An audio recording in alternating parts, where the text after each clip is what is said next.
शुभ संध्या।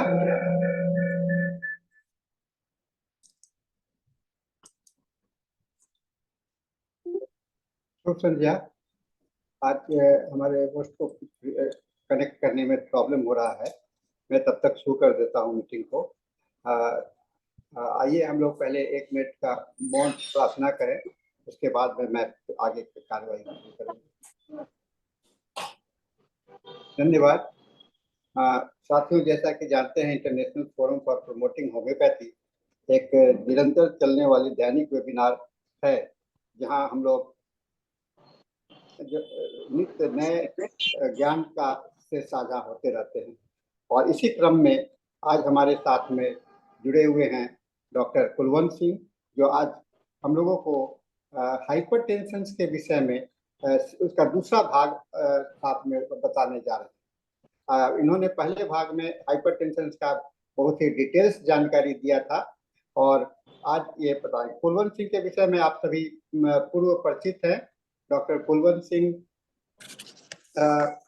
एक डीन रह चुके हैं झारखंड यूनिवर्सिटी के, और ये central council for research in central council for homeopathy में ये एजुकेशन कमेटी के सदस्य रहे हैं काफी लंबे अरसे से, और आज भी ये प्राचार्य के रूप में जमशेदपुर में ये कार्यरत हैं। तो मैं ज़्यादा समय नहीं लेते हुए मीटिंग को प्रारंभ करने का निवेदन करता हूं डॉक्टर कुलवंत सिंह जी से, और इसके साथ ही मैं डॉक्टर भास्कर सर का भी स्वागत करता हूं। डॉक्टर कुलवंत सिंह, नाउ आपका समय है। धन्यवाद।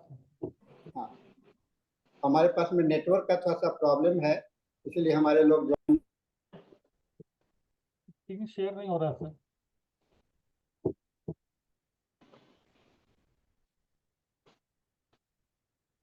स्क्रीन शेयर नहीं हो रही है।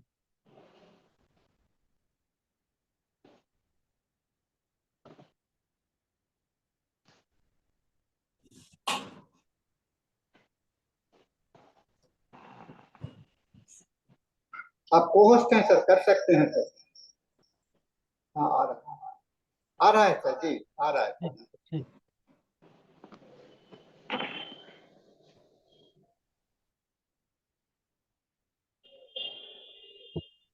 आप सब साथियों को, विशेष करके डॉक्टर साहनी और डॉक्टर अरुण भाष्मे सर को मेरा बहुत बहुत प्रणाम। भाष्मे सर ने समय निकाला, इसके लिए सर आपका बहुत बहुत धन्यवाद। नमस्ते सर। और भी मेरे बहुत सारे साथी मैं देख पा रहा हूँ, सबका नाम लूंगा तो कॉन्फ्रेंस यही खत्म हो जाएगी। तो पिछले अंक में हमने डिस्कशंस किया था कि हाई ब्लड प्रेशर क्या है, क्या कारण है, क्यों होता है, कितने टाइप हैं। आज हम उसके होम्योपैथिक मैनेजमेंट को जानने की कोशिश करेंगे।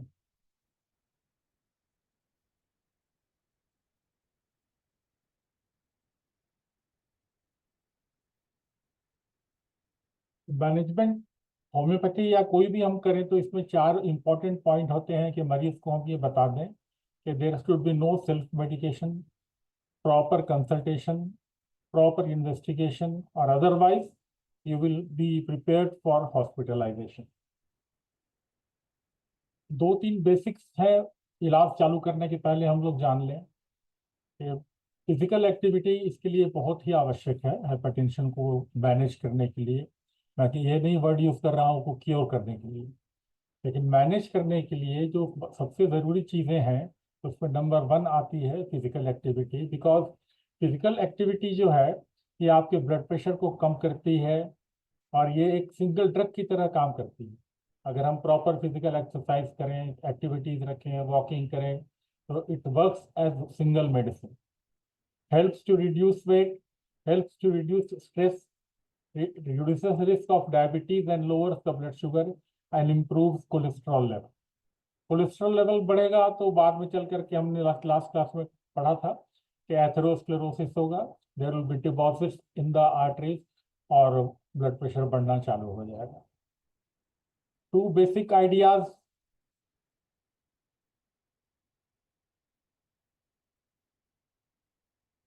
No over eating. No over eating. आज के ज़माने में हम लोग देखते हैं कि जंक फूड का सेवन लोग बहुत ज़्यादा करते, तो उससे मरीज को बचाइए और फिजिकल एक्टिव ज़रूर रखने को बोलिए। फिजिकल एक्सरसाइज और ओवर ईटिंग नहीं, जंक फूड नहीं। देखिए ये बेहद ज़रूरी है अगर हम चाहते हैं कि अगर हमारे ब्लड प्रेशर का पेशेंट को हम प्रॉपरली मैनेज कर पाए, तो ये दो चीज़ें सबसे आवश्यक है। अब आएंगे हम लोग होम्योपैथिक पार्ट पर। तो होम्योपैथिक थेरापेटिक्स के बारे में बहुत ज़्यादा क्लियर कॉन्सेप्ट अभी तक नहीं है इसमें, क्योंकि 90% केस तो एसेंशियल हाइपरटेंशन का होता है, हम लोगों ने पढ़ा था। तो एसेंशियल हाइपरटेंशन में बहुत ज़्यादा कॉज पॉइंट आउट करना बहुत मुश्किल होता है, एक्सेप्ट इसके कि आप पूरा केस टेकिंग कीजिए, फैमिली हिस्ट्री लीजिए, कॉन्स्टिट्यूशनल मेडिसिन लीजिए, तो उसके बाद कहीं ना जा करके कोई ना कोई मेडिसिन मिलती है। लेकिन डायरेक्ट हाइपरटेंशन पर एक्शन कॉन्स्टिट्यूशनल मेडिसिन से फायदा मिलता है जरूर, इसमें कोई शक नहीं। और एसेंशियल हाइपरटेंशन जो फर्स्ट पार्ट है, जो 90% ऑफ केस में होता है, उसमें जेनेटिक्स है, उसमें नर्वस फैक्टर्स है, उसमें एज है, उसमें स्ट्रेस है, टेंशन है, मॉडर्न लाइफ साइकिल है, ये सारी चीजें आ जाती हैं जब हम पढ़ते हैं एसेंशियल हाइपरटेंशन। तो एक हाइपरटेंसिव पेशेंट जो होता है, ये this is A basic sum of either सोरिक और सोरिक सिफिलिटिक और सोरिक साइकोटिक और combination of all three math. ये एसेंशियल हाइपरटेंशन के बहुत सारे केस में जब मैथमेटिक्स स्टडी की गई है प्रॉपरली, तो ये पाया गया है that the patient may be psoric, may be psoric syphilitic, may be psoric sycotic और may be a combination of all three math. Doctor Tyler ने एक बहुत इंपॉर्टेंट बात लिखी है, उनका लिखना था कि acute miasm in the past history can contribute to the maintenance of the chronic illness। ये बहुत ही जरूरी बात है जो आपको ध्यान में रखनी है जब आप हाइपरटेंशन का केस देखते हैं, क्योंकि हाइपरटेंशन एक क्रॉनिक प्रॉब्लम है, लेकिन उसमें कहीं ना कहीं कोई एक्यूट माइजम है जो उसको मेंटेन कर रहा है। एक सिंपल फैक्टर है लाइफ साइकिल, टेंशन, देर से सोना, रात में जागना, प्रॉपर डाइट नहीं लेना, ये सारे एक्यूट माइजम्स होते हैं जो क्रॉनिक हाइपरटेंशन को मेंटेन करने में मदद करते हैं। और ये she contends that unless such acute miasmatic blocks are dealt with in course of treatment, either with an appropriate nozzle or a drug with the indication of the past history of illness, the patient does not progress on the lines of center to the circumference in the axiomatic parlance of the Horing law of cure। Herring law of cure हम सब जानते हैं। तो doctor Tyler का clear cut मानना था कि अगर प्रॉपर केस चेकिंग हम नहीं करेंगे, एक्यूट माइजम को रिमूव नहीं करेंगे, तो क्रॉनिक माइजम या हाइपरटेंशन का जो केस है वो कभी भी हेरिंग्स लॉ ऑफ क्योर की दिशा में ठीक नहीं होगा। आराम मिलेगा, रिलीफ दे सकते आप। This is what doctor Tyler has told. And doctor Peter Flick, he was also a contemporary of doctor Tyler. तो उनका बोलना था, एक बड़ा वर्ड मुझे मिला उनका लिटरेचर पढ़ते समय जो आज मुझे लगता है ठीक है, लेकिन उस जमाने के लिए तो बड़ा नया सा वर्ड था। That was homeopathic hypotensive. ये मैंने पहले कभी नहीं सुना था कि इतने पुराने लिटरेचर में तो constitutional symptoms, mathematic symptoms, case taking, इस पर जोर होता था, लेकिन वहां पर ये लिखा हुआ है कि homeopathic hypotensive will not only control cerebral and renal crisis but also myocardial infarction। तो डॉक्टर स्लीक ने उस जमाने में माना था कि there are a group of medicine which can be called as homeopathic hypotensive. इन लोगों का काम क्या था, इनका एक्शन क्या था? तो इनका एक्शन था कि they help to control cerebral complications, renal complications and myocardial infarction also। थोरिक डायथेसिस में होता क्या है, सबसे ज्यादा सिम्टम्स ब्लड प्रेशर के केस में हम लोगों को सोरिक डायथेसिस में ही मिलता है। जब पेशेंट सोरिक है तो उसमें स्ट्रेस, स्ट्रेन, बाकी सारी चीजें देखिए मिलेंगी। Hypertension caused by emotional disturbances like anger, grief, anxiety, they are more symptomatic, complaining of dizziness, dyspnea, palpitation, etc. Sensation of rush of blood to the chest, weakness, goneness, fullness, and the heart symptoms may be associated। तो सबसे ज्यादा लक्षण अगर हमको मिलता है, ये लक्षण जो है वो सोरिक पेशेंट में ही ज्यादा मिलता है। और एसेंशियल हाइपरटेंशन जो है वो बेसिकली एक सोरिक प्रॉब्लम। तो सोरिक प्रॉब्लम, एसेंशियल हाइपरटेंशन, ये दोनों साइड बाय साइड चलते हैं। सिफिलिटिक जो प्रीडोमिनेंस जहाँ होता है वहाँ लक्षण बहुत ज्यादा नहीं मिलते हैं। हमने लास्ट टाइम भी पढ़ा था कि there are symptoms, there are diseases, there are hypertensive cases when symptoms are not very prominent because there is a damage to the organ that becomes part of secondary hypertension. Kidney में damage है, heart में damage है, और कहीं damage है, तो there is damage to the organ, especially damage to the kidney. That is the most common part where the damage is found. So in those cases, you will not see so many patients, so many symptoms, patients who are prone to be die suddenly that due to hypertension, and without warning, their lives snuff out. वो तुरंत like a candle, मोमबत्ती के समान बुझ जाती है life उनकी. Destructive changes in the vital organs like heart, kidney, retina, and brain. Many of the threatening complications of hypertension, like cerebral, myocardial infarction, malignant phase, they are from the syphilitic predominance. But syphilitic predominance जो मिलेगा वो 10% case में ज्यादा मिलेगा.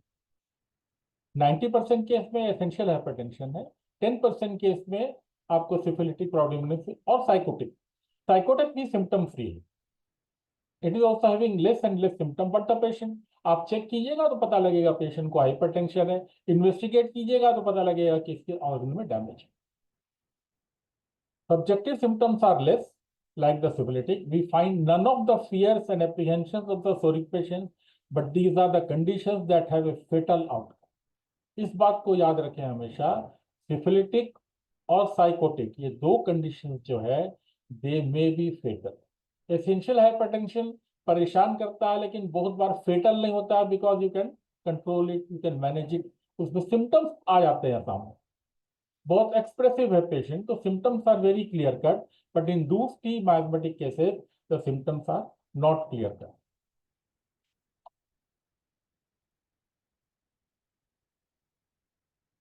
उसी literature में doctor Tyler ने कहा है कि constitutionally selected polychrest remedies like lycopodium, sulphur, pulsatilla, aurum, lachesis, थोड़ा सा नाम उन्होंने दिया है कि these are a few of the constitutional medicine और homeopathic hypotensive medicine which can help. और डॉक्टर टाइलर ने एक बड़ी इंपॉर्टेंट बात डॉक्टर बर्नेट और टाइलर ने कही है इस मामले में कि हिस्ट्री ऑफ स्मॉल पॉक्स और वैक्सीनेशन अगर मिलती है तो थूजा या वेरियोलिनम आपको देना पड़ेगा. बिना थूजा या वेरियोलिनम के दिए उस हाइपरटेंशन के केस को आप पूरी तरह से मैनेज नहीं कर सकते. डॉक्टर बोरिक ने लिखा है कि क्रेटेगस एक ऐसी दवा है जो उस केस में जहां पर atherosclerosis is very common. Last week हमने सारा डिस्कस किया था कि एथेरोस्क्लेरोसिस फॉर्म कैसे होता है, उसके चलते प्रेशर क्यों बढ़ता है, क्योंकि there is a constriction on the atherosclerosis में क्या होता है, constriction in the artery wall. So when there is constriction in the artery wall, the blood does not pass properly. It has to exert more pressure, and then the blood pressure rises. So Dr. Borik has appreciated the use of Crataegus a lot. Plumbum, very uncommon medicine for hypertension, but it has been appreciated a lot. Hahnemannian bleedings का नाम सबने पुराने लोगों ने सबने सुना होगा. This was a journal which was published by HEPCO. तो इसमें आर्टिकल में एक दिया था कि plumbum is one of the best medicine to manage hypertension. Doctor Thomson Walker ने एक हिंट किया है कि जब किडनी से रिलेटेड प्रॉब्लम होती है, किडनी से रिलेटेड हाइपरटेंशन होता है, तो उस केस में एल सीरम बहुत अच्छी दवा है अगर पेशेंट को इडिमा नहीं. If the person is suffering from oedema, it means उसके किडनी में डैमेज थोड़ा ज्यादा है. उस कंडीशन में उसके हाइपरटेंशन को एल सीरम कंट्रोल नहीं करेगा और बाकी दवाएं हैं जो कंट्रोल करेंगी. But if there is no oedema, doctor Thomson Walker has advise to use L serum for the cases where there is no oedema but the kidney is affected. Doctor Boyd ने Morgan bowel nosode को recommend किया है जहां पर sulphur ज्यादा indicated है और sulphur अगर काम नहीं कर रही है, then this Morgan bowel nodose is very helpful. ये तो जस्ट परिचय हुआ थोड़ा सा। कुछ इतनी सारी दवाएं हैं कि उन दवाओं पर डिस्कशन करना संभव नहीं है थोड़े से समय में, लेकिन हम कोशिश करेंगे कि कुछ जो सबसे महत्वपूर्ण दवाएं हैं उन पर हम थोड़ी सी बात कर पाएंगे। तो एक दवा है लैकेसिस, जो इसकी नंबर 1 दवा मानी जाती है टू कंट्रोल द हाइपरटेंशन। और लैकेसिस का जो लाइफ स्टाइल है, डॉक्टर पी शंकर ने एक आर्टिकल लिखा है बहुत पहले डॉक्टर साहनी को याद होगा। तो डॉक्टर पी शंकरन ने कंपेयर किया था उस आर्टिकल में कि जैसे लैकेसिस की जो लाइफ स्टाइल है, लैकेसिस के सुरुकुकु स्नेक, तो सुरुकुकु स्नेक की जो लाइफ स्टाइल है और लैकेसिस के पेशेंट की जो लाइफ स्टाइल है वो बहुत मिलती जुलती है आपस में। तो स्नेक में जो जो चीजें मिलती हैं वो चीज लैकेसिस के मरीजों में भी मिलती है। ठीक? ये लैकेसिस का स्नेक है। तो सांप की क्या होती है, जीभ ही ना बाहर होती है, तो जीभ से ही सब कुछ फील करता है, तो बहुत बोलता है, इसका मतलब ना जीभ बहुत चलती है। तो लैकेसिस का जो पेशेंट है, ही इज हैविंग ग्रेट लोक्वेसी, सिर्फ बकता रहता है,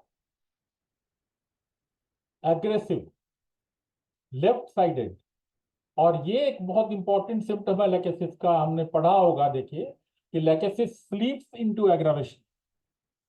लैकेसिस का पेशेंट जो होता है, ही स्लीप्स इनटू एग्रावेशन, रात में सोता है तो सुबह उठने में उसको डर लगता है, वो पता है कि जब हम उठेंगे मेरी सारी तकलीफें बढ़ी हुई मिलेगी, डर के मारे सोता नहीं। तो डर के मारे सोता नहीं है तो नींद नहीं आती है, नींद नहीं आती है तो टेंशन बढ़ता है, ब्लड प्रेशर बढ़ता है। ये लैकेसिस के लाइफ स्टाइल की खासियत है। सांप का सबसे कमजोर पार्ट कौन होता है, गर्दन। हम लोग तो नेक से पकड़ते हैं ना सांप को। लेगेसिस का भी जो पेशेंट है उसका नेक बहुत सेंसिटिव हो जाता है। यहाँ के डॉक्टर सबको मालूम होगा कि डॉक्टर हेरिंग ने इसकी प्रूविंग की थी, उसके बाद जिंदगी भर वो टाई नहीं बांध पाए।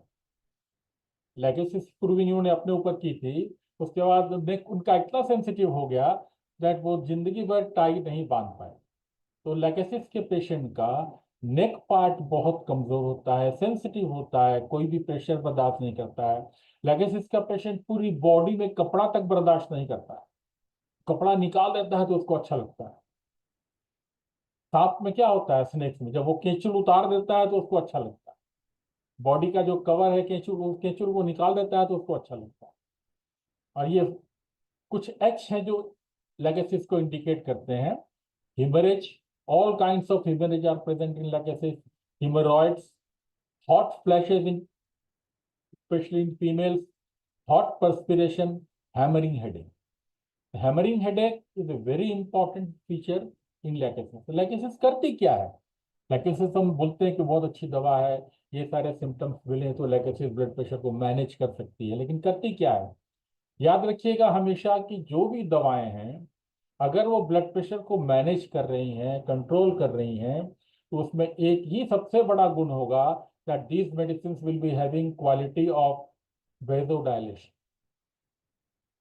जब तक वो किसी भी तरीके से, तरीका अलग अलग हो सकता है, कोई एसीई पर काम करता है, कोई अल्फा पर काम करता है, कोई बीटा सेल्स पर काम करता है, कोई कहीं काम करता है, लेकिन रिजल्ट इसका यही है कि दे प्रोड्यूस वेजोडाइलेशन।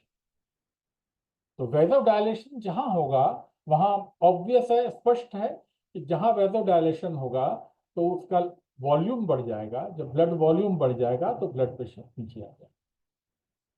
एक आर्टरी है जो कंस्ट्रिक्टेड है, अगर वो डायलेट हो जाती है, जब डायलेट हो जाएगी तो वहां पर से प्रेशर रिलीज होना चालू हो जाएगा। तो any medicine which produces vasodilation can help you manage the high blood pressure. और उसके साथ साथ लेगेसिस में एक खासियत होती है कि ये क्लॉट फॉर्मेशन को भी कंट्रोल करता है। एथेरोस्क्लेरोसिस हमने पढ़ा है, बाकी चीजें पढ़ी हैं जहां पर विस्कोसिटी ब्लड में ब्लड की बढ़ जाती है, लास्ट लेक्चर में हमने पढ़ा था।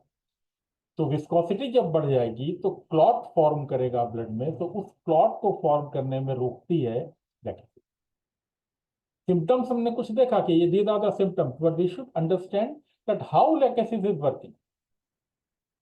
आर्टरी वॉल की स्टिफनेस को ये रिड्यूस करती है, और सबसे बड़ी बात जो हम लोग पढ़ते हैं कि नर्वस सिस्टम की ओवर एक्टिविटी को ये रिड्यूस करती लेकिन इसका पेशेंट ओवर सेंसिटिव है, ओवर एक्टिव है, खाली बकता है, बहुत गुस्सा होता है, तो all these kind of activities are managed by Lachesis. Lachesis के सांप हमेशा ठंड में रहता है, गीली जगह पर रहता है, गर्मी में बाहर नहीं निकलता है। लेकिन इसका पेशेंट भी देखिए, it is aggravated by heat, better by cold.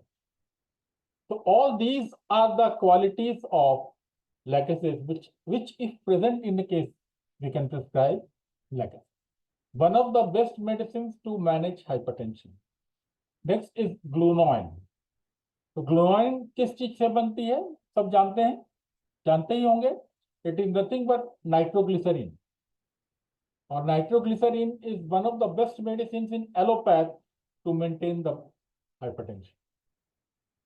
कभी कभी देखिए किसी पेशेंट को हार्ट में प्रॉब्लम होती है, प्रेशर बढ़ता है, तो उसको हम लोग टैबलेट देते हैं एलोपैथ में कि वो टैबलेट को जीभ के नीचे रखिए, तो उससे देयर इज वेजोडायलेशन, और उससे वेजोडायलेशन होता है तो ब्लड प्रेशर कंट्रोल होने लगता है।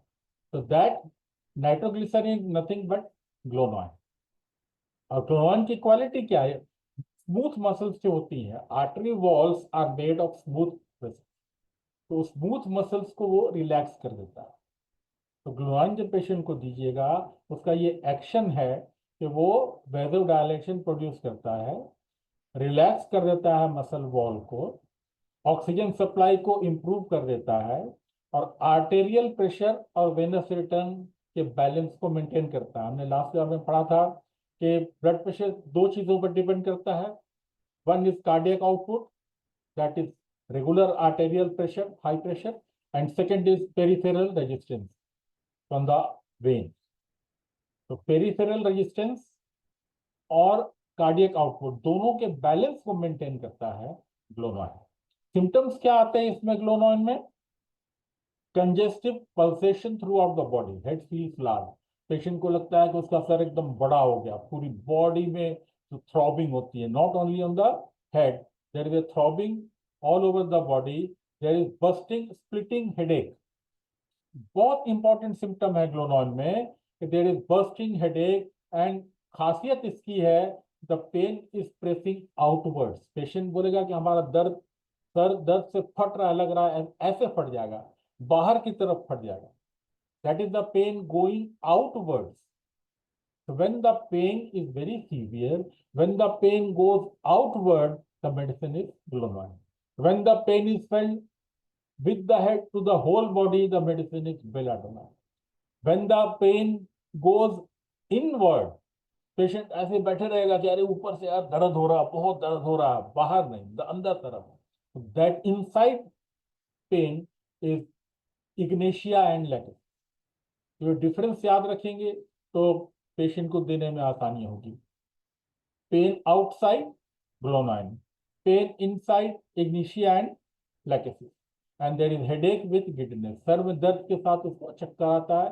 But the most important part is severe headache, violent headache glonoine में है। स्पेशली ऐसे लोग जो दिन भर कंप्यूटर में काम करते हैं, मोबाइल में काम करते हैं, वेल्डिंग वगैरह का काम करते हैं, आर्क लाइट्स में काम करते हैं, उसका साइड इफेक्ट होने लगता है। Next is very, very good medicine, and that is Baratamur.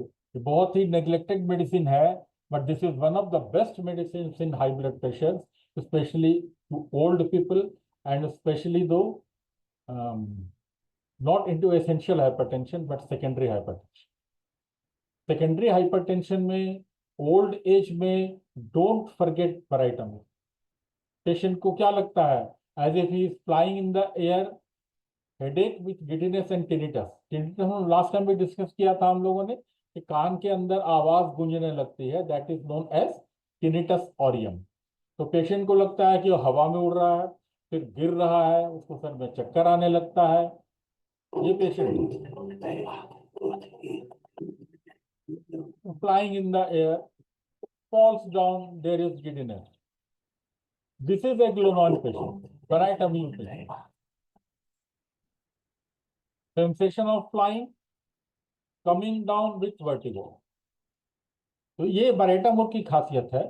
उसके साथ साथ सिस्टोलिक हाई है, डायस्टोलिक नॉर्मल है। ये हमने लास्ट क्लास में पढ़ा था, लास्ट लेक्चर में, कि सिस्टोलिक हाई है, डायस्टोलिक नॉर्मल है, तो इसको हम लोग लेबाइल हाइपरटेंशन बोलते हैं। तो this is a case of labile hypertension, there is decreased heart rate, kidney is not involve. ये बहुत इंपॉर्टेंट है, याद रखिएगा। अगर किडनी इन्वॉल्व है तो बरेटाम्यूर नहीं देना है। अगर किडनी इन्वॉल्व नहीं है तो baryta mur is the best medicine. There is arteriosclerosis, old age मैंने अभी बताया, और मैक्सिमम केसेस में बरेटाम्यूर का पेशेंट जो होता है। सर मैं 1 मिनट के लिए इंटरप्ट करूंगा सर। कुछ लोग इसको डिस्टर्ब करने का कोशिश कर रहे हैं। कृपया अपना एक्टिविटी को बंद कीजिए, नहीं तो आपको रूम से बाहर निकाल देंगे। Please cooperate and listen properly. This is इसको आप, ये लास्ट वार्निंग है उनके लिए जो डिस्टर्ब करने का कोशिश कर रहे हैं। थैंक यू सर, आप कंटिन्यू कीजिए sir. Thank you sir.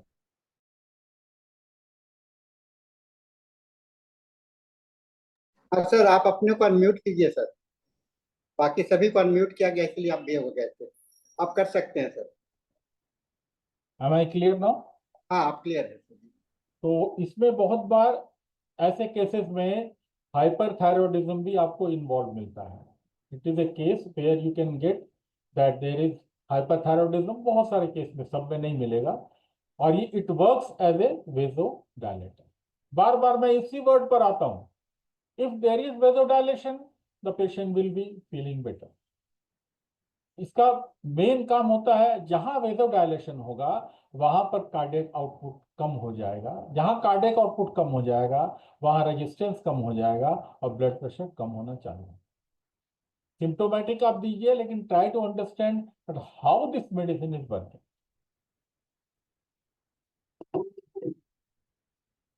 Our next medicine is one of the most important medicines for female, that is CPR। अभी हमने डिस्कस किया था कि लाइफस्टाइल के हिसाब से बहुत सारे सिम्टम्स पेशेंट्स को मैच करते हैं। तो CPR is made by cuttle fish, ये सभी जानते हैं कि कटल फिश से बनती है। तो कटल फिश जो होती है, क्योंकि एक फीमेल रेमेडी है, तो कटल फिश में दो तीन चीजें हैं। एक तो ये कैमोफ्लाज करना बहुत अच्छा जानती है, गिरगिट की तरह अपना रंग बदलना बहुत अच्छा जानती है। सीपिया पेशेंट भी वैसी होती है। सीपिया पेशेंट अभी खुश रहेगी, अभी रोने लगेगी, अभी गुस्सा हो जाएगी, अभी शांत हो जाएगी, अभी हल्ला करने लगेगी, सिंपैथी गेन करने के लिए कुछ भी करेगी। So that kind of camouflaging, changing colours, that is present in sepia. और दूसरे, अंदर से बड़ा डरपोक होती है। तो डरपोक होने के चलते सीपिया जो कटल फिश होती है वो क्या करती है, आप सब जानते होंगे कि कटल फिश क्या करती है। जब समुद्र में जाती है, लगता है उसको पीछे कोई चेस कर रहा है, तो वो एक इंक रिलीज करती है।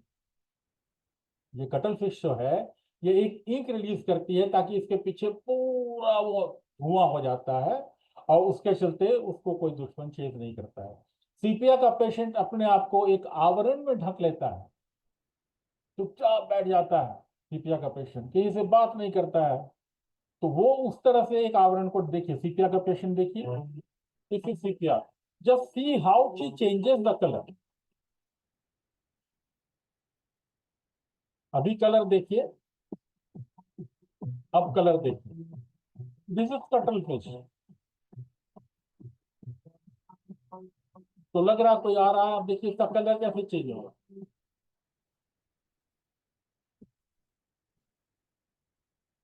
Real life video, see how she changing the colour.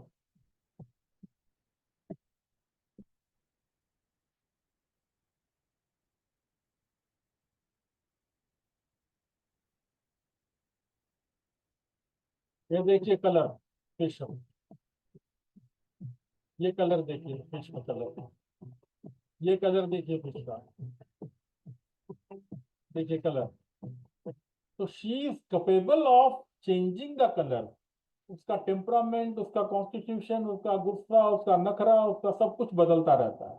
और दुश्मन से बचने के लिए इंक कैसे छोड़, उसी इंक से सीपिया बनती है।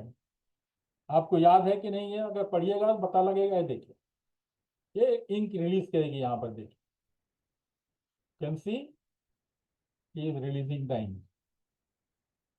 This is a Sepia patient. तो सीपिया पेशेंट के बारे में मैंने बता ही दिया। तो very sad weeping aggravated by consolation, ऐसा very sad weeping, if she is better by consolation the medicine is pulsatilla, if she is aggravated by consolation the medicine is sepia. The headache in terrible shocks, irritable, indifferent, बहुत irritable patient होती है, indifferent, उसको दुनियादारी से कोई मतलब नहीं होता है, just opposite of pulsatilla. Pulsatilla is not irritable, she is a weeping patient and she is not indifferent, she invites sympathy, सबको बार बार जाके बताती है कि हमको ये तकलीफ है, ये तकलीफ है, मेरी मदद कर दो. दैट इज है पल्सेटिला पेशेंट. और sepia is one of the best medicine.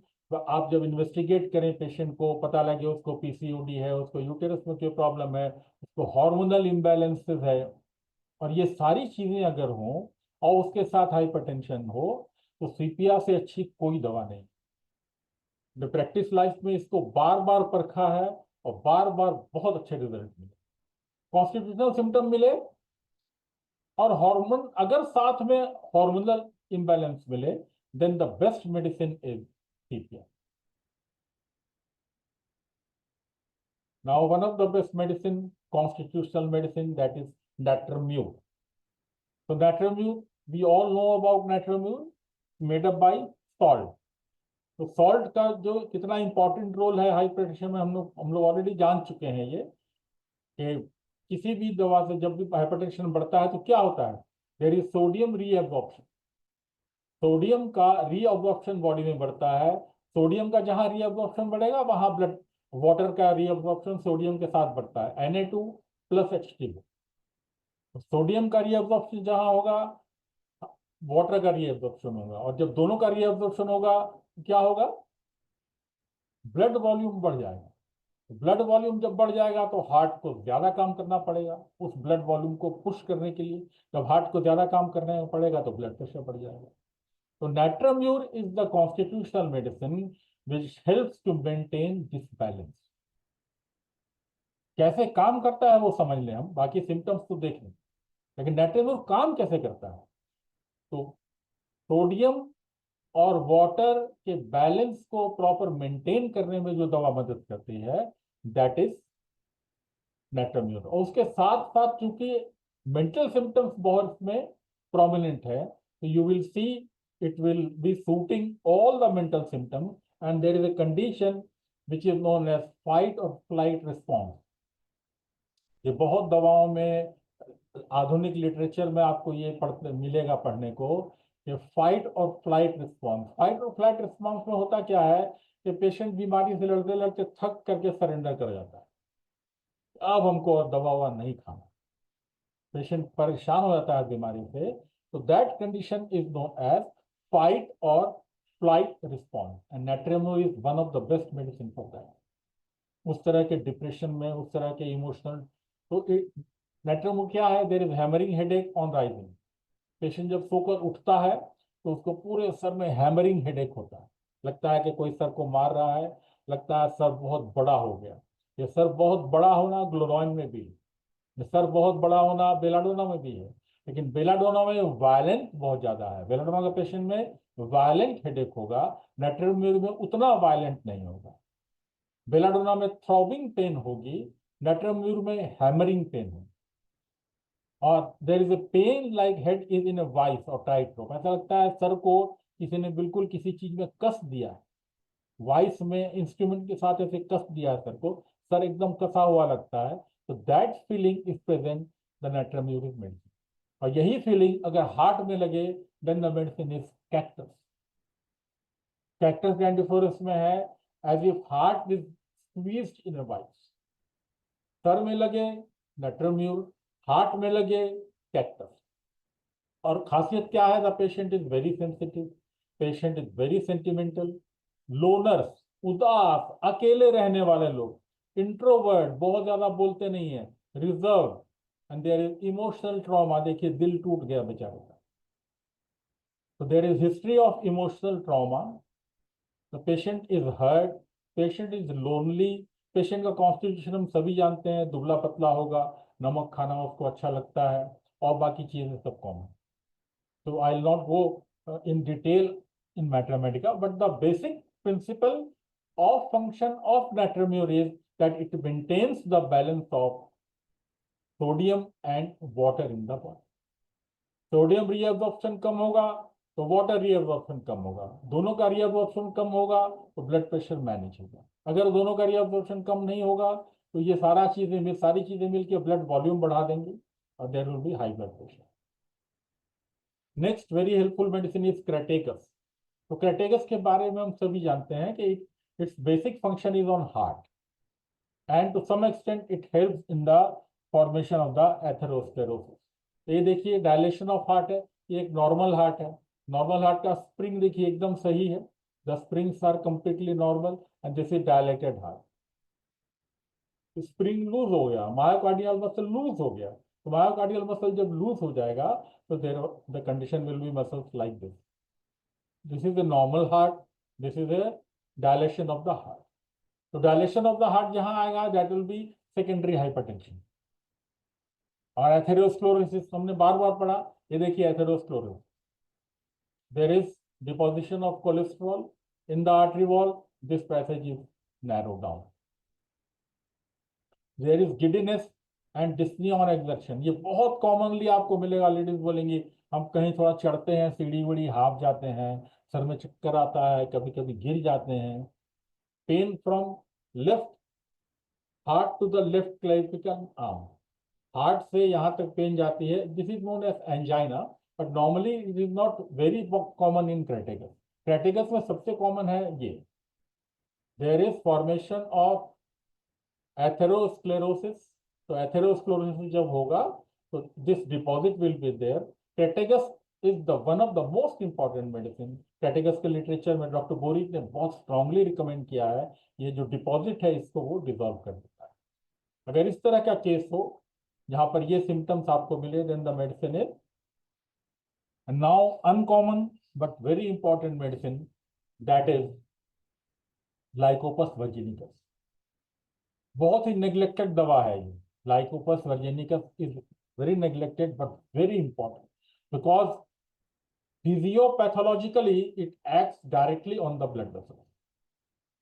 Lycopus virginicus has been shown to have a hypotensive effect, meaning it can help to lower blood pressure. करता क्या है ये? It reduces the force of the heart contraction and slowing down the rate of heartbeat. हम जानते हैं लाइकोपस में ये symptom है, लाइकोपस हम देते हैं ठीक होता है, लेकिन कैसे, क्यों, वाई लाइकोपस इज वर्किंग? तो लाइकोपस की एक टेंडेंसी है कि हार्ट के कॉन्ट्रैक्शन के रेट को ये कम करता है। उसके बाद तो कुछ समझना नहीं है, हार्ट के रेट को, कॉन्ट्रैक्शन को जब कम करेगा तो कॉन्स्ट्रिक्शन जब कम होगा तो there will be vasodilation, there will be vasodilation, the blood pressure will be normal. That बहुत कॉमन दवा थी पिछले जमाने में, लोग इसका जूस या अर्क बना कर पीते थे। As a result, it can help to reduce the resistance of blood flow in the body and prevent high blood pressure. Patient with strong cardiac history, heart की हिस्ट्री होगी, pulse will be weak, irregular, intermittent.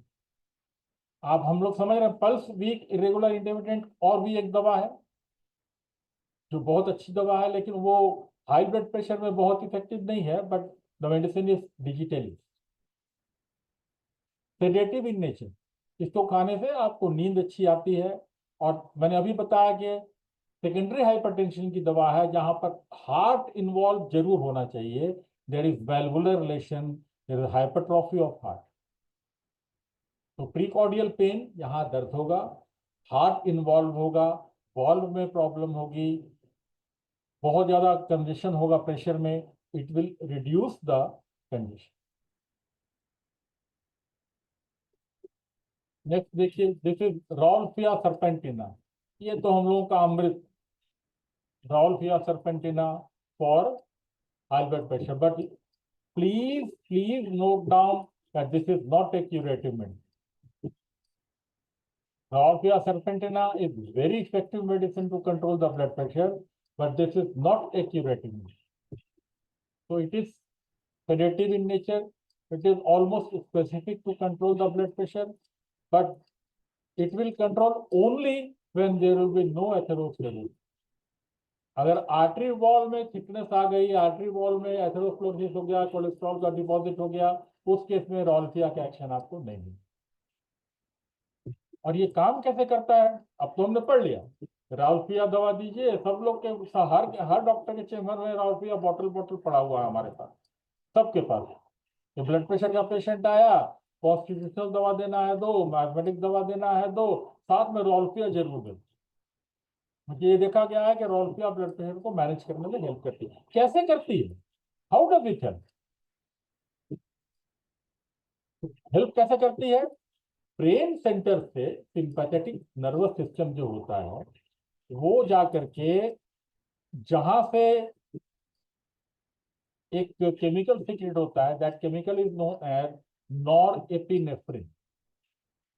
The chemical which is secreted by sympathetic nervous system is known as, one of them is known as norepinephrine. तो norepinephrine का काम है, it produces वैसोकंस्ट्रिक्शन, तो उसी से blood pressure बढ़ता है। Rolfia serpentina is having an alkaloid which is known as reserpine. Reserpine is a medicine which is very commonly used in allopathy.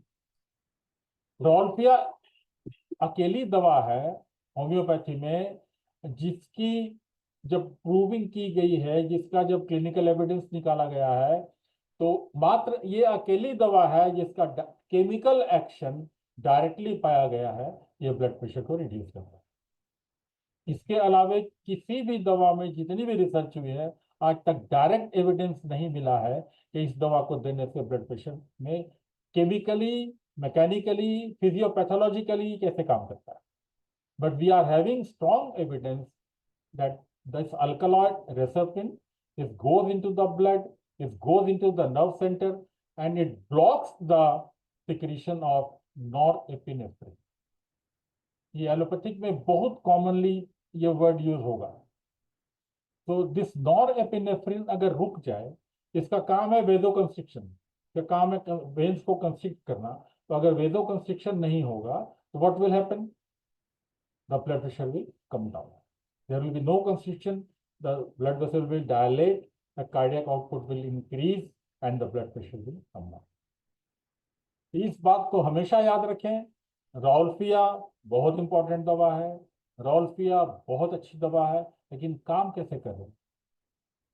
It is working through its alkaloid reserpine which acts and reducing the constriction of blood vessels and ultimately leading to a reduction in the blood.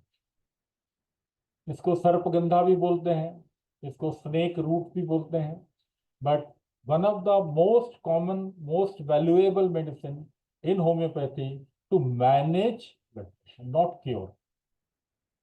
मैं बार बार ये बात बोल रहा हूं कि Rauwolfia दे करके आज तक कोई मरीज ठीक नहीं हुआ, मैनेज हुआ, और मैनेज में हमेशा मदद मिली। Next, one of the best constitutional medicine in secondary hypertension, that is aurum met. बहुत बहुत इंपॉर्टेंट दवा है। ये जो इंपॉर्टेंट दवा है, इसके चलते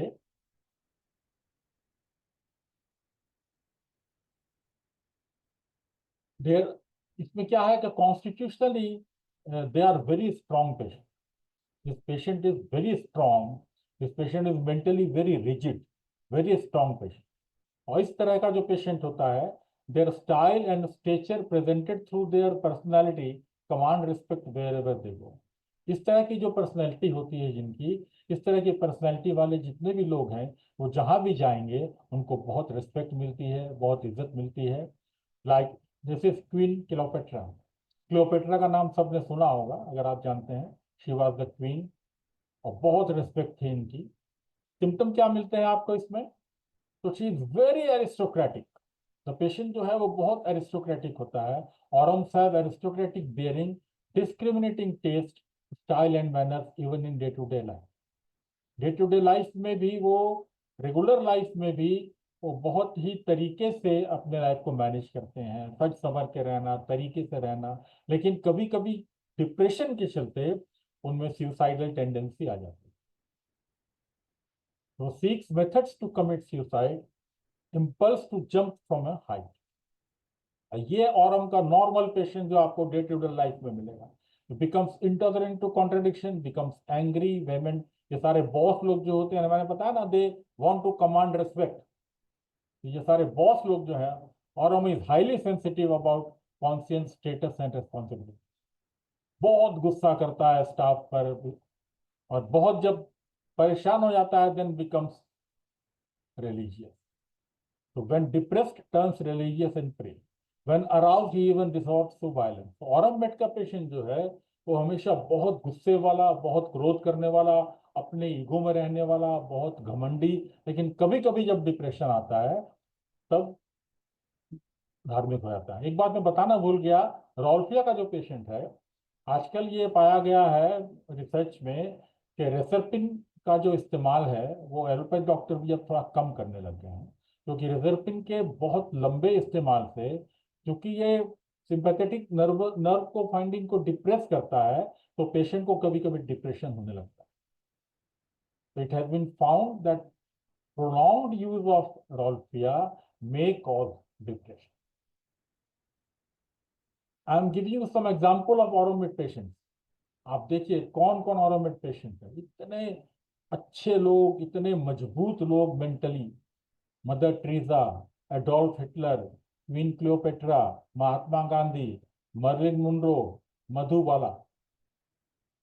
और आप बिलीव नहीं कीजिएगा, ये सब लोगों ने सुसाइड किया. सुसाइडल टेंडेंसी मैंने पढ़ा है ना, तो aurum met is having suicidal tendency. Marilyn Monroe Hollywood की सबसे खूबसूरत, सबसे महंगी, सबसे सुंदर heroine, she committed suicide. Madhubala का भी वही हाल था, क्लियोपेट्रा ने भी.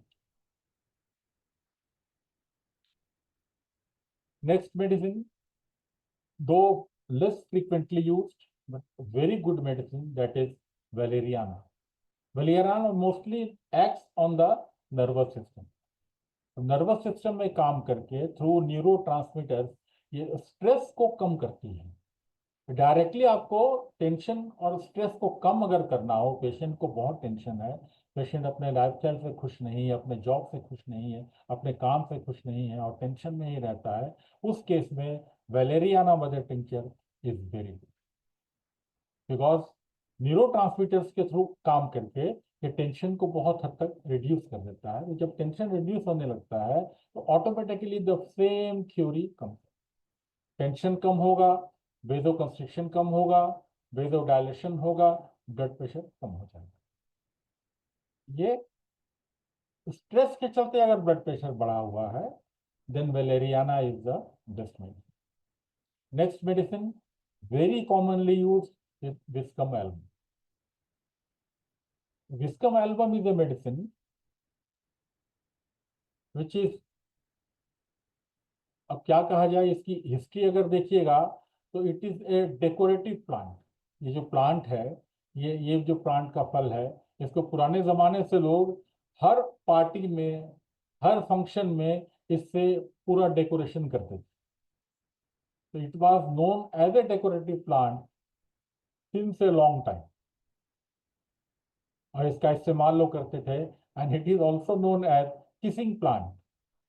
पुराने जमाने में जो जोड़े बनते थे वो हमेशा इस प्लांट के नीचे जा करके वो लोग खड़े हो जाते थे या किस करते थे, तो लोग समझ जाते थे कि they are going to be married. तो this plant was known as kissing plant, viscum album. लेकिन इसका मेन काम है, it acts on the heart. It acts on the heart, that is most commonly it is important in secondary hypertension. तो secondary hypertension valvular लिखा हुआ valvular disorder, जहां पर heart involve है, hypertrophy of heart. तो heart is dilated, left ventricle mostly is dilated due to high blood pressure. Last we have discussed that due to regular pressure, ventricle पर जो regular दबाव पड़ता है वो बार बार उसको ब्लड फोर्स के साथ पंप करना पड़ता है. Due to regular pumping the ventricle enlarges. So there is hypertrophy of heart. There may be some problem in the valve. हम लोगों ने पढ़ा था aortic regurgitation लास्ट लेक्चर में. aortic regurgitation क्या होता है? some part of the blood which should go out from the aorta comes back into the vein. तो aortic valve में थोड़ा सा गैप रह जाता है, तो वो ब्लड जिसको वापस नहीं आना चाहिए वो वापस आ जाता है। जब वो ब्लड वापस आने लगता है तो वेंट्रिकल में ब्लड का वॉल्यूम बढ़ जाता है। वेंट्रिकल में जब ब्लड का वॉल्यूम बढ़ेगा, वेंट्रिकल को ज्यादा दबाव देना पड़ेगा, वेंट्रिकल ज्यादा दबाव देगा तो प्रेशर बढ़ेगा। Squeezing sensation in heart due to excessive pressure on the ventricle, there is sensation, squeezing sensation in the heart like cactus grandiflora. Viscum album बहुत अच्छी दवा है, प्रैक्टिस में आप यूज कीजिए, जरूर कीजिए। और इसकी एक खासियत है, इट इज ए डायूरेटिक। लोगों ने पढ़ा था लास्ट लेक्चर में, diuretic is a group of medicine in allopathic doctor which they prescribe in blood pressure. होता क्या है, आप जब डायूरेटिक देते हैं तो डायूरेटिक से यूरिन ज्यादा पास होता है। यूरिन ज्यादा पास होने का मतलब हुआ कि सोडियम भी पास हो रहा है ज्यादा, वाटर भी पास हो रहा है। तो सोडियम वाटर जब ज्यादा पास होगा तो उसका रीएब्जॉर्प्शन नहीं होगा, कंजेशन नहीं होगा। तो जब कंजेशन नहीं होगा तो blood pressure will automatically come down. This is a regular practice in allopathic side. You will सी कि वो कुछ ब्लॉकर्स देते हैं, ग्रुप ऑफ मेडिसिन से अलग अलग। एस ब्लॉकर होता है, एआर ब्लॉकर होता है, उसके साथ वो डायूरेटिक जरूर देते हैं। एंजियोटेंसिन कन्वर्टिंग एंजाइम एस था, जो आकर के बाद में एंजियोटेंसिन 2 बनाता था। एंजियोटेंसिन 2 जाकर के एल्डोस्टेरोन बनाता है, एल्डोस्टेरोन जाकर के फिर ब्लड प्रेशर को बढ़ाता है। तो एस को रोकने के लिए एक दवा आती है जिसको एस इनहिबिटर बोलते हैं। एंजियोटेंसिन 2 को रोकने की एक दवा आती है, उसको बोलते हैं ARB2 या ARB इनहिबिटर। इसी तरह से डायूरेटिक जो ग्रुप है मेडिसिन का, उसका काम है बॉडी में एक्स्ट्रा जो फ्लूइड जमा है उसको बाहर निकालना। वो जब फ्लूइड बाहर निकलेगा, एक्स्ट्रा सोडियम चला जाएगा, एक्स्ट्रा वाटर बाहर आ जाएगा, तो that will help in the treatment of high blood pressure. तो दिस इज लॉट अबाउट, जितना छोटे में मुझे करना सका मैं कर पाया। और एक चीज जो है वो सबसे इंपॉर्टेंट है, दैट इज डेडिकेशन। आप ब्लड प्रेशर पढ़ते हैं, पेशेंट को देखते हैं, और डेडिकेशन अगर हो, अगर आपका टारगेट सही है, डेडिकेशन है, टारगेट सही है, तो आप कुछ भी कर सकते हैं। जानवर लोग कर लेता है, देखिए डेडिकेशन और सही टारगेट से एक जानवर क्या कर सकता है, देखिए। Sie hörten den Landfunk. Billiards खेल रहे हैं मुर्गी होने पे।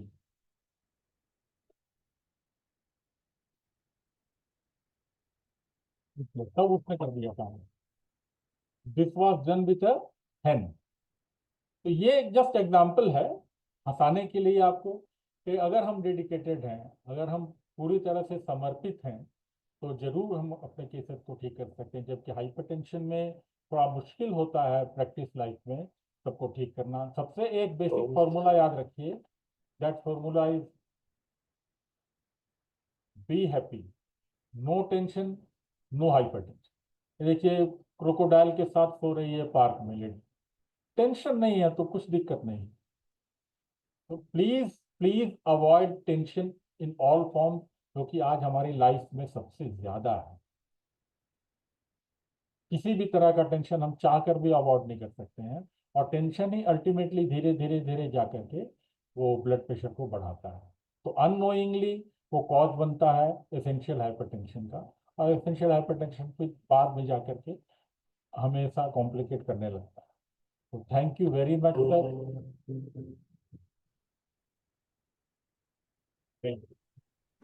धन्यवाद डॉक्टर जी, बहुत ही इंफॉर्मेटिव, बहुत है मेडिसिन का आपने इतना अच्छा डिस्क्राइब किया है।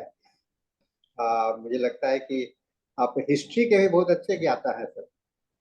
इतिहास को ढंग से आपने इतना अच्छा बताते हैं, और खास करके हर एक मेडिसिन का जो हिस्ट्री है ये आपके लिए यूनिक है। आपने बहुत अच्छा इसको बताते रहते हैं, तो बहुत बहुत धन्यवाद। मेरे पास में अभी कोई सवाल तो नहीं है। आप अपना अनुभव बताइए सर। मैंने मैं तो देख नहीं रहा हूँ कोई सवाल है। अभी आपने अपना अनुभव की बात की तो बड़ा अच्छा लगा, क्योंकि अभी हाल में कुछ पिछले महीने के आसपास मेरे बीपी अचानक बढ़ गए। मुझे पता नहीं लग रहा था कि मुझे क्यों हो रहा है। सब कुछ ठीक था, खान पान सब कुछ ठीक था, लेकिन बीपी जब शाम के समय में बढ़ता था और बहुत ज्यादा पैर में एकदम लगता था कि आइसी कोल्ड हो जाएगा। ये बात मैं बड़ा महसूस, जब पैर ठंडा होने लगता था तो मुझे लगता था कि एक सवाल है चीनू जी का, उसको सोच के रखिएगा जब तक मैं बताता हूँ अपना। चीनू जी पूछ रही हैं कि hypertension with pen in the left leg, है ना? ठीक है चीनू जी, मैं बताता हूँ, उसके बाद में आप कुलवंत जवाब देंगे। तो काफी ये ठंडा लग रहा था, मुझे बड़ा डरने लगने लगा कि अचानक मुझे ऐसा बीपी कभी रहता नहीं है, तो ऐसा क्यों हो गया। तो फिर मैंने देख रहा था तो एक दो बात बहुत इम्पोर्टेंट मुझे नजर आया कि मैं अपने लाइफ में क्या चेंज किया जिसके कारण ये हुआ। तो कुलवंत जी, आप जानते होंगे कि मुझे कॉफी बहुत अच्छा लगता है। मैं आपके घर जाता हूँ तो मैं कहता हूँ कि मुझे कॉफी ही पिलाइए, चाय मत पिलाइए। तो इधर कुछ दिन से मैं लगातार कॉफी पी रहा था और कॉफी में का टेस्ट अच्छा था, तो सवेरे सवेरे कॉफी ले ही लेते थे, शाम को भी ले लेते थे। तो एक तो ये बात नया चेंजेज आया था, रेगुलर ऐसे पीते नहीं है, भी हमारा चाय कॉफी का आदत नहीं है पर्सनली। एक हुआ, दूसरी चीज की ये जो है सो अचानक आया और कोई चेंज ही नहीं आया। मैं जब देखने लगा तो दो बात मुझे स्टक किया कि कॉफी का coldness of the feet during the high tension, उसमें एक ही दवा दिया हुआ है, कॉफिया। अब मेरा दिमाग चौंका कि कॉफिया और कॉफी दोनों, तो कहीं ये कॉफी का तो रिएक्शन है। मैंने तुरंत कॉफिया कूड़ा लिया और आप जानते नहीं, एक चमत्कार के जैसा हुआ। उसके बाद से मेरे पैर के ठंडे भी खत्म हो गए और मेरे बीपी एकदम ही नॉर्मल हो गए। तो ये मैं अपना अनुभव बताया, लेकिन दो तीन सवाल है, उसको थोड़ा सा आप जवाब दीजिए हम लोग के ऑडियंस के। एक तो है कि hypertension with pain left leg और लेग इज हॉट। सर ये दो सिम्टम्स पर अगर हम बेस करेंगे तो left sided medicine, hot patient, pain in the left leg, एक ही दवा आती है, दैट इज लेटर। या दैट इज गुड। और दूसरा सवाल है सर कि लाइकोपस फॉर हाइपरटेंशन और hypotension, because boric text lowering the blood pressure. Lycopus का जो है तो हाइपरटेंशन और हाइपोटेंशन दोनों में बोरिक ने कहा है ये। तो ये शायद जयललिता जी इसको अपना एक्सपीरियंस को शेयर कर रहे हैं। ठीक, बहुत अच्छा लगा जयललिता जी, आपने इसको अपनी इस बात को ऐड किया है। बोरिक के देखिए इंफॉर्मेशन तो वाइड स्प्रेड है, एक ही मेडिसिन के कई एक इंफॉर्मेशन हैं और डिफरेंट मैथमेटिका में बहुत छिपे हुए हैं, इधर उधर छिपे हुए हैं। तो धीरे धीरे पढ़ते, और हम लोग इस फोरम के माध्यम से यही बात तो हम लोग को लाभ होता है कि सभी के एक्सपीरियंस हम लोगों को मिलते जाते हैं। हम लोग के पास में 1 मिनट का समय बचा है। भास्कर साहब, आप हैं तो थोड़ा सा कुछ शेयर कीजिए। डॉक्टर भास्कर सर लगता है चले गए, लेकिन भास्कर सर को भी इधर पर बहुत अच्छी रुचि है, बहुत लगातार आ रहे हैं और उनका बहुत धन्यवाद सर। हाँ जी।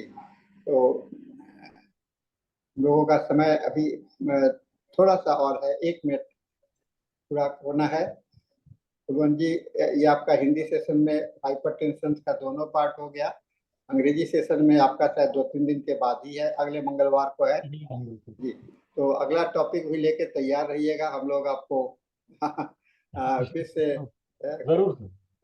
से तंग करेंगे, कष्ट देंगे कष्ट देंगे। बहुत सीखने को मिलता है सर, बहुत पढ़ना पड़ता है तो पढ़ने से अपने को सीखने मिलता है। हाँ, और आपका पढ़ना, आपके साथ में पढ़ना हम लोगों को बहुत अच्छा लग रहा है। तो मैं आपको धन्यवाद देता हूँ IFPH फोरम की तरफ से, अपनी ओर से भी। और मीटिंग का समय पूरा हो चुका है, हम लोग माइक को, हम लोग सेशन को हैंड ओवर करते हैं डॉक्टर धनेश जी को अगले सेशन के लिए, अंग्रेजी सेशन के लिए। So now So, session is handed over to Dr. Dhanesh. Kindly take up the session now. Dr. Dhanesh? Yes. Thank you, sir. Please. Thank you, sir, Hari sir, and Kulwant Singh sir. Good evening, good afternoon, and good morning. This is the 1513th day of continuous webinar conducted by International Forum for Promoting Homeopathy. Today, our guest is Dr. NAJEEB AHAMMED. Let us begin the session with 1 minute silent prayer.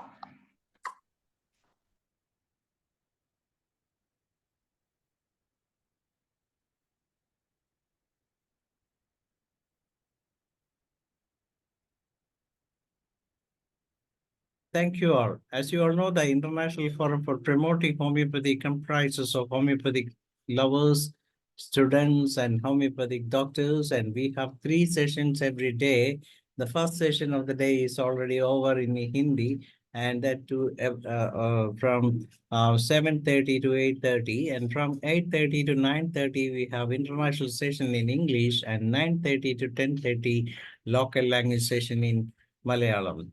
And all the sessions are going in a good way, and we are uploading the videos of the presentation on the very next day itself, so that those who miss the same can watch again and again, and you may be subscribe the same, and you can share it with your friends as well as homeopathic lovers too, so that homeopathy will reach every home around the world. And this is the purpose of International Forum for Promoting Homeopathy.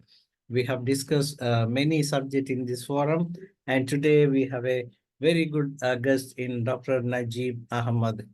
Doctor has presented some 2 to 3 sessions in our forum in English session, and Doctor has completed BHMS, then IFM, then FINEM, and MBA in HCS. And so these are the qualifications of the presenter. He is really an international presenter, and then he is a person who always present different subject in a different part of the world also. So he is well known for his beautiful vocabulary and speaking all these things, connecting everything with the health. So we can proudly welcome our guest of the day. For today, the subject, as you know, it is a different one. It's a very, very good one also. A holistic approach to body composition and well-being. This is something to be watched. And let us proudly welcome the guest of the day, Dr. NAJEEB. Welcome, Doctor. Thank you so much, Dr. Dhanesh. Hope I'm audible.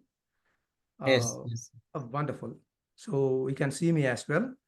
So thank you so much for the very liberal and wonderful introduction. And thank you so much again for inviting me to present a topic in this auspicious platform, in this very coveted platform. And I congratulate you and all the leaders who are working behind this wonderful idea of promoting homeopathy through online. So thank you once again. My topic today is about the body composition and its importance. I would like to present a presentation to make it more easier and more focused. So can you see my presentation here? And please upload once again. We cannot see it. Yes. Please stop sharing and then reshare it. Okay. I need to do that once. Share. Okay, now it's visible. Now it is visible? Yes. No, not this. I need to stop sharing. Then share again. Yes. This is the one. Share. Okay. Then view slideshow. Great. Wonderful. Now we can see the presentation, I hope. Yes. So thank you once again. Our topic of the day is shaping your health, a holistic approach to body composition and well-being. So we are in a dynamic world where people are coming with us various knowledge, various understanding. Our understanding about the human body is evolving and changing. New paradigms and new disciplines are coming in.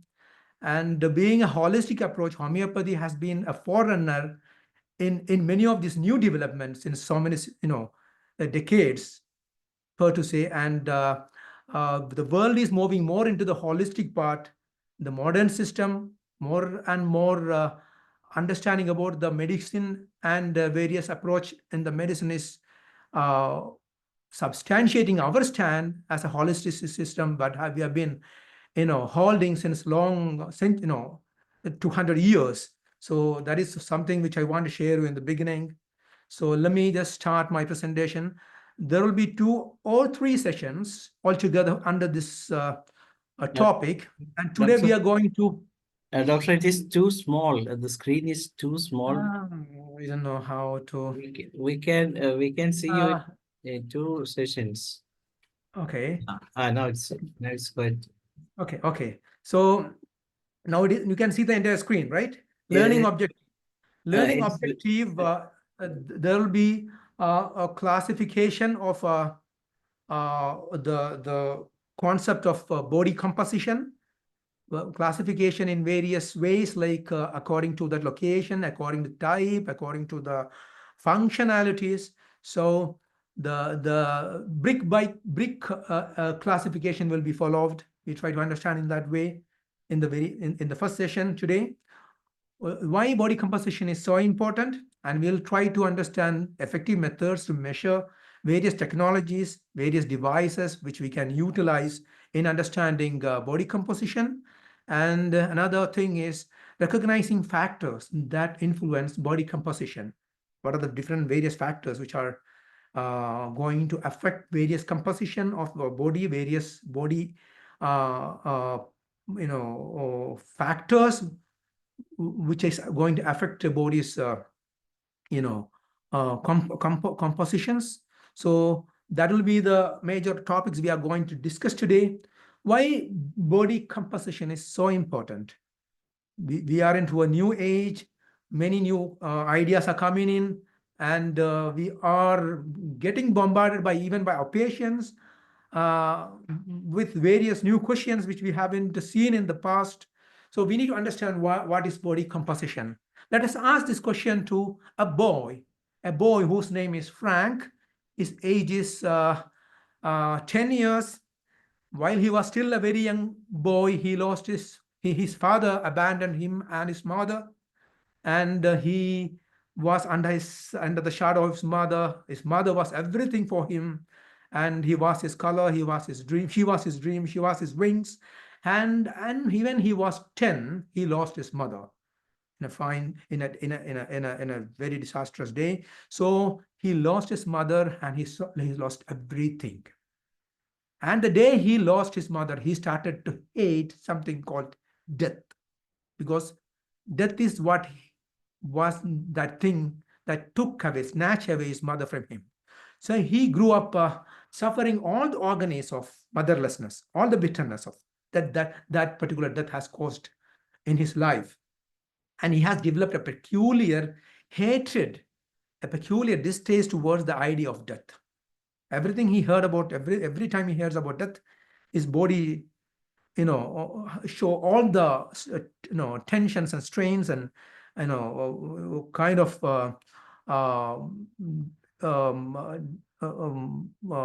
bad emotions. So he has developed a peculiar problem called thanatophobia, or fear of death, or hatred of death. So he had a dream. He thought of a world where there is no disease, so there is no death.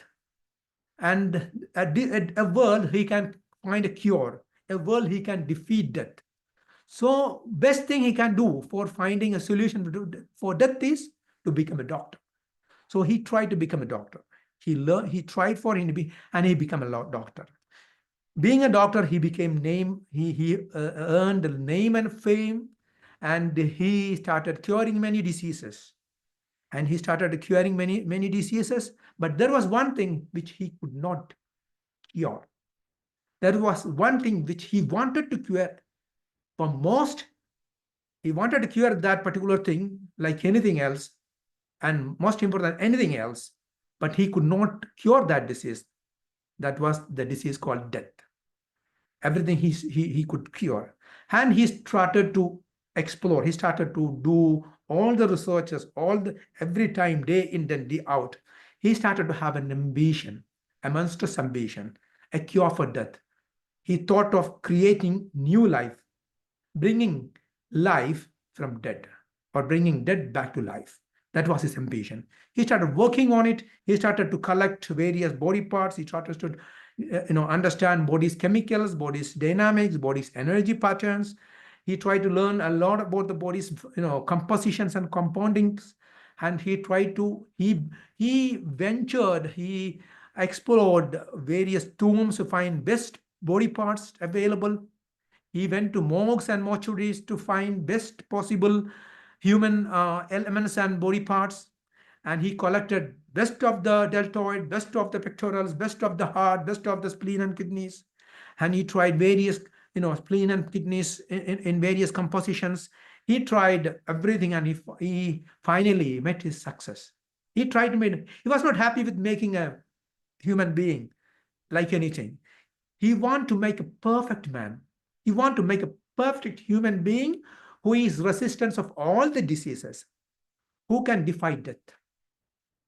That was his ambition. So he went for the best of the components, best of the body parts, best of the constituents, and he tried to make a superhuman, and a superhuman far superior than all the other human beings who walked on the face of earth.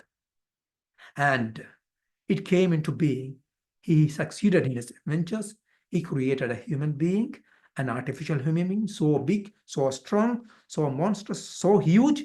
But he realized something fishy, something messy. And when the beast came into life, he realized his mistake. Everything was there.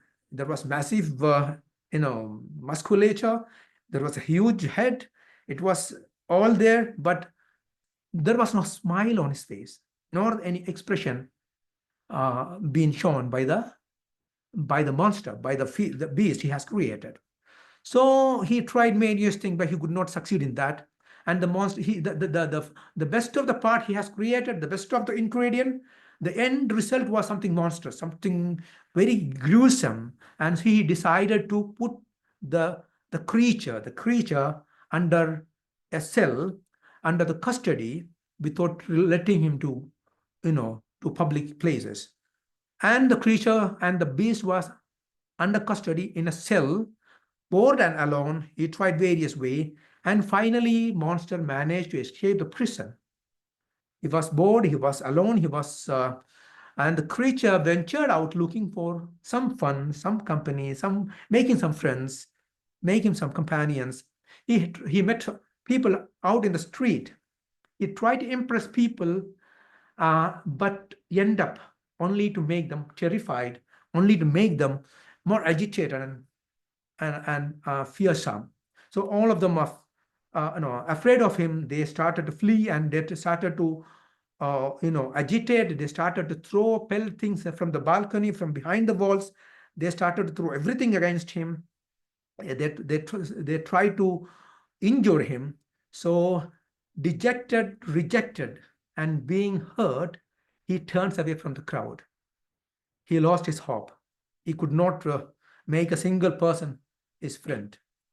So he went back to his place where he was born, and went back to the person who was created, to his master, the creator, and he has requested for a companion, a similar kind, a maid, who can solve his loneliness, who can solve his isolation. Initially, Dr. Frankenstein agreed. Dr. Frankenstein agreed to create but later he declined for the fear of creating another monster. He declined the request of the monster, and being betrayed. This betrayal further infuriated the creature. He turned into vengeance, and he turned into vandalism, and he ended up running into a killing spree. He started to destroy everything on the way. He started to, kill people. In a rampage of killing, he created his family one by one. The Dr. Frankenstein's fiancée, his brother, finally, his lab assistant. He started to kill one and all. And Dr. Frankenstein had a fearful, had a shock and shame. He decided to destroy the beast he has created. The irony here is the one who has tried to create a solution for death by creating a new form of life now has decided to kill the creation he has created as a cure for death. That is the irony. The one who do not want to see the death or killing decided to kill something that he has created. That is the irony. So what are the lessons we can learn from this a little story? And we can learn something about the futility of the unrealistic ambitions, the pain of social isolation, and we know that spare parts, the human being is something beyond the assembly of spare parts. We are wholesome, we are holistic, and best ingredient cannot make the best soup. Proposition and combination is very important. Best of the ingredient cannot give you a best dish, best result. Balance. It is not strength. It is not being bigger. It is not being stronger. The balance is much more important. Death cannot or should not be cured. This is another lesson we can learn from this. And pain of body shaming, pain of self-image, pain of abandonment, pain of being ridiculed is another thing. And this, after the story, we know the story. And have you learned anything from this story or anything story like this? Let us ask the story to Valdir, another guy, a puny, rachitic child from Brazil, often bullied in the childhood by others due to his thin, weak body. From being a skinny drug addict, he was a skinny boy, being bullied, he turned into, eventually into drug addiction, and later he abandoned drugs, and he has, developed new, ambitions, new positive interest in bodybuilding, and he started to create, musculature which cannot be, dreamt of any other body, builder. He has achieved enormous achievement in the bodybuilding, and from the bodybuilding, from the early stage, he started to, create, develop huge, humongous biceps and chest and triceps and all those muscles.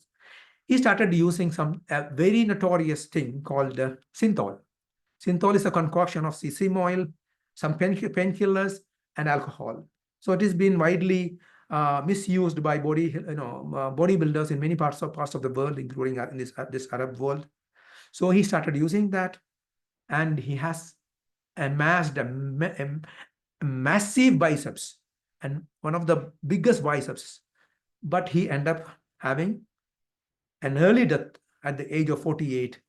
Recently, some 3-4 months ago, he has died. And another name, this is again a boy. He was bullied in the childhood. At 16, he became a bodybuilder, same path. And he has achieved a level that any bodybuilder can dream of. He has become Mr. Olympia, one of the most coveted place in the bodybuilding. From there, he again went to more ambitious, more unrealistic places. He thought of, developing his biceps into 65 to 70, and he achieved 71 centimeter. His height was 168, and his waist was 120, chest was 148, and again his waist was 76. But you see his biceps was as big as his waist. It is something incredible. And he has achieved that. How he achieved it? He started to use all those B12 injections like most of the people do. And again, he started to go to anabolic steroids. He did that like many do. And he went to higher level of mischiefs like synthols. Synthol, he started the same synthol. And he ended up having multiple surgery on arms, shoulders, and deltoids. So that is one thing. And on the flip side of these are all happened as a response to humiliation, as a response to body shaming, as a response to being bullied. Again, there is another story of bullying. This is the other side, the flip side of the spectrum. These are mummified human beings of the 21st century. These are the mummies of real life, mummies who walked on the street. These are the most famous divas in the glittering world of fashion industry. And they all have, many of them, the fashion industry is obsessed with skinniness. They're obsessed with being thin. Fashion industry give highest, price, highest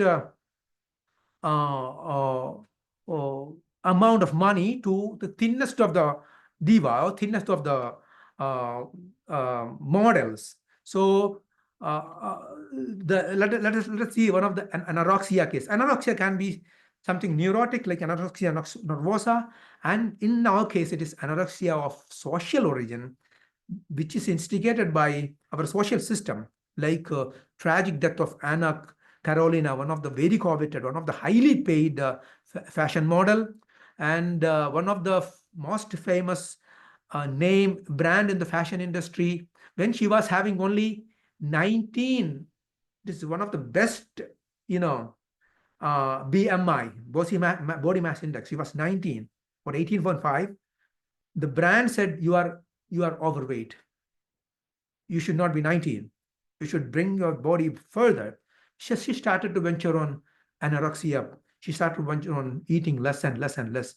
She obsessed with thinning, being rejected by the fashion industry, being rejected by the fashion brand, that particular fashion brand. She started, abandoning all her food and water. She went from 19 to 14. She became thin, and she became 14, and she had an early death due to this particular thing. Again, we know the story of elite athlete is not any different.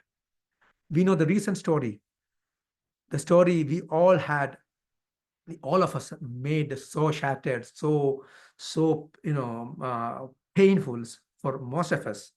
That extra 100 grams that shattered the dreams of 1,000 million people of the subcontinent.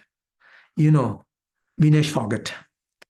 She lost her title and qualification being contested in the finals for 100 grams.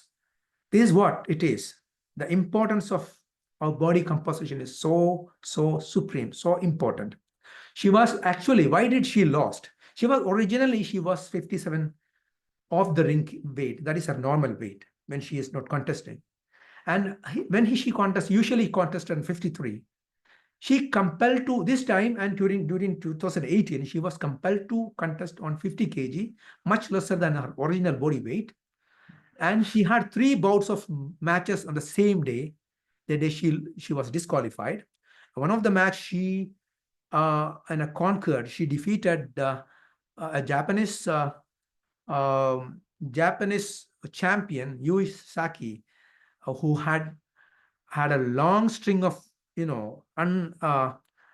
defeated career, and Vinesh defeated her the same day, and she ended up having 2.7 kg overweight in the same day.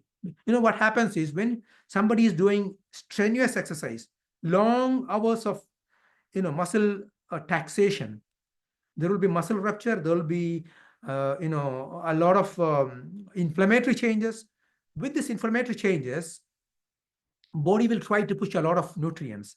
Body will try to push a lot of water, a lot of nutrients to the body, to the muscle tissues where the injury has been occurred. There will be a lot of repair and recovery changes, activities are happening. So that will build up a kind of fluid, a build of kind of nutrients.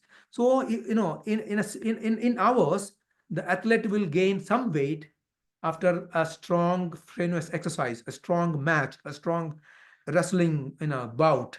So she had developed, after 3 long matches, she ended up having 2.7. So there is a super shedding challenge of 2.7 kg in 10 hours.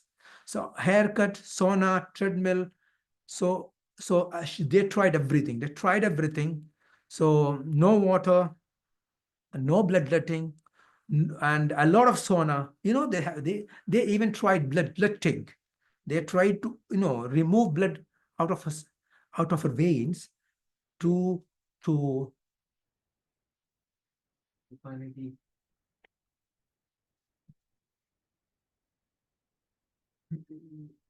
no water, no treadmill, sauna, haircut. So they even tried to remove blood out of her body. Despite all those measures, she lost her qualification for 100 grams. So this is something which elite athletes are living. This is the challenges most of them are facing. So this is what it is.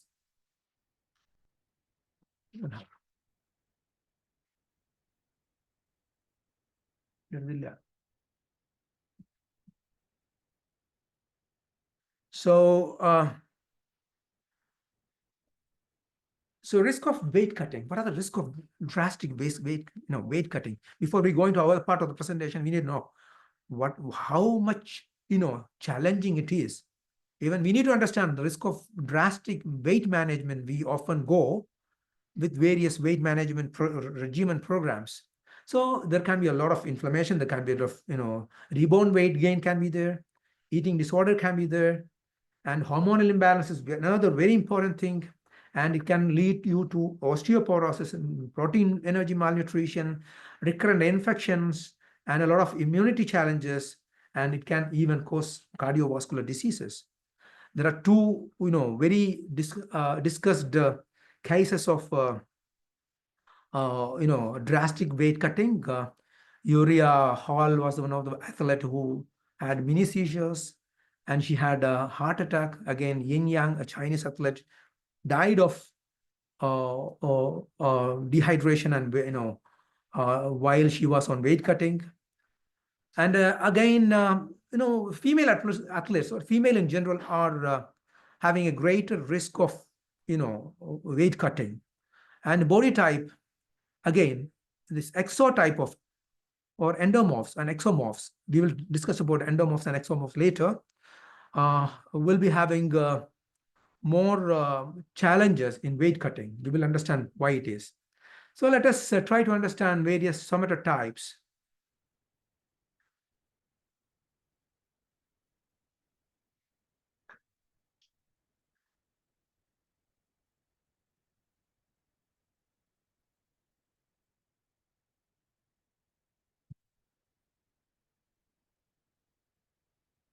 So we will try to understand different types of classifications of body type, somatotype, ectomorph, mesomorph, and endomorph. Ectomorphs are more like thin, tall, and slender, and there can be mesomorphs, more muscular, more stronger, more balanced.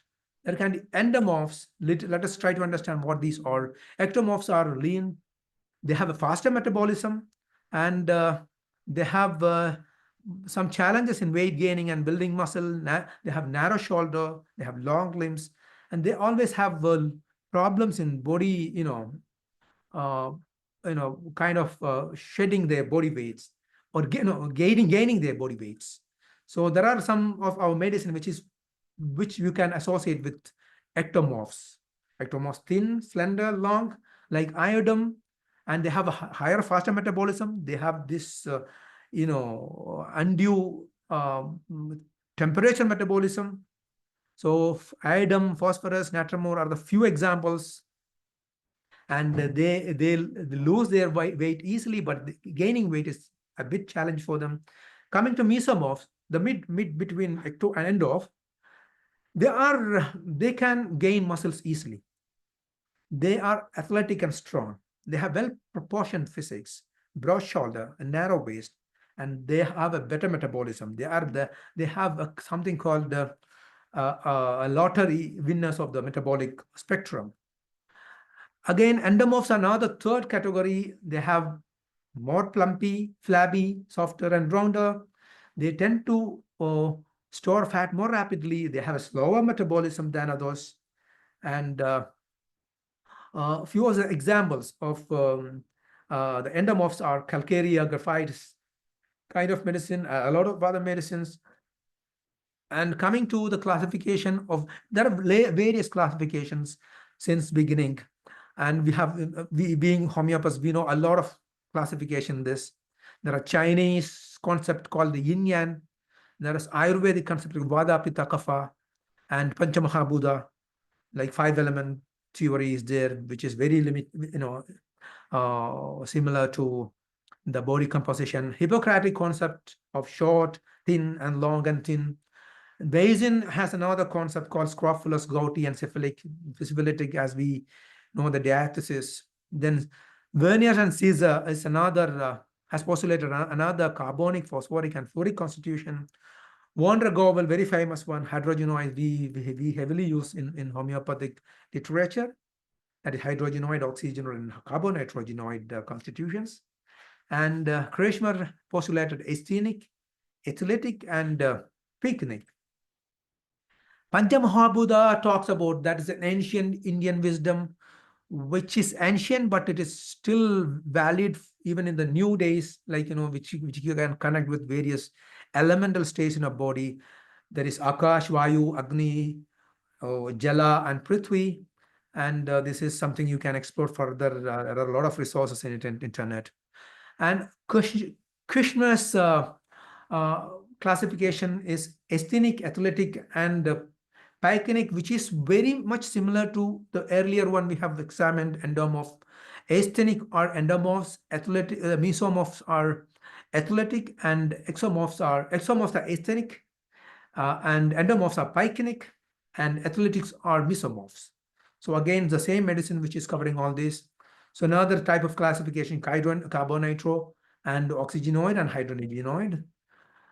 Coming to one of the very popular, this has been a very popular way of classification of body types, and even today this has been heavily and popularly used by early adopters, by most of the people, and this will give you a broader understanding. This is there are various types in that, and this is called the body mass index. This has been calculated by a ratio of weight over height. And here we will get some ratios. One is 18.5, which is anything below 18.5, as we have seen in the case of anorexia cases. Anything below 16 or 17 is anorexic, or even 18 is anorexic. It can go even lethally low, like 14 and 15, which is dangerous, life-threatening. In anything below 18, it is underweight, and normally is 18.5 to 20.9 of 25. Anything up to that is normal, and anything up to 30 is overweight. Anything up to 35 is obese, and anything beyond that, anything over 35 and 40, 45, that is, it can be extremely obese, obese type 1, obese type 2, obese type 3. There are multiple obese classification against this, again, is there. So though BMI is highly popular, it is a very broad, a very narrow, so very broad kind of classification, which will not give you finer understanding of your body challenges. And it can give you if you are an athlete, if you are somebody who is tall and very firm, even you have a bad body, BMI, you may be still a heavy, a healthy person, because this is a rough estimate. Even if you are having same people who are having 23 body BMI, one can be highly unhealthy, and other can be very healthy, because this is not an absolute parameter of understanding bodybuilding. Because even Mike Tyson or some bodybuilders, they can be 26, 27, but they have a huge musculature, and they will be having a very good metabolism unless they go beyond something, some other limits. So BMI is not everything. You can have same BMI with different states of health. So we need to go beyond BMI. So there are new ways of looking into things that is we call body composition in finer ways, in more details. So what is body composition? Body composition refers to the proportion of various elements in your body in terms of lean mass, in terms of fat mass.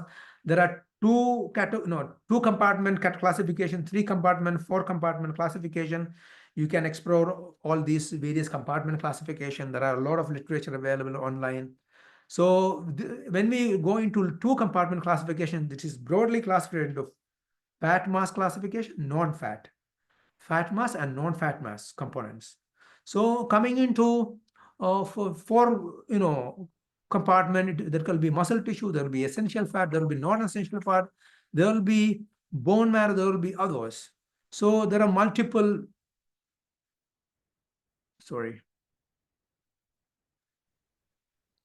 there will be multiple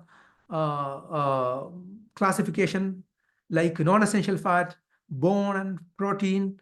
So these are the derivatives of non-fat fat mass or lean mass. So these are we'll try to understand brick by brick or component by component understanding. So muscle tissue, usually it should be more than 36 or 4. Best is around 40.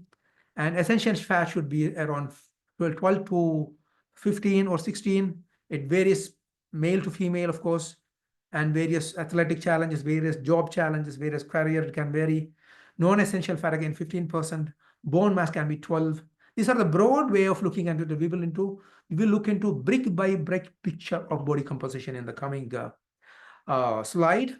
That there will be total body weight now, and total body weight will be classified under fat mass and non-fat. And fat can be essential and non-essential, and fat-free can be lean, dry mass, or dry mass and wet mass. Wet mass is total body weight, body water. And coming under the dry mass, we will be having bone mineral components composition and non-bone mineral compositions. And under water, we will be having extracellular water, intracellular water. And we'll be having soft tissue. In soft tissue, we'll be having SMM and non-SMM. We'll come into that later. So coming again into fat mass, there will be essential fat and storage fat. This is very important. We need to understand the difference between essential and storage fat. And again, another type of classification can be subacute fat and visceral fat. Depends upon the location of the fat. And healthy fat percentage can be vary according to the age, according to the gender, sex, male or female, or various different kind of, or in weather, for example, this can vary. And lean mass can be of muscles, of bone mass, it can be water, it can be connective tissue. And coming into fat mass, do we need to take a break and to clarify any of the points so far? Dr. Dinesh? Yes, if somebody, if anyone, that we can go on the later part. To the end, right? To the end, of course. Wonderful. Okay. So there can be fat mass, essential fat and non-essential fat, or storage fat. Essential fat can be like, the essential fat which we need to get from the food. Okay. And body cannot create that. And body function, it is important for communication, it is important for hormone production, structure of the cells, structure of the cell wall, mitochondria, nucleus, neurons, and energy supply. It has a lot of job. Essential fat is so important for us. Storage fat is something which is coming in excess. Okay, it can be an energy reserve, of course. It can be a source of diseases as well. There is another kind of classification which is called white fat and brown fat. White fat is the most of the stored fat, and brown fat is most of the functional fat, which is helping us to produce more energy. Brown fat is full of mitochondria. It has a lot of mitochondria in it than white fat, the normal fat. So why mitochondria is so brown? Because it has a lot of energy, iron in it. So this is how it is. So coming into fat mass, it can be into various locations like subcutaneous, location. It can be in intra-abdominal or visceral fat, which is a dangerous one. Though it is not always dangerous, it has a lot of job in there. Visceral fat beyond some level is dangerous. It's not always dangerous. Subcutaneous, again, it has some job. Beyond some level, it is not a good thing. So again, we have extracellular or cellular fat. Something about extracellular, it is called extracellular vesicle fats, which recently we have a lot of information of that, a lot of health benefits, a lot of a positive thing about extracellular. It is a signaling molecule. It will tell a lot about your health by understanding its various components, further components of EVs or extracellular fats. Coming to brown fat, which is a good fat or mitochondria-rich fat, how we can improve it, how we can we will visit it and we'll go to further. Okay, there are a few things which we can improve by doing something called thermoregulation or cold bathing. Going into a kind of challenge of cooling. It will help us to create a hormetic changes in our body, which will trigger the production of more mitochondria in your cells, more linking of mitochondria, more production of iron, more mobilization of iron and mitochondrial population in your cells. Then another thing, we can increase our iron intake, like spinach and like liver, like organ foods. There are a lot of other things like legumes. We have a lot of good resources for iron supplements, iron supply in our food. Then again, balanced diet is very important, which is not agonist against ions. There are a lot of things which can kill iron in your food.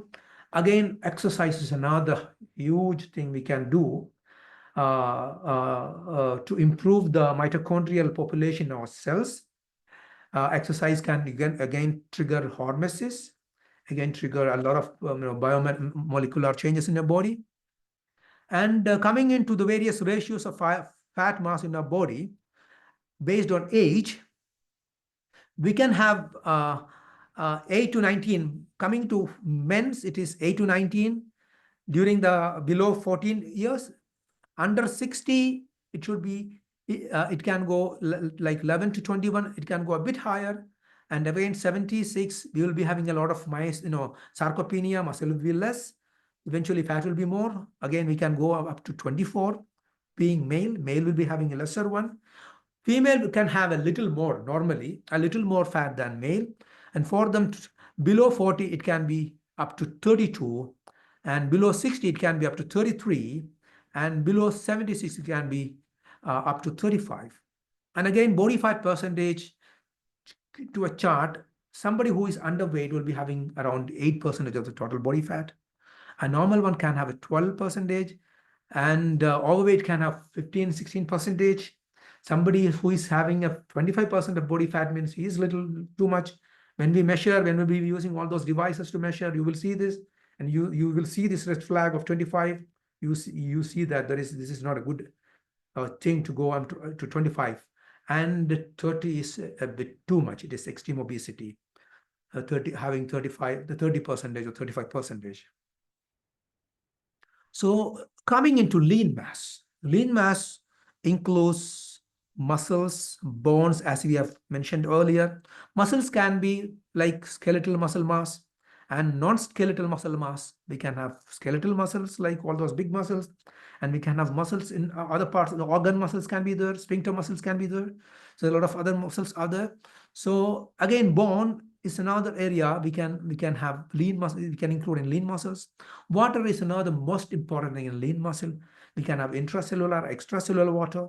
Connective tissue is another area like tendons, like cartilages, ligaments, and a lot of most intracellular, extracellular tissues and organ tissues and things. Organs like lung, liver, fat, and kidneys, and a lot of other organs which can be coming under lean muscles, lean body mass. And lean mass can be axial and appendicular, depends upon its distribution. We can have lean. This is very important in application. Axial muscle, lean muscles and lean body fat. Axial lean mass can be around most of the body organs, and abdominal muscles can be there. But most of the pectoral, pelvic girdle, and appendicular muscles are coming under appendicular extension muscles. This is very important. Having a lot of lean mass in appendicular area in our peripheral distribution, that means strong arms and strong legs, has a lot of meaning in metabolism. Has a lot of meaning in metabolism. So this is very important. So a higher proportion of lean mass is very important for optimal health, and a lower percentage of fat mass is very important. A lower percentage of fat mass is important in maintaining our health, and a higher percentage likewise is important in maintaining health. So there is a reciprocal relation between these two. So what are the benefits if you have more lean mass? There will be stronger muscles. Our functional capacity will be more. We will be more capability in doing our various daily chores. We'll be having stronger muscles. We'll be having more confidence in our day-to-day activities. Again, that is a physical manifestation. Internally, the metabolic rate, metabolism, sugar metabolism, insulin metabolism, and inflammation management, and a lot of very other things. So the lean muscles, like especially muscle mass, lean mass in general, have a lot of meaning, a lot of importance in that. Reduced risk in chronic diseases. Inflammation in general will contribute to chronic diseases like cardiovascular diseases, various metabolic diseases, diabetes and pre-diabetes, thyroid diseases, kidney diseases, end-stage renal diseases. A lot of inflammatory, chronic diseases are linked to the inflammatory process, which is in turn linked to a compromised lean body mass. And it can help us to prevent injuries. It can give us better mobility. And at the end of the day, there is a big parameters in aging. When we try to understand aging, we'll look into all these body factors. Whether you have an optimal level of protein, whether you have optimal level of your body, muscle mass, your bone density, your water content, all these are the parameters which will help us to understand body age.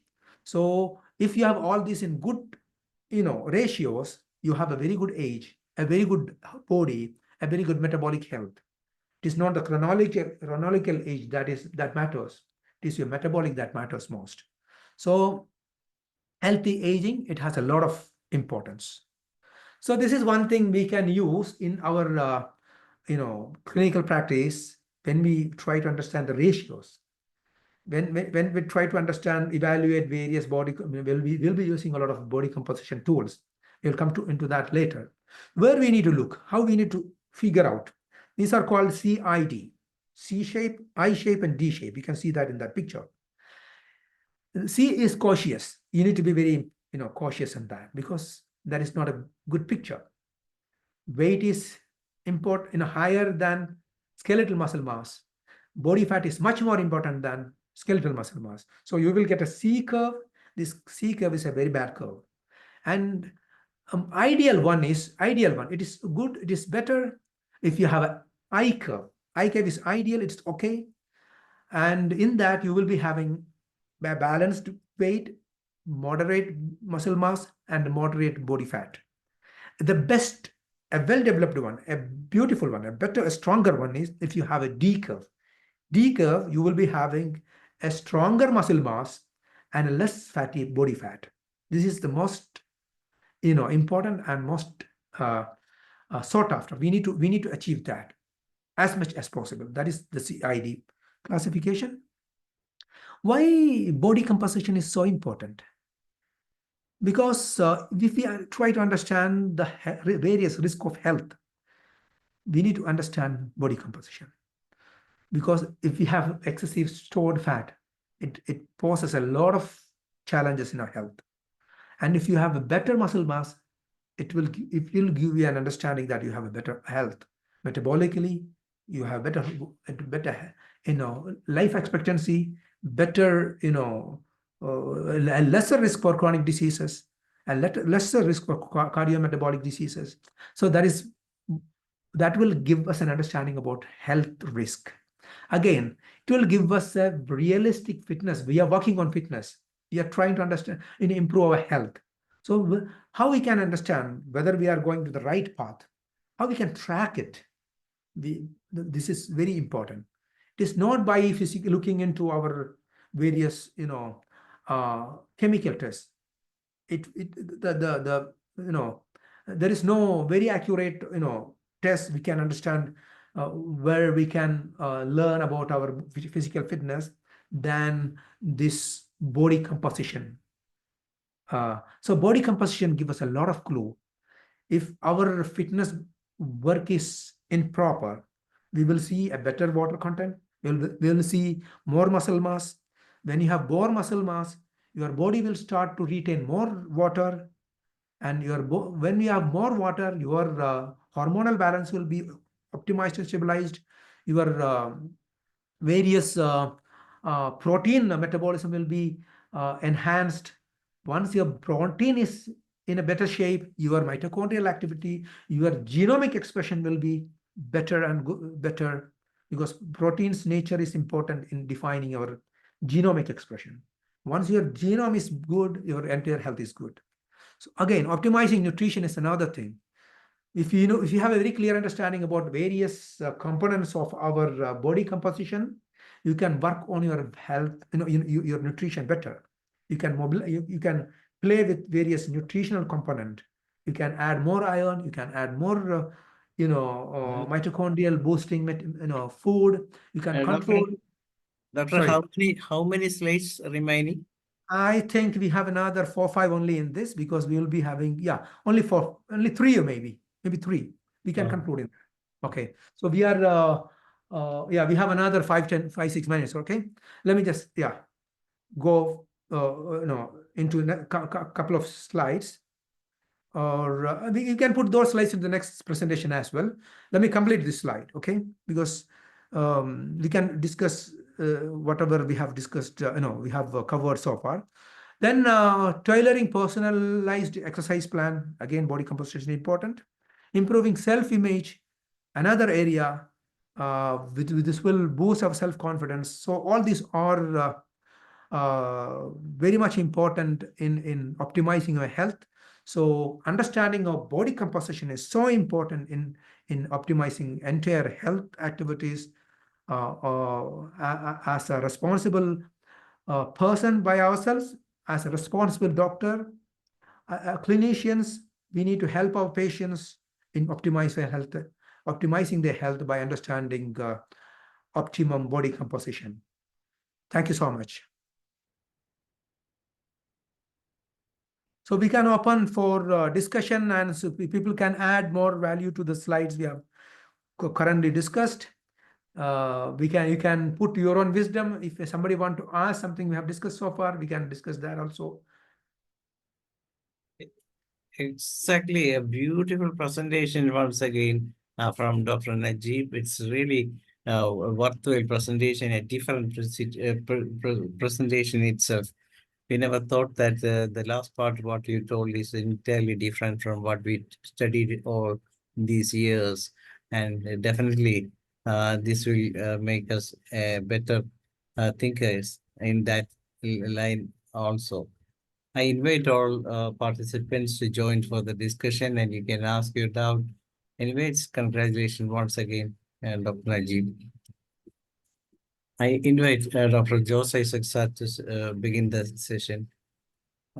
Sir, Jose Isaac sir was there.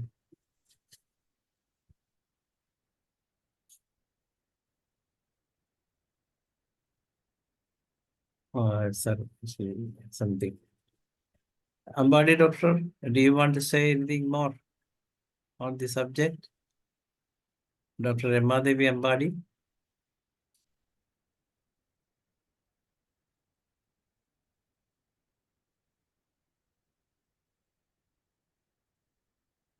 Doctor, if you are available, we can continue the session on 26th.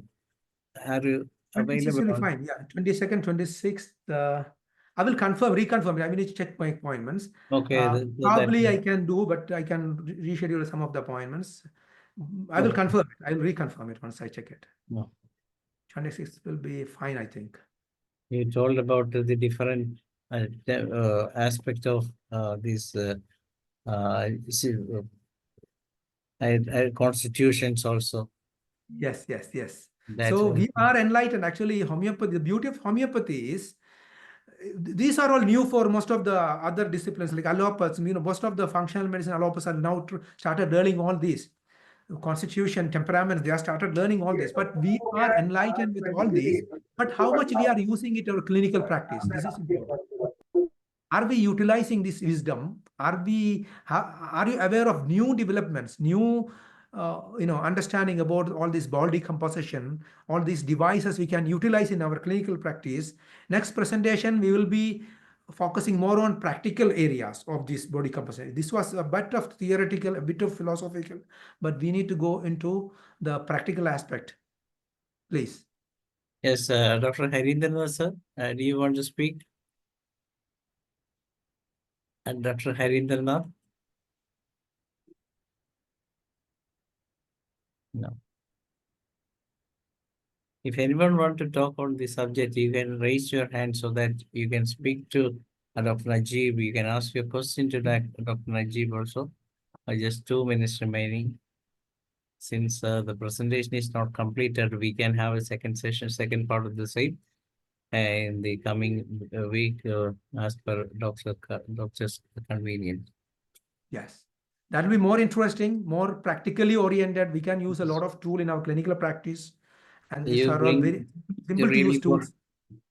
Yes, you really brought this Vignesh photo into this session also, and how her body lost the weight, how she gained the weight, and what are the problems that can be solved in that way also. Yes, somebody has raised the hand. Yes, let me know to please mention your name. You can speak. Somebody has raised the hand, but not now. Now I invite Dr. Mariama John to say what are thanks to Dr. NAJEEB here. Very nice presentation, Dr. NAJEEB Ahmed. On behalf of IAFPs, I thank you for such an informative section. Please come with another section. Thank you, Doctor. Thank you. My pleasure. My pleasure. And Dr. NAJEEB, now you are at the UK? Or No, in Dubai, in UAE. in the UAE, you are having your discussion there, or your Yes, practice. Yes, yeah. Now it is your practicing time in Dubai. Yeah, now, today it is not, but usually I'll be having some patients in the evening hours, of course. What is the situation? What is the present situation of homeopathy in Dubai? In Dubai, it is well matured, well established, and well accepted. Hope the other GCC country will be opening to homeopathy, opening its door. And Oman, it is already there, of course. But we expect, KSA or Saudi Arabia is going to open. We expect soon because there are a lot of changes happening there. And again, Qatar, some movement, some efforts are happening, I understand. So homeopathy is, in a way, is already sought after because a lot of people are there who wants to have homeopathy in all these countries. But there was a legal restriction in these countries. Once it is open, the door is open, homeopathy can flourish a lot in no time because the soil is ready. People are looking for. People are now hide and seek. They are trying to get some medicine. But if it is open, homeopathy can grow a lot in these countries. Thank you, Dr. NAJEEB, for giving such information in this forum also. Tomorrow we will have a session from Miss Megha U. Prabhu, and she will be talking about diet to improve the health and wellness. So a part of the continuation of today's session also. Yes. Something like that. Great. and she is a daughter of Dr. Jayalalitha from Cochin. Wow. Thank you, Dr. NAJEEB. Thank you. My pleasure. Thank you so much. Those who participate in the session, we can meet tomorrow at the same time. With that, we end the closes the session.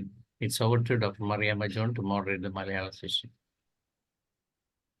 നന്ദി ധനേഷ് ഡോക്ടറെ. എല്ലാവർക്കും നമസ്കാരം. IFPHന്റെ 1513 പ്രതിദിന zoom വെബിനാറിലേക്ക് എല്ലാവരെയും സ്വാഗതം ചെയ്തുകൊള്ളുന്നു.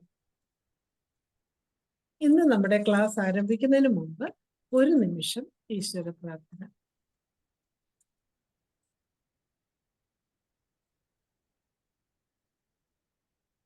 നന്ദി. ഇന്ന് നമുക്ക് അതിഥിയായി എത്തിയിരിക്കുന്നത് നമ്മളുടെ എല്ലാം പ്രിയങ്കരനായ ഡോക്ടർ VV ജഗദീശൻ ലക്ഷ്മണനാണ്. ഡോക്ടർ ആലപ്പുഴമ്പ കൊങ്കോൽ APHCയിലെ മെഡിക്കൽ ഓഫീസറാണ്. ഇന്ന് വയോജന രോഗങ്ങളും ഹോമിയോപ്പതി എന്ന വിഷയത്തില് ക്ലാസ് എടുക്കുന്നതിന് VV ജഗദീശൻ ലക്ഷ്മണൻ ഡോക്ടറെ സ്നേഹപൂർവ്വം ഈ പ്ലാറ്റ്ഫോമിലേക്ക് സ്വാഗതം ചെയ്തുകൊള്ളുന്നു. ഡോക്ടർക്ക് തുടങ്ങാം.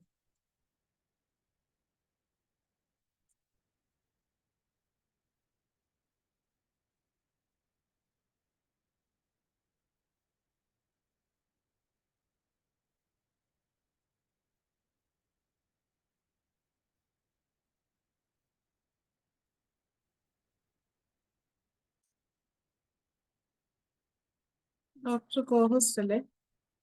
ആണ് ഫോക്കസ്ഡ് ആണ്. വേറെ ഏതെങ്കിലും ഉണ്ടോ? ഹലോ, കേൾക്കുന്നുണ്ടല്ലോ അല്ലേ? കാണാം. ഓക്കെ. സ്ലൈഡ് കാണുന്നുണ്ടല്ലോ.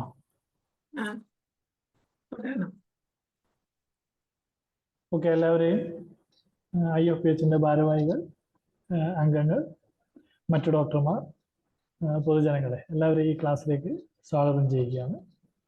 വാർദ്ധക്യ രോഗങ്ങൾ കരുതിയിരിക്കാം, പ്രതിരോധിക്കാം എന്നാണ് ഈ ക്ലാസ്സിന് കൊടുത്തിരിക്കുന്ന ഹെഡിങ്. നമുക്ക് ക്ലാസ്സിലേക്ക് പോകാം. വാർദ്ധക്യം എന്നത് ജീവിതചക്രത്തിലെ അനിവാര്യമായ പ്രക്രിയയാണ്. ഇത് വെല്ലുവിളികളും അവസരങ്ങളും അവതരിപ്പിക്കുന്നു. എല്ലാ സമൂഹങ്ങളിലും ഒരേ അർത്ഥം ഇല്ലാത്തതിനാൽ വാർദ്ധക്യത്തിന്റെ അതിരുകൾ കൃത്യമായി നിർവചിക്കാൻ കഴിയില്ല. ഇന്ത്യയിൽ മുതിർന്ന പൗരൻ എന്നാൽ 60 വയസ്സോ അതിൽ കൂടുതലോ പ്രായമുള്ള വ്യക്തിയാണ്. നമുക്ക് സ്ലൈഡ് വായിച്ചു പോയാൽ തന്നെ എല്ലാവർക്കും മനസ്സിലാവുന്ന രീതിയിൽ തന്നെയാണ് ചെയ്തിരിക്കുന്നത്. വാർദ്ധക്യം എന്നത് എല്ലാ മനുഷ്യരുടെയും ജീവിതത്തിലെ ഒരു അനിവാര്യമായ പ്രക്രിയയാണ്. ഈ വാർദ്ധക്യത്തിൽ നമുക്ക് ഒരുപാട് വെല്ലുവിളികൾ ഉണ്ടാവും, അതേപോലെ ചില അവസരങ്ങളും നമുക്ക് ആ സമയങ്ങളിൽ ലഭിക്കുന്നതാണ്. അപ്പോൾ അതിനെക്കുറിച്ചാണ് നമ്മൾ പറഞ്ഞു പോകുന്നത്.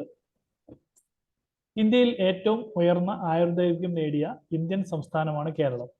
കേരളത്തിൽ ആയുർദൈർഘ്യം യഥാക്രമം പുരുഷന്മാർക്ക് 72.3 വർഷവും സ്ത്രീകൾക്ക് 78 വർഷവുമാണ്. അതായത് പുരുഷന്മാരെക്കാൾ ഏകദേശം 5.5 വർഷം കൂടുതലാണ് സ്ത്രീകളുടെ ആയുർദൈർഘ്യം. ഇന്ത്യയിൽ ഏറ്റവും കൂടുതൽ വയോജനങ്ങളുള്ള സംസ്ഥാനങ്ങളിൽ ഒന്നാണ് കേരളം.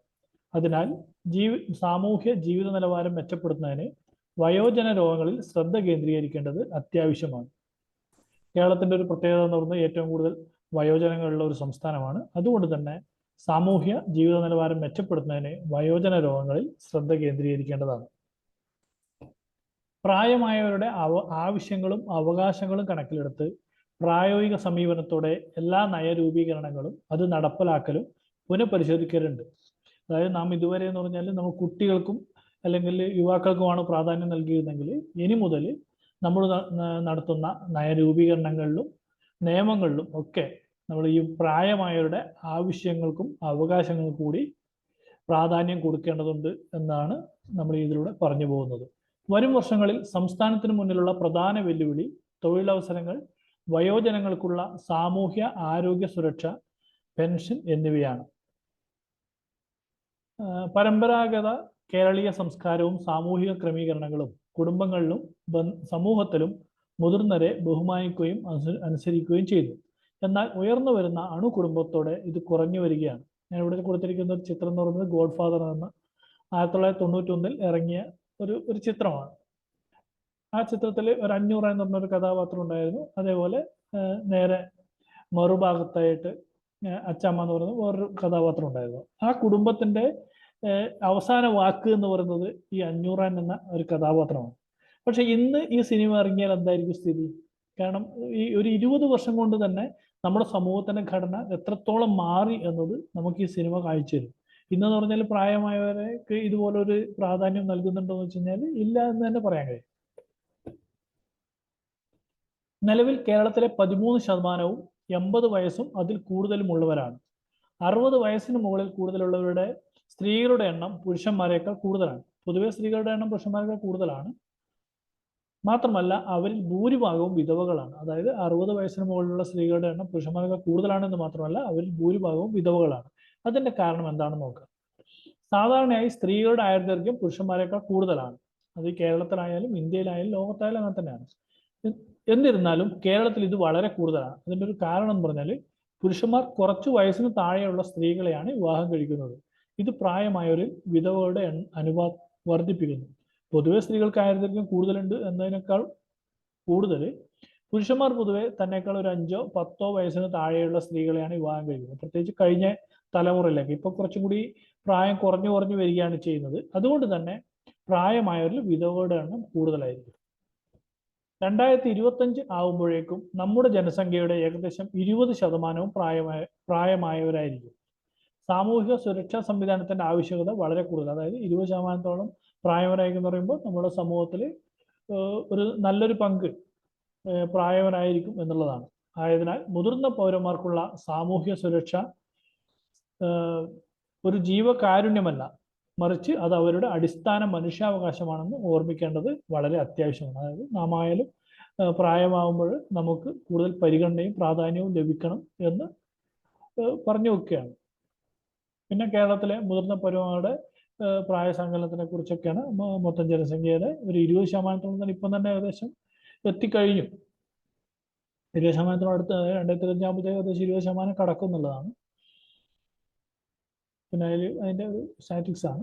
പുരുഷന്മാർ വയസ്സ് കുറഞ്ഞ സ്ത്രീകളെ വിവാഹം കഴിക്കുന്നു. ആയതിനാൽ പുരുഷന് പ്രായമാകുമ്പോൾ ഭാര്യമാർ പലപ്പോഴും ചെറുപ്പമായിരിക്കും. 80 വയസ്സുള്ളപ്പോൾ 17% പുരുഷന്മാർ മാത്രമാണ് വിധവകളെങ്കിൽ 84.2% സ്ത്രീകൾ വിധവകളാണ്. നമ്മൾ നേരത്തെ പറഞ്ഞു. 60 വയസ്സും അതിനു മുകളിലുള്ള പ്രായമുള്ളവരുടെയും ജോലി ചെയ്യുന്ന പ്രായത്തിലുള്ളവരുടെയും അനുപാതമാണ് വാർദ്ധക്യ ആശ്രിതത്വം എന്ന് പറയുന്നത്. 2011 സെൻസസ് പ്രകാരം ഇന്ത്യയിലെ ആശ്രിത അനുപാതം 142ഉം കേരളത്തിൽ ഇത് 196ഉമാണ്. ഇത് ഇന്ത്യൻ സംസ്ഥാനങ്ങളിൽ ഏറ്റവും ഉയർന്നതാണ്. വാർദ്ധക്യം വ്യക്തികളുടെ തൊഴിൽ ജീവിതത്തെ കുറയ്ക്കുന്നു. വിരമിച്ച സർക്കാർ ജീവനക്കാർക്ക് പെൻഷൻ ലഭിക്കുന്നത് വലിയ സാമ്പത്തിക പ്രയാസം ഇല്ലാത്ത ജീവിതം നയിക്കാൻ അവരെ സഹായിക്കുന്നു. പ്രായമായവർ ജോലി ചെയ്യുകയും തിരക്കിലായിരിക്കുകയും ചെയ്യുമ്പോൾ ആരോഗ്യത്തോടെയും കൂടുതൽ കാലം ജീവിക്കാൻ പ്രവണത കാണിക്കുന്നു. അതായത് വീട്ടിൽ തന്നെ അടഞ്ഞുകൂടിയിരിക്കുന്ന പ്രായമായവരെക്കാൾ സമൂഹത്തിൽ ഇടപെടുകയും അല്ലെങ്കിൽ എന്തെങ്കിലും ഒരു ചെറിയൊരു ക്രിയേറ്റീവായിട്ടുള്ള ഒരു ജോലി ചെയ്യുകയും ചെയ്യുമ്പോൾ അവർക്ക് കൂടുതൽ ആരോഗ്യവും അതുപോലെ കൂടുതൽ കാലം ജീവിക്കുകയും ചെയ്യുന്നു എന്നാണ് പറഞ്ഞു പോകുന്നത്. അസംഘടിത മേഖലയിലെ തൊഴിലാളികൾക്ക് പെൻഷനും വിരമിക്കലും ഇല്ല. അതായത് ഗവൺമെന്റ് ജോലികൾ ഒഴിച്ചുള്ള മറ്റു വിഭാഗത്തിലെ ജീവനക്കാർക്ക് പെൻഷനോ വിരമിക്കലോ ഇല്ല. ചില വിഭാഗം തൊഴിലാളികൾക്ക് മാത്രമേ നാമമാത്രമായ തുക പെൻഷനായി ലഭിക്കുന്നുള്ളൂ. അത് അവരുടെ മെഡിക്കൽ ആവശ്യങ്ങൾ നിറവേറ്റാൻ പോലും സഹായിക്കില്ല. വികസിത രാജ്യങ്ങളിൽ സാമൂഹിക സുരക്ഷാ സംവിധാനം വളരെ ശക്തമാണ്. അതിനാൽ വാർദ്ധക്യത്തിൽ അവർക്ക് വിഷമിക്കേണ്ട കാര്യമില്ല. എന്നാൽ കേരളത്തിലെയും ഇന്ത്യയുടെ സ്ഥിതി നേരെ മറിച്ചാണ്. വികസ്വര രാജ്യങ്ങളിലെ വൃദ്ധജനങ്ങൾ പോഷകാഹാരക്കുറവ് നേരിടുന്നു. അതേസമയം ചില സമൂഹങ്ങളിൽ ജീവിതശൈലി വ്യതിയാനം മൂലം പൊണ്ണത്തടിയും ടൈപ്പ് 2 പ്രമേഹവും കാണപ്പെടുന്നു. പോഷകാഹാരക്കുറവും കാണും, അതേസമയം തന്നെ പൊണ്ണത്തടിയും ടൈപ്പ് 2 പ്രമേഹവും, അതായത് ഈ രണ്ട് വൈരുദ്ധ്യങ്ങളും നമ്മുടെ ഈ വികസ്വര രാജ്യങ്ങളിൽ കാണപ്പെടുന്നുണ്ട്. പ്രായമാകാത്തവരായി ആരുമില്ല. ഭൂമിയിലെ ഓരോ ജീവിയും അനിവാര്യമായും ഈ ചക്രം പിന്തുടരുന്നു.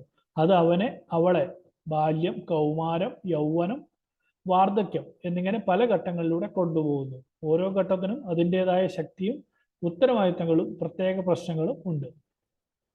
ഇന്ത്യയിലെ ഏറ്റവും മികച്ച ആരോഗ്യ പരിരക്ഷാ സംവിധാനം എന്നാണ് കേരളത്തെ കണക്കാക്കുന്നത്. എന്നാൽ ഏറ്റവും കൂടുതൽ രോഗബാധിതരുള്ള സംസ്ഥാനങ്ങളിൽ ഒന്നാണ് കേരളം. ഇന്ത്യ ഒട്ടാകെ 15 ദിവസത്തെ 71th round national survey sample survey of morbidity ജനുവരി മുതൽ ജൂൺ വരെയുള്ള 2015 എടുത്തൊരു സർവേയിൽ 1000 പേരിൽ 89 പേർ ഇന്ത്യയിൽ മറ്റു സംസ്ഥാനങ്ങൾ അസുഖം ശരാശരി റിപ്പോർട്ട് ചെയ്തപ്പോൾ ഇന്ത്യയിൽ ഇത് 310 ആണ്. അതായത് 60 വയസ്സിന് മുകളിലുള്ളവരിൽ ഇത് ഇന്ത്യയിൽ 276 ആണെങ്കിൽ കേരളത്തിൽ 640. അതായത് നേരെ ഇരട്ടി രോഗബാധിതരുണ്ട്. നമ്മുടെ ആയുർദൈർഘ്യം കൂടുതലുണ്ട് എന്ന് പറഞ്ഞിട്ട് കാര്യമില്ല, പക്ഷെ അതേപോലെ തന്നെ രോഗങ്ങളും കൂടുതലാണ് കേരളത്തിൽ. ചെറുപ്പത്തെ അപേക്ഷിച്ച് അവിചാരിതമായ രീതിയിലാണ് വാർദ്ധക്യത്തിൽ രോഗങ്ങളുടെ കടന്നുവരവ്. രോഗലക്ഷണങ്ങൾ അസുഖം ബാധിച്ച അവയവത്തിനായിരിക്കില്ല, മറിച്ച് ശരീരത്തിലെ ദുർബലമായ ഏതെങ്കിലും ഭാഗത്തായിരിക്കും പലപ്പോഴും കാണപ്പെടുക. കൂടെ പലതരത്തിലുള്ള രോഗങ്ങളുടെ അസ്വസ്ഥതകൾ ഒന്നിച്ചുണ്ടാവുകയും ചെയ്യും. ചിലപ്പോൾ മുട്ടു തേയ്മാനമായിരിക്കും രോഗിയുടെ പ്രധാന പ്രശ്നം, പക്ഷെ ചിലപ്പോൾ അത് നേരെ പോയി ഇടുപ്പല്ലിന്റെ ഭാഗത്തായിരിക്കും ചിലപ്പോൾ വേദന കൂടുതലായി കാണപ്പെടുക. അതായത് ഏറ്റവും കൂടുതൽ രോഗം ബാധിച്ച അവയവത്തിനായിരിക്കണം എന്നില്ല അയാൾ രോഗം പ്രകടിപ്പിക്കുന്നുണ്ടാവുക. വാർദ്ധക്യത്തിലെ ആരോഗ്യത്തിന് പിന്നിട്ട ജീവിതമായി ഏറെ ബന്ധമുണ്ട്. അതായത് വാർദ്ധക്യം എന്നത് ബാല്യം തൊട്ട് യൗവനം മുതൽ ഇങ്ങനെയുള്ള ഒരു ചക്രത്തിന്റെ ഭാഗമായതുകൊണ്ട് തന്നെ വാർദ്ധക്യത്തിൽ നമുക്ക് എത്രത്തോളം ആരോഗ്യം ഉണ്ടാവുമെന്നത് നമ്മുടെ മധ്യവയസ്സിൽ അല്ലെങ്കിൽ നമ്മൾ ചെറുപ്പകാലത്ത് നമ്മൾ എങ്ങനെ ജീവിച്ചു, അല്ലെങ്കിൽ ഏതൊക്കെ രോഗങ്ങളെ നമ്മൾ നിയന്ത്രിച്ചു, അല്ലെങ്കിൽ ഏതൊക്കെ രോഗങ്ങളിലൂടെയാണ് നമ്മൾ കടന്നു പോകുന്നതെന്നുള്ള ഇതിനൊക്കെ ആശ്രയിച്ചാണ് ഇരിക്കുന്നത്.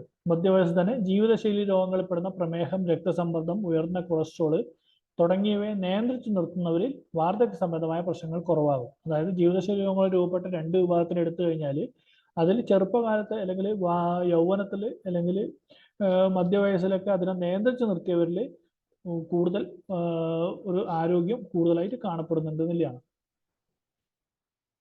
അതുപോലെ മദ്യപാനം ഉള്ളവർ, പുകവലി ഉള്ളവരൊക്കെ, ചെറിയ വയസ്സിലെ പുകവലിയൊക്കെ തുടങ്ങുന്നവർ അല്ലെങ്കിൽ മദ്യപാനം തുടങ്ങുന്നവർ, ഇവരിലൊക്കെ പ്രായമാകുമ്പോൾ അതിൻ്റെതായ ആരോഗ്യ പ്രശ്നങ്ങൾ വളരെ ഗുരുതരമായി നാം കാണാറുണ്ട്.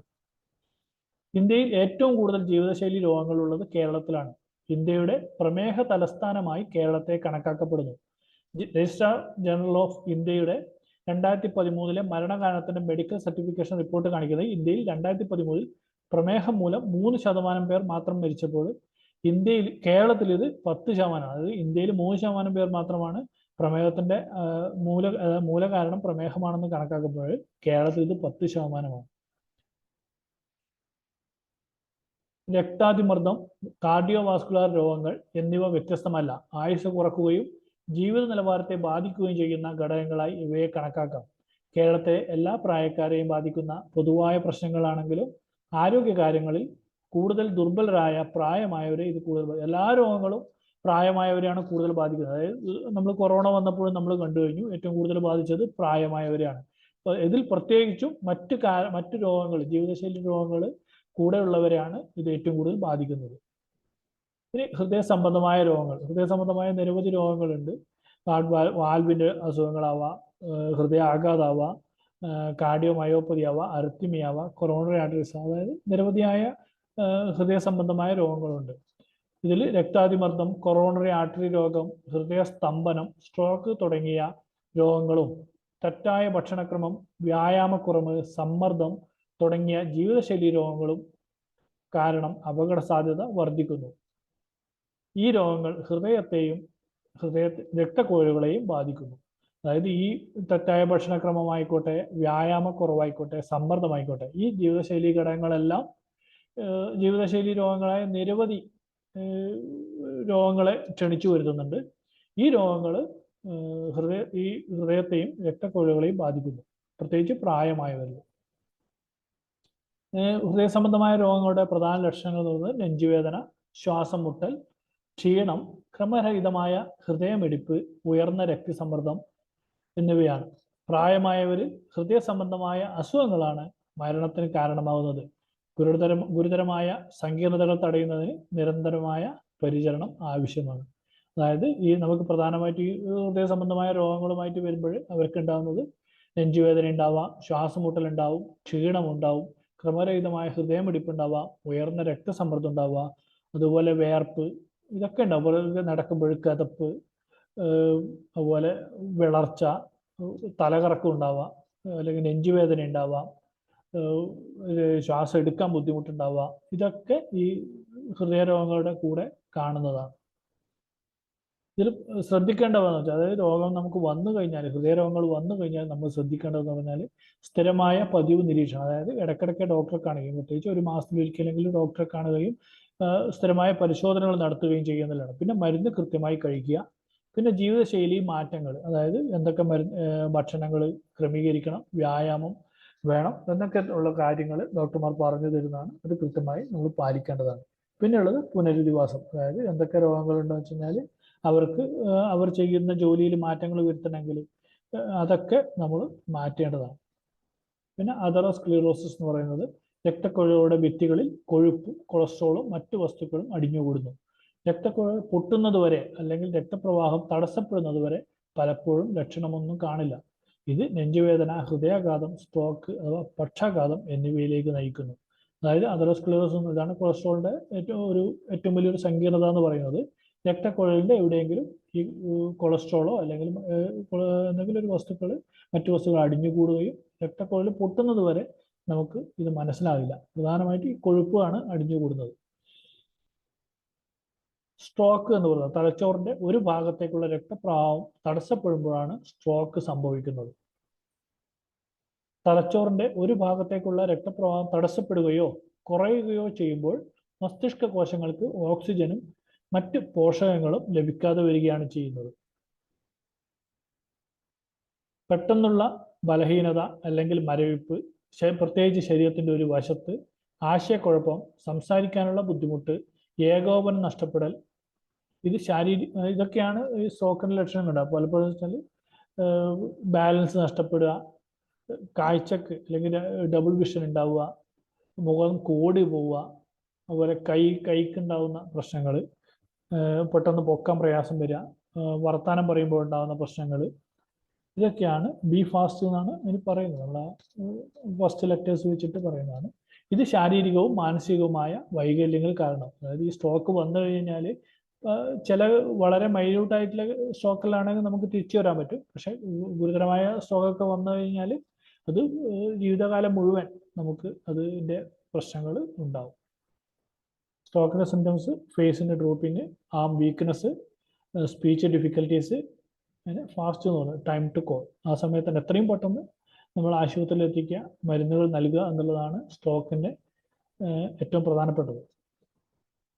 പിന്നെ രക്താതിമർദ്ദം, അതായത് ഉയർന്ന രക്തസമ്മർദ്ദം. നമ്മൾ സാധാരണ ഹൈ ബി പി എന്നൊക്കെ പറയും. സാധാരണ ബി പി എന്നാണ് സാധാരണഘട്ടത്തിൽ പറയുന്നത്. ധമനിയുടെ ഭിത്തികൾക്കെതിരായ രക്തത്തിന്റെ ശക്തി വളരെ കൂടുതലായ അവസ്ഥയാണ് രക്താതിമർദ്ദം എന്ന് പറയുന്നത്. സിസ്റ്റോളിക് നമ്പർ അതായത് 140/90. ഒരു 60 വയസ്സിലൊക്കെ 140/90 നമ്മൾ ഒരു നോർമലായിട്ട് കണക്കാക്കുന്നത്. അതിൽ കൂടുതലാണെങ്കിൽ നമ്മൾ നിർബന്ധമായും മരുന്ന് എടുക്കേണ്ടതാണ്. ഈ രക്താതിമർദ്ദത്തിന് അല്ലെങ്കിൽ ഉയർന്ന രക്തസമ്മർദ്ദത്തിന് പലപ്പോഴും ലക്ഷണങ്ങളൊന്നും കാണിക്കാറില്ല. പക്ഷെ കഠിനമായ കേസുകളിൽ തലവേദന, ശ്വാസതടസ്സം അല്ലെങ്കിൽ മൂക്കിൽ നിന്ന് രക്തസ്രാവം എന്നിവ ഉണ്ടാകാം. ഹൃദ്രോഗം, ഹൃദയാഘാതം, സ്ട്രോക്ക്, വൃക്കരോഗങ്ങൾ, കണ്ണിലെ അതിമർദ്ദം എന്നിവയ്ക്കുള്ള പ്രധാന കാരണമാണ് ഈ ഉയർന്ന രക്തസമ്മർദ്ദം. അത് പലപ്പോഴും പല കേസുകളിലും നമ്മൾ ഡോക്ടർക്ക് ഏതെങ്കിലും ഒരു സാധാരണ ചെക്കപ്പിന് വരുമ്പോൾ അല്ലെങ്കിൽ പനിയായിട്ട് വരുമ്പോഴോ ഒക്കെ നമ്മൾ ചെക്ക് ചെയ്യുമ്പോഴാണ് അവർക്ക് പലപ്പോഴും നമ്മൾ രക്തസമ്മർദ്ദം ഉണ്ടെന്ന് കാണുന്നത്, ഉയർന്ന രക്തസമ്മർദ്ദമാണ് പലപ്പോഴും കാണുന്നത്. പക്ഷെ ഇത് നമ്മൾ ട്രീറ്റ് ചെയ്യാണ്ട് വെച്ച് കഴിഞ്ഞാൽ ഹൃദ്രോഗം, ഹൃദയാഘാതം, സ്ട്രോക്ക്, വൃക്കരോഗങ്ങൾ, കണ്ണിൽ അതിമർദ്ദം തുടങ്ങി എല്ലാ രോഗങ്ങളെയും, എല്ലാ നമ്മുടെ പ്രധാനപ്പെട്ട അവയവങ്ങളെയും ഈ ഉയർന്ന രക്തസമ്മർദ്ദം ബാധിക്കുന്നതാണ്. പിന്നെ ഹൃദ്രോഗങ്ങൾ, പ്രായമായവരിൽ മരണത്തിന്റെ പ്രധാന കാരണം ഹൃദ്രോഗങ്ങളാണ്. നമ്മൾ നേരത്തെ പറഞ്ഞു കഴിഞ്ഞു ഹൃദ്രോഗങ്ങളെ കുറിച്ച്. ഹൃദയത്തിന്റെ പ്രവർത്തനത്തെ ബാധിക്കുന്ന കൊറോണറി ആർട്ടറി ഡിസീസ്, ഹൃദയസ്തംഭനം, അർട്ടിമിയ തുടങ്ങിയ വിവിധ അവസ്ഥകൾ ഉൾപ്പെടുന്നു. ലക്ഷണങ്ങൾ: നെഞ്ചുവേദന, ശ്വാസതടസ്സം, ക്ഷീണം, ക്രമരഹിതമായ ഹൃദയമിടിപ്പ്, കാലുകളിൽ വീക്കം എന്നിവയൊക്കെയാണ് ഹൃദ്രോഗത്തിന്റെ, അതായത് കൊറോണറി ആർട്ടറി ഡിസീസിന് ഇതിൻ്റെയൊക്കെ നമ്മൾ ലക്ഷണങ്ങളായിട്ട് പറഞ്ഞത്. അതായത് നെഞ്ചുവേദന, ശക്തമായ നെഞ്ചുവേദന ഉണ്ടാവും, ശ്വാസതടസ്സം ഉണ്ടാവും, ക്ഷീണം ഉണ്ടാവും, ക്രമരഹിതമായ ഹൃദയമിടിപ്പ് ഉണ്ടാവും, കാലുകളിൽ വീക്കം ഉണ്ടാവും. ഇതൊക്കെ മറ്റു പല രോഗങ്ങൾക്കും കൂടെ ഉണ്ടാവും. പക്ഷെ നമ്മൾ ഇതിനെ മാത്രം എടുത്തു പറയുമ്പോഴാണ് നമ്മൾ ലക്ഷണങ്ങൾ ചിലപ്പോൾ ഈ ലക്ഷണം വേറൊരു ഇപ്പോൾ ശ്വാസതടസ്സം എന്ന് പറയുമ്പോൾ ആസ്മക്ക് ഉണ്ടാവാം. അപ്പോൾ ഈ ലക്ഷണങ്ങൾ വെച്ച് മാത്രം നമുക്ക് പറയാൻ കഴിയില്ല. എന്നാലും കോമൺ ആയിട്ട് കാണപ്പെടുന്ന ലക്ഷണങ്ങളാണ് നമ്മളിൽ പറഞ്ഞു പോകുന്നത്. ഡയബറ്റീസ് പ്രമേഹത്തിനെ കുറിച്ചാണ്. അതായത് നമ്മൾ ഹൃദയരോഗങ്ങൾ പറഞ്ഞു കഴിഞ്ഞു. ഇനി പ്രമേഹത്തിനെ കുറിച്ചാണ് പറയുന്നത്. ഹൃദയത്തിൽ കേരളത്തിൽ ടൈപ്പ് 2 പ്രമേഹം വളരെ കൂടുതലാണ്, പ്രത്യേകിച്ച് പ്രായമായവരിൽ. അതിൻ്റെ ലക്ഷണങ്ങൾ എന്ന് പറയുന്നത് വർദ്ധിച്ച ദാഹം, ഇടയ്ക്കിടെ മൂത്രമൊഴിക്കൽ, ക്ഷീണം, കാഴ്ച മങ്ങൽ, ശരീരം മെലിയൽ, സാവധാനത്തിൽ ഉണങ്ങുന്ന വ്രണങ്ങൾ. അതായത് നമുക്ക് പ്രമേഹത്തിൻ്റെ ലക്ഷണം നമുക്ക് പലപ്പോഴും രോഗികൾ ഒരു മാറാത്തൊരു മുറിവായിട്ട് അല്ലെങ്കിൽ ഒരു ഉണങ്ങാത്ത ഒരു മുറിവായിട്ട് വരുമ്പോഴാണ് നമ്മൾ ഷുഗർ നോക്കാൻ പറയാം. അല്ലെങ്കിൽ വർദ്ധിച്ച ദാഹം, ഇടയ്ക്കിടയ്ക്ക് ദാഹം തോന്നുക, നല്ലോണം മൂത്രമൊഴിക്കുക, രാത്രി കൂടെ എഴുന്നേറ്റ് മൂത്രമൊഴിക്കുക, ചിലപ്പോൾ അതൊരു പ്രോസ്റ്റേറ്റിൻ്റെ ലക്ഷണമാവാം. ക്ഷീണം, ഈ ഇടയ്ക്കൊക്കെ രാത്രി മൂത്രമൊഴിക്കുന്നത് ഒന്നുകിൽ പ്രമേഹമാവാം അല്ലെങ്കിൽ പ്രോസ്റ്റേറ്റിൻ്റെ ലക്ഷണമാവും. അപ്പോൾ പ്രോസ്റ്റേറ്റ് എൻലാർജ്മെൻ്റ് ലക്ഷണമാവാം. കാഴ്ച മങ്ങൽ, ശരീരം മെലിയൽ, ഇതൊക്കെയാണ് പ്രമേഹത്തിൻ്റെ പ്രധാനപ്പെട്ട ലക്ഷണങ്ങൾ. പ്രമേഹത്തിൻ്റെ പരിശോധനകളാണ് എല്ലാവർക്കും അറിയാവുന്ന കാര്യമാണ്. ഒന്ന് ഭക്ഷണത്തിന് മുമ്പേ നോക്കുമ്പോൾ പലപ്പോഴും ഒരു 110 താഴെ വരണം. ഭക്ഷണത്തിന് ശേഷമാണെങ്കിൽ ഒരു ഭക്ഷണം കഴിച്ച് 2 മണിക്കൂറിനുള്ളിലാണെങ്കിൽ ചിലപ്പോൾ 200 വരെ. പക്ഷെ പിന്നെ വീണ്ടും 2 മണിക്കൂർ കഴിഞ്ഞ് 2-3 മണിക്കൂർ കഴിഞ്ഞതിന് ശേഷം വീണ്ടും നോർമലിലേക്ക് തിരിച്ചു വരേണ്ടതാണ്. പിന്നെ നമ്മൾ ചെയ്യുന്നത് HbA1c ടെസ്റ്റാണ്. ഒരു 2 to 3 മന്ത്സിൻ്റെ ഇടയ്ക്കുള്ള ഒരു ആവറേജ് ഗ്ലൂക്കോസ് ലെവൽ അറിയാൻ വേണ്ടിയിട്ടാണ് നമ്മൾ HbA1c ചെയ്യുന്നത്. അതിൻ്റെ നോർമൽ വാല്യൂ എന്ന് പറയുന്നത് 5.7%. 5.7% to 6.4 വരെയാണെങ്കിൽ നമ്മൾ പ്രീ ഡയബറ്റീസ് അല്ലെങ്കിൽ റിസ്ക് ഉണ്ട് എന്ന് പറയും. ഇനി 6.5 മേലെയാണെങ്കിൽ പ്രമേഹമാണെന്ന് സാധൂകരിക്കും. പ്രമേഹത്തിൻ്റെ സങ്കീർണതകൾ അത് നമ്മൾ ഹൃദയത്തിൻ്റെ പ്രശ്നങ്ങൾ പറഞ്ഞ പോലെ തന്നെയാണ്. ഹൃദയ സംബന്ധമായ പ്രശ്നങ്ങൾ, വൃക്കരോഗങ്ങൾ, ന്യൂറോപ്പതി, കാഴ്ച പ്രശ്നങ്ങൾ എന്നിവയാണ് പ്രധാനപ്പെട്ട പ്രമേഹത്തിൻ്റെ സങ്കീർണതകൾ. രക്തത്തിലെ പഞ്ചസാരയുടെ നിയന്ത്രണം, മരുന്ന്, ഭക്ഷണക്രമം, ചിട്ടയായ വ്യായാമം, ഇതാണ് പ്രമേഹത്തിന് നമ്മൾ കൃത്യമായി ചെയ്യേണ്ടത്. രക്തത്തിലെ പഞ്ചസാരയുടെ നിയന്ത്രണം നമ്മൾ കൃത്യമായി പാലിക്കണം. അതിന് നമ്മൾ പലപ്പോഴും മരുന്ന്, ഭക്ഷണക്രമം, ചിട്ടയായ വ്യായാമം ഇവയാണ് ആവശ്യം. പിന്നെ ഉള്ളത് പലപ്പോഴും നമ്മൾ വാർദ്ധക്യത്തിൽ ഉണ്ടാകുന്നതാണ് അമിതവണ്ണം. അതായത് ഒന്ന് ഭക്ഷണം കൂടുതൽ കഴിക്കുന്നുണ്ടാവാം, അല്ലെങ്കിൽ അവരുടെ ഒരു പാരമ്പര്യം, ഒരു അമിതവണ്ണത്തിൻ്റെ ഒരു പാരമ്പര്യം ഉണ്ടാവുക. പിന്നെ ഭക്ഷണം നല്ലോണം ചിലപ്പോൾ വീട്ടിലുണ്ടാകുന്ന എക്സസ് ഫുഡൊക്കെ, പ്രത്യേകിച്ച് സ്ത്രീകളൊക്കെ എക്സസ് ഫുഡൊക്കെ കഴിക്കുന്നത് പലപ്പോഴും സ്ത്രീകളാണ്. അങ്ങനെ വരാം. അതായത് അവർക്ക് പോഷകാഹാരമില്ലാത്ത കലോറി കൂടിയ ഭക്ഷണങ്ങളാണ് അവർ പലപ്പോഴും കഴിക്കുന്നത്. പിന്നെ ജീവിതശൈലി മാറ്റങ്ങൾ, ചിലപ്പോൾ എന്തെങ്കിലും പ്രായമാകുമ്പോഴൊരു വീഴ്ചയോ അല്ലെങ്കിൽ എന്തെങ്കിലും ഒരു അപകടമൊക്കെ പറ്റി അല്ലെങ്കിൽ എന്തെങ്കിലും രോഗം വന്ന് കിടപ്പിലായാൽ അവർക്ക് വ്യായാമം ചെയ്യാൻ പറ്റില്ല. അതേസമയം ഭക്ഷണം കഴിക്കുകയും ചെയ്തുകൊണ്ട് ചിലപ്പോൾ അമിതവണ്ണം ഉണ്ടാവാം. പിന്നെ ജനിതക ഘടകങ്ങൾ, ചില രോഗങ്ങൾ, അതുപോലെ ചില മരുന്നുകൾ, ഒരു കാലങ്ങളായിട്ട് ഏതെങ്കിലും മരുന്നുകൾ കഴിക്കുന്നുണ്ടെങ്കിൽ ചിലപ്പോൾ അത് ഈ അമിതവണ്ണത്തിലേക്ക് നയിച്ചേക്കാം. അതുപോലെ ഹോർമോൺ പ്രശ്നങ്ങളുണ്ട്. അമിത കൊളസ്ട്രോൾ നമ്മൾ നേരത്തെ പറഞ്ഞു കഴിഞ്ഞാൽ ഷുഗർ പറഞ്ഞ പോലെ തന്നെ ഒരു ജീവിതശൈലി രോഗമാണ്. പ്രമേഹത്തിനെ പോലെ തന്നെ ഒരു ജീവിതശൈലി രോഗമാണ് അമിത കൊളസ്ട്രോൾ എന്ന് പറയുന്നത്. ഉയർന്ന കൊളസ്ട്രോൾ മൂലം രക്തചംക്രമണത്തെ ബാധിക്കുകയും ധമനികളിൽ സമ്മർദ്ദം ചെലുത്തുകയും ചെയ്യുന്നതിനാൽ ഉണ്ടാകുന്ന ഏറ്റവും പ്രധാനപ്പെട്ടതും ശ്രദ്ധിക്കപ്പെടുന്നതുമായ ലക്ഷണങ്ങളാണ് നെഞ്ചുവേദന. പ്രത്യേകിച്ച് നെഞ്ചുവേദന അല്ലെങ്കിൽ പുറം തരിപ്പൊക്കെ ആയിട്ട് വരുന്ന പലപ്പോഴും ഒരു കൊളസ്ട്രോളിൻ്റെ ആദ്യ ലക്ഷണമാകാം. പതിവ് അസാധാരണമായ തലവേദനയും ഓക്കാനവും അനുഭവപ്പെടാറുണ്ട്. അമിതമായ ക്ഷീണം, ഉറക്കം എന്നിവ അനുഭവപ്പെടാറുണ്ട്. ചിലവർക്ക് ശ്വാസം കഴിക്കാൻ ബുദ്ധിമുട്ടൊക്കെ പലപ്പോഴും ഈ അമിതമായ കൊളസ്ട്രോൾ മൂലം കാണാറുണ്ട്. കൊളസ്ട്രോളിൻ്റെ പ്രധാനപ്പെട്ട സങ്കീർണതകൾ എന്ന് പറയുന്നത് പെരിഫറൽ ആർട്ടറി ഡിസീസ് ആവാം, സ്ട്രോക്ക് ആവാം, രക്തസമ്മർദ്ദം കൂടുന്നതാവാം, അല്ലെങ്കിൽ പ്രമേഹമാവാം. നല്ല കൊളസ്ട്രോളും മോശം കൊളസ്ട്രോളും ഒക്കെ ഉണ്ട്. അതൊക്കെ എല്ലാവർക്കും റീഡിങ് അറിയാവുന്നതാണ്. പിന്നെ ഉള്ളത് തൈറോയിഡ് രോഗങ്ങളാണ്. തൈറോയിഡ് പ്രത്യേകിച്ച് സ്ത്രീകളിലാണ് ഏറ്റവും കൂടുതൽ തൈറോയിഡ് രോഗങ്ങൾ കാണപ്പെടുന്നത്. തൈറോയിഡ് ഗ്രന്ഥിയുടെ തകരാറുകൾ മൂലം രക്തത്തിൽ തൈറോയിഡ് ഹോർമോണിൻ്റെ അളവ് വളരെ കൂടുകയോ അല്ലെങ്കിൽ കുറയുകയോ ചെയ്യാം. ഹോർമോണിൻ്റെ അളവ് കുറയുന്നതിനെ ഹൈപ്പോ തൈറോയിഡിസം എന്നും കൂടുന്നതിനെ ഹൈപ്പർ തൈറോയിഡിസം എന്നും പറയുന്നു.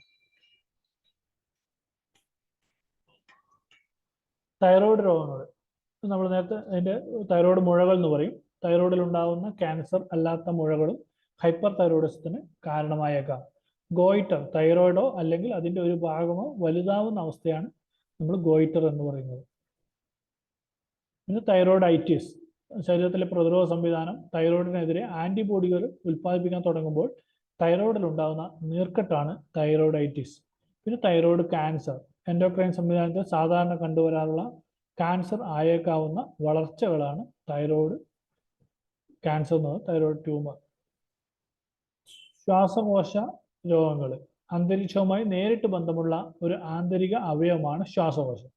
അതുകൊണ്ട് തന്നെ അന്തരീക്ഷത്തിൽ ഉണ്ടാകുന്ന പല രോഗാണുക്കളും പൊടിപടലങ്ങളും പുകവലിയും ശ്വാസകോശ രോഗങ്ങൾ ഉണ്ടാകും. ആസ്മ, COPD, ശ്വാസകോശ ക്യാൻസർ, ന്യൂമോണിയ, TB, ബ്രോങ്കൈറ്റിസ് എന്നിവയാണ് പ്രധാനപ്പെട്ട ശ്വാസകോശ രോഗങ്ങൾ.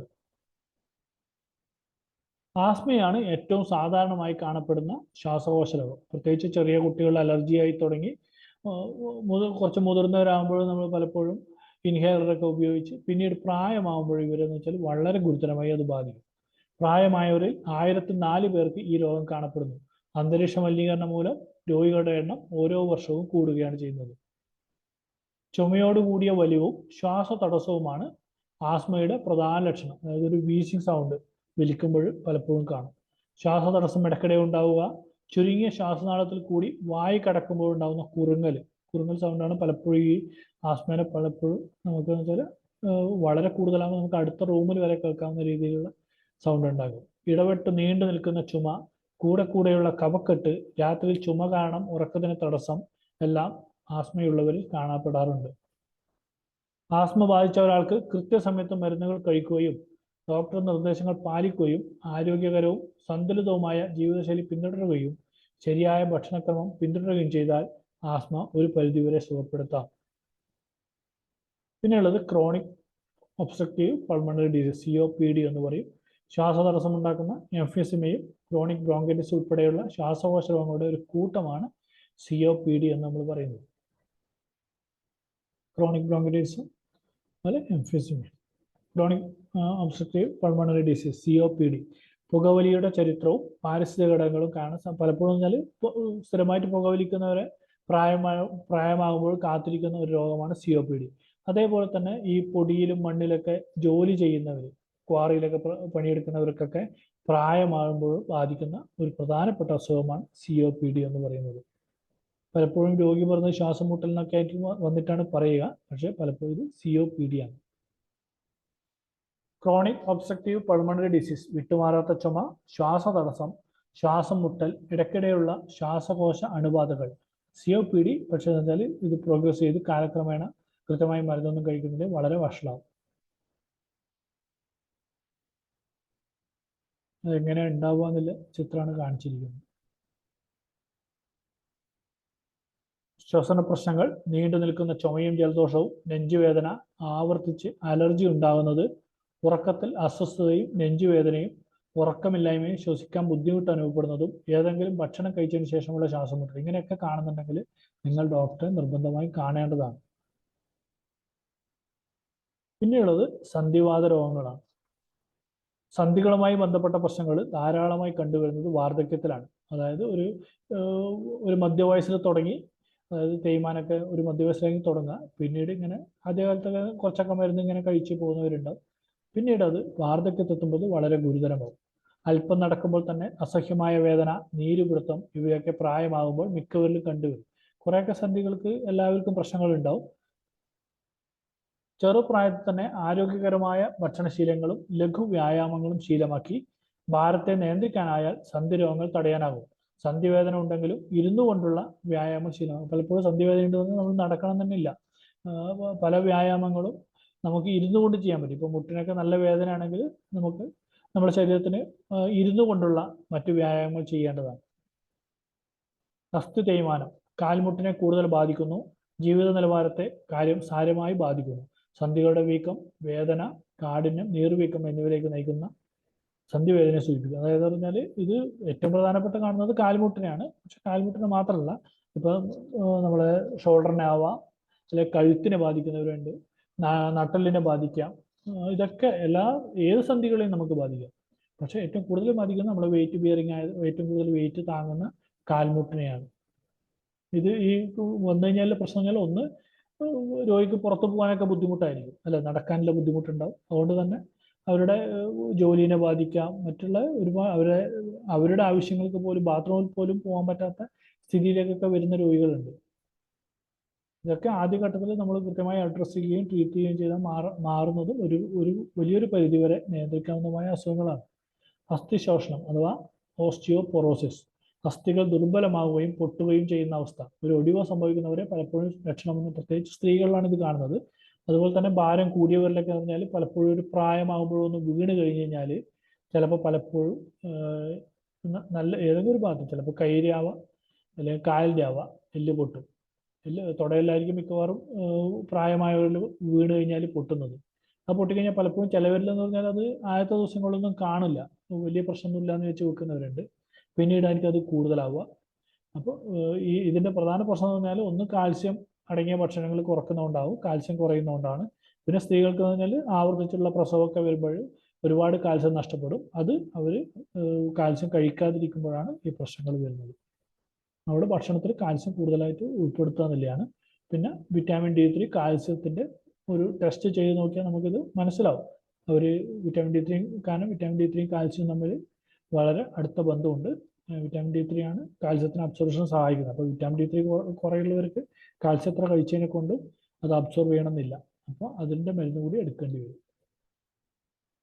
ഓസ്റ്റിയോപൊറോസിസ്, അസ്ഥിശോഷണം. ചിലരിൽ നടുവേദന, ഉയരക്കുറവ്, കുനിഞ്ഞ ഭാവം, പ്രതീക്ഷിച്ചതിലും എളുപ്പത്തിൽ സംഭവിക്കുന്ന ഒടിവുകൾ എന്നിവ കാണും. അതായത് ഓസ്റ്റിയോപൊറോസിസ് നമ്മൾ നേരത്തെ പറഞ്ഞു കഴിഞ്ഞു. അതായത് പ്രത്യേകിച്ച് പറഞ്ഞാൽ പ്രായമാകുമ്പോൾ നമ്മൾ അസ്ഥികളിലുള്ള കാൽസ്യം കുറഞ്ഞു വരികയും അവ പറഞ്ഞാൽ ഭാരം കുറഞ്ഞിരിക്കുകയും ചെയ്യും. അതായത് ചിലരിൽ നടുവേദന ഉണ്ടാവും, ഉയരക്കുറവ്, അതായത് ഉയരം കുറഞ്ഞ, അതായത് പ്രത്യേകിച്ച് ഈ ഡിസ്ക് കംപ്രഷൻ വരുമ്പോഴൊക്കെ ഉയരം കുറയാൻ തുടങ്ങും. അതുപോലെ നടുവേദന ഉണ്ടാവും. പിന്നെ കൂനിക്കൂടിയ ഒരു ഭാവം ഉണ്ടാവും, അല്ലെ, പ്രായമാകുമ്പോൾ വളയെന്ന് കാണുന്നില്ലേ. പിന്നെ പ്രതീക്ഷിച്ചതിലും എളുപ്പത്തിൽ സംഭവിക്കുന്ന ഒടിവുകൾ, ഇത് എവിടെ സംഭവിക്കട്ടെ, ചിലപ്പോൾ വീണ് കഴിഞ്ഞാൽ കാലിനാവുന്നത്, ചിലപ്പോൾ ഡിസ്കിനൊക്കെ ഒടിവുകൾ സംഭവിക്കാം. അസ്ഥിശോഷണം, ഓസ്റ്റിയോപൊറോസിന്റെ അതിൻ്റെ അടുത്തതാണ് അസ്ഥിവരാൻ കഴിഞ്ഞ സ്ത്രീകളിലും പ്രായമായ പുരുഷന്മാരിലും സാധാരണമാണ്. ഇത് ഒടിവുകൾക്ക് കാരണമാകുന്നു, പ്രത്യേകിച്ച് ഇടുപ്പ്, നട്ടെല്ല്, കൈത്തണ്ട എന്നിവയിൽ. ഇടുപ്പ് എല്ലിന്റെ ഒടിവുകൾ കാര്യമായി, അത് പ്രത്യേകിച്ചും ഈ ഇടുപ്പെല്ലിന്റെ ഒടിവൊക്കെ ആണെങ്കിൽ എന്ന് വെച്ചാൽ പലപ്പോഴും ഒരു പെർമനന്റ് ആയിട്ടുള്ള ഒരു വൈകല്യത്തിന് കാരണമാകും. പിന്നെ ടെന്നീസ് എൽബോ, അത് മധ്യവയസ്സിലാണ് കൂടുതൽ കാണുന്നത്, എങ്കിലും പലപ്പോഴും ഇപ്പോൾ പ്രായമായവരിലും കൂടുതലായിട്ട് ഈ ടെന്നീസ് എൽബോ കണ്ടുവരുന്നുണ്ട്.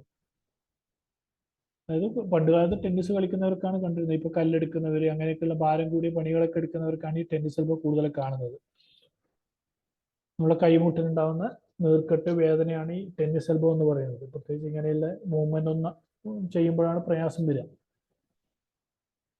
ടെന്നീസ് എൽബോ ഉണ്ട്, ഗോൾഫേഴ്സ് എൽബോ ഉണ്ട്. ഇത് രണ്ടും ലാറ്ററൽ എപ്പിക്കോണ്ടൈലിറ്റ്സ് ആണെങ്കിൽ ടെന്നീസ് എൽബോ എന്ന് പറയും, മീഡിയൽ എപ്പിക്കോണ്ടൈലിറ്റ്സ് ആണെങ്കിൽ ഗോൾഫേഴ്സ് എൽബോ എന്ന് പറയും. ഇത് ഔട്ട്സൈഡ് എൽബോ ആണ്, അതായത് പുറത്താണ് ഉണ്ടാവുക, ഇത് ഉള്ളിലാണ്. ടെന്നീസ് എൽബോ കൈമുട്ടിന് പുറത്തെ കൈത്തണ്ട പേശികളുമായി ചേരുന്ന ടെൻഡനുകളുടെ സൂക്ഷ്മമായ പൊട്ടലും നീരും വേദനയാണ്. നൽകിയിരിക്കുന്ന പേരിന് വിരുദ്ധമായി ടെന്നീസ് എൽബോ ബാധിച്ച പലരും ടെന്നീസ് കളിക്കണമെന്നില്ല. അല്ല, നമ്മൾ ഈ ടെൻഡന്റെ പൊട്ടലാണ് ടെന്നീസ് എൽബോന്റെ പ്രധാന കാരണം. അല്ലെങ്കിൽ അവിടുത്തെ ചെറിയ ഡാമേജ് വരുമ്പോൾ തന്നെ വരും. പ്രത്യേകിച്ച് ഷട്ടിലൊക്കെ കളിക്കുന്നവർക്ക് പലപ്പോഴും കാണുന്നതാണിത്. അല്ലെങ്കിൽ കൈകൊണ്ട് കൂടുതലായിട്ട് അധ്വാനിക്കുന്ന ജോലി ചെയ്തവർക്ക് പ്രായമാകുമ്പോൾ വരുന്നതാണ് ഈ ടെന്നീസ് എൽബോ. കൈക്കുഴകളെയും കൈത്തണ്ടയെയും ബാധിക്കുന്ന പ്രവർത്തികൾ ആവർത്തി ചെയ്യുന്നതിലൂടെ അല്ലെങ്കിൽ അമിതമായ ഉപയോഗത്താൽ കൈത്തണ്ടയിലെ പേശികൾക്കും ടെൻഡനുകൾക്കും കേടുപാടുകൾ വരുന്നതാണ് ഇതിന് കാരണം. ഇതിന് റെസ്റ്റ് എടുക്കുക, മരുന്നും കഴിച്ചു കഴിഞ്ഞാൽ നമുക്ക് മാറ്റിയെടുക്കാൻ പറ്റുന്ന ഒരു രോഗമാണിത്. പിന്നെ ആദ്യഘട്ടത്തിലൊക്കെ ഇത് ശ്രദ്ധിക്കാണ്ട് വിട്ടു കഴിഞ്ഞാലാണ് പിന്നീട് പ്രയാസമായി വരുന്നത്. ടെന്നീസ് എൽബോ ബാധിച്ച വ്യക്തിക്ക് ഭാരം ഉയർത്തുമ്പോഴും കൈക്കുഴകൾ തിരിക്കുമ്പോഴും വേദന ഉണ്ടാവും. വേദന സൗമ്യമായി ചെറുതായി ആരംഭിക്കുകയും ആഴ്ചകളിലും മാസങ്ങളിലും സാവധാനം വഷളാവുകയും ചെയ്യും. പ്രത്യേകിച്ച് തുണി പിഴിയാനൊക്കെ പലപ്പോഴും പ്രയാസം വരും. പിന്നെ സന്ധിവാത രോഗങ്ങൾ ആമവാദം, റുമറ്റോയ്ഡ് ആർത്രൈറ്റിസ് എന്ന് പറയും, ഗൗട്ടിനെ പലപ്പോഴും രക്തവാദം എന്നൊക്കെയാണ് പലപ്പോഴും പറയുന്നത്. പിന്നെ സയാറ്റിക്ക, കാലിലെ സയാറ്റിക് ഞരമ്പുകളുടെ പിന്തുണയുള്ള ടിഷ്യൂയുടെ വീക്കം എന്നാണ് സയാറ്റിക്ക. അത് ഇംഗ്ലീഷ് മലയാളത്തിലാക്കിയപ്പോഴാണ്. കാലിലെ സയാറ്റിക് നെർവിന്റെ അല്ലെങ്കിൽ അത് സപ്ലൈ ചെയ്യുന്ന ടിഷ്യൂകളുടെ വീക്കമാണത്, നീർക്കെട്ടാണ്, സയാറ്റിക്ക എന്ന് പറയുന്നത്.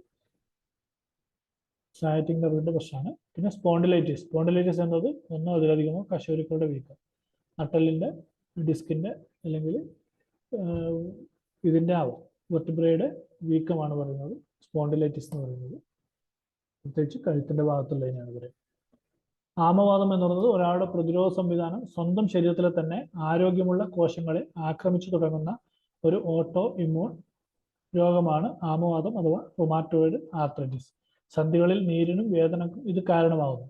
ചർമ്മം, കണ്ണുകൾ, ശ്വാസകോശം, ഹൃദയം, രക്തധമനികൾ എന്നിവയ്ക്കെല്ലാം നാശം വരുത്താൻ ഈ രോഗത്തിനാണ്. ഇത് കൃത്യമായിട്ട് നമ്മൾ ട്രീറ്റ് ചെയ്തില്ലെങ്കിൽ, കൃത്യമായിട്ട് രോഗം നേരത്തെ കണ്ടെത്തുകയും മരുന്ന് കഴിക്കുകയും ചെയ്താൽ പൂർണ്ണമായിട്ട് ഇതിൻ്റെ എല്ലാ സങ്കീർണതകളും ഒഴിവാക്കാൻ പറ്റും. പക്ഷെ പലപ്പോഴും രോഗികൾ ഇത് കൃത്യമായിട്ട് ഐഡന്റിഫൈ ചെയ്യാത്തതുകൊണ്ടോ അല്ലെങ്കിൽ കൃത്യമായിട്ട് അതിൻ്റെ ശ്രദ്ധ കൊടുക്കാത്തതുകൊണ്ടോ ഇത് വളരെ ഗുരുതരമായിട്ട് കാണാറുണ്ട്. ഒക്കെ കൈയെല്ലാം വളഞ്ഞിട്ട് കാണാൻ പറ്റും. പലപ്പോഴും സ്വാൻ നെക്ക് ഡിഫോമിറ്റി എന്ന് പറയും.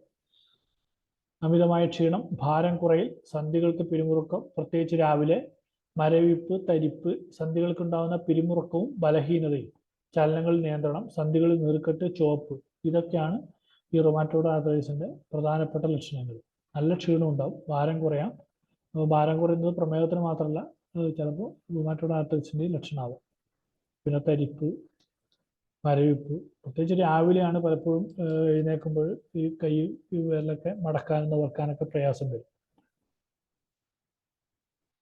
പിന്നെ നാഡീകോശ ശോഷണ രോഗങ്ങൾ, അതായത് ന്യൂറോ ഡിജനറേറ്റീവ് ഡിസോർഡേഴ്സ് എന്ന് പറയും. അതായത് നമ്മുടെ തലച്ചോറിൻ്റെയും അല്ലെങ്കിൽ നാഡീകോശങ്ങളെയും ബാധിക്കുന്ന രോഗങ്ങൾ, പ്രത്യേകിച്ച് മറവി, ബുദ്ധിശക്തി കുറയൽ, പെരുമാറ്റത്തിലെ മാറ്റങ്ങൾ, ഇതൊക്കെ പറഞ്ഞാൽ ഒരു സാധാരണ ഒരു നോർമലായിട്ട് ഒരു പ്രായമാകുമ്പോൾ കണ്ടുവരുന്ന സാധനങ്ങളാണ്.